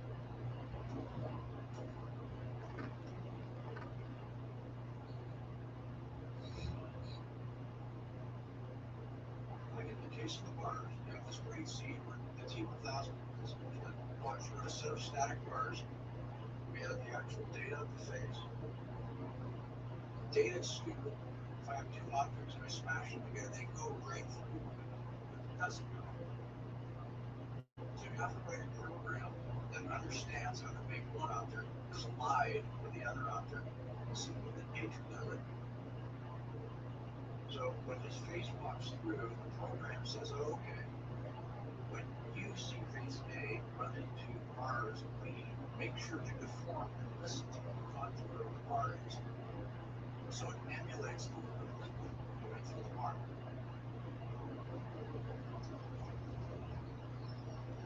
Impossible. That shot is impossible. I still look at it and say that's impossible. The gun doesn't go through. To remind you that it's something special. The camera didn't affect Terminator. I was so blown away by these shots. They just stuck with me. The film was ludicrously ambitious, but the ambitious part is part of the natural. You have to be ambitious because you have to be willing to do the hard work, show people something they've never seen before. T2 was just so heartbreaking. At that point, our department was filled with the best people in business. It was just a matter of time before we would break out to do something stunning.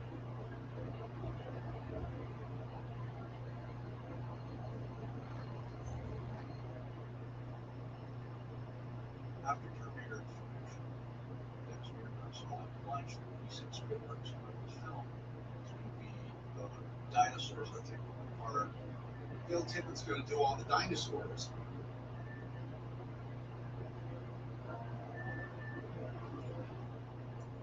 And we're just being thrown into the batch for whatever. No idea what we're going to do. Mark and I right away, so why don't we just do the whole thing and figure out? But it didn't seem like we were ready to commit to a deadline for a show that big and much more complicated than Terminator 2. It became sort of like a personal challenge. Mark and I went back to our office. I started drawing it on the board. And if you believe it, there's nothing worse than not trying.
The level of effects is so high.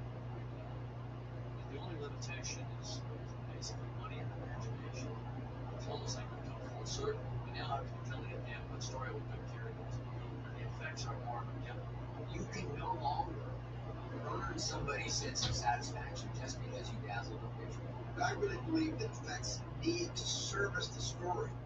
When the effects become the story, we've lost our way. The story is still the story, is still the story, is still the story. Whether you write it in pencil or you write it in ink, it's the same story.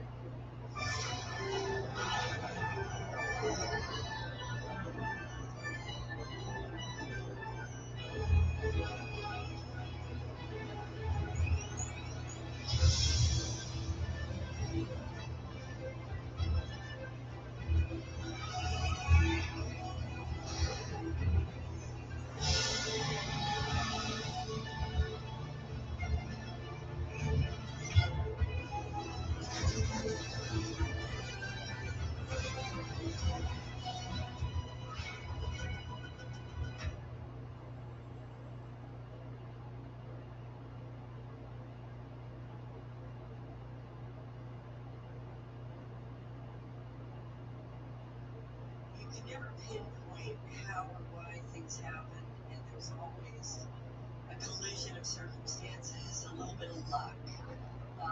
Sometimes something goes wrong that actually sends you on another course. And in this case,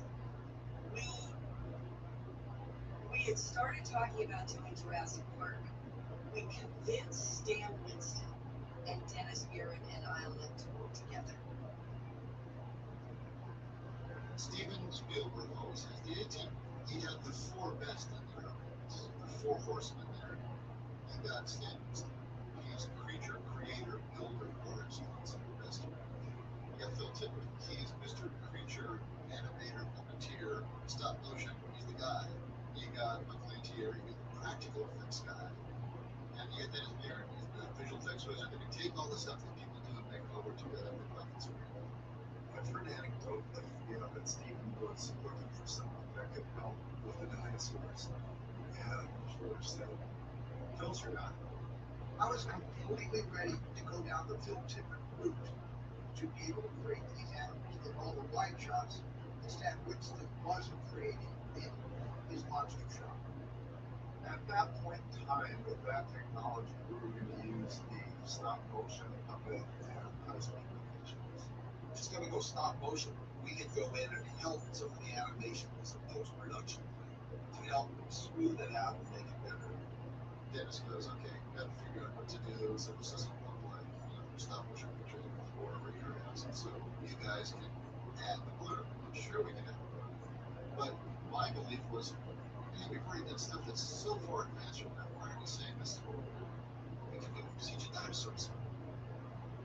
I was very reluctant to think about doing a CG graphics thing in the end. It didn't seem like we were ready for a show that big and much more complicated than Terminator 2. Dennis is a believer, but he's a realist. He's like, we did The Abyss, we did T2. Those are alien, hard surfaces. They're not natural, organic, breathing, sweating, weird things. We haven't really done that successfully. I don't know. The other point is that they've already pushed the project in a direction. They spent a lot of time and money on it. They're already building huge things. But when I said to Dennis, you cannot not try. So after hours, I was building loads of new materials. I started scanning the T-Rex because specimen that they had found flat on a text scanner. Put up on my monitor and built them all to me in 3D in a great pose. And then started animating it as a full animatic process. So I had a walking Rex and bones. I'm pretty sure that Dennis saw the walking Rex. But again, it's kind of like a chemistry report. Living, breathing, not doing skeletons. Phil Tippett went way down the road with his stop motion, and they were looking really good. Phil Tippett is working away. Stan Winston is working away. We're pulling every single tool together to figure this out, seeing shot for shot what can work. Things were now moving. Kathy Kennedy was coming up once in a while. I knew they were coming up Kathleen Kennedy for a commercial on November 14th, 1999. They were like an ensemble moving through, right, the company, and I knew where they were seeing. So this is kind of this big movie. No one's going to present this idea because no one believes in it. So I had a monitor position, and I had the cycle walk. I was walking T-Rex and Paul, and they came walking in. It was a total ambush. There's this room we have where we screen these clips and the monitors, and they get to the other loop. And we see everybody and she was there looking at something else. Go into this room with this kid sitting there. He looks like he's really a kid. And he's manipulating everything. And Dennis and I are staring at this computer screen. I can remember her saying, well, what's going on with that? That's a dinosaur bone. I mean, that's part of Jurassic, right? So what is that? I said, I'm just messing around like that. And she patted me on the back and she goes, you have a very bright future. That's what she said. The first thing, of course, I said to Dennis was, well, what does this mean? Can we do some shots this way? How's this going to work? And he said, we're working on something. Just listen. They ended up speeding up the test and doing it faster and faster. And it ended up working And every step of the way, and it was sort of undeniable that they just had to like consider it, even though Phil was starting on the show and his company was gearing up and everything like that. Dennis was in a very difficult position, you can imagine, because here we are doing this clandestine thing, yet his buddy is supposed to be running the entire farm stuff, and we're sneaking around doing it. It was hard. Steve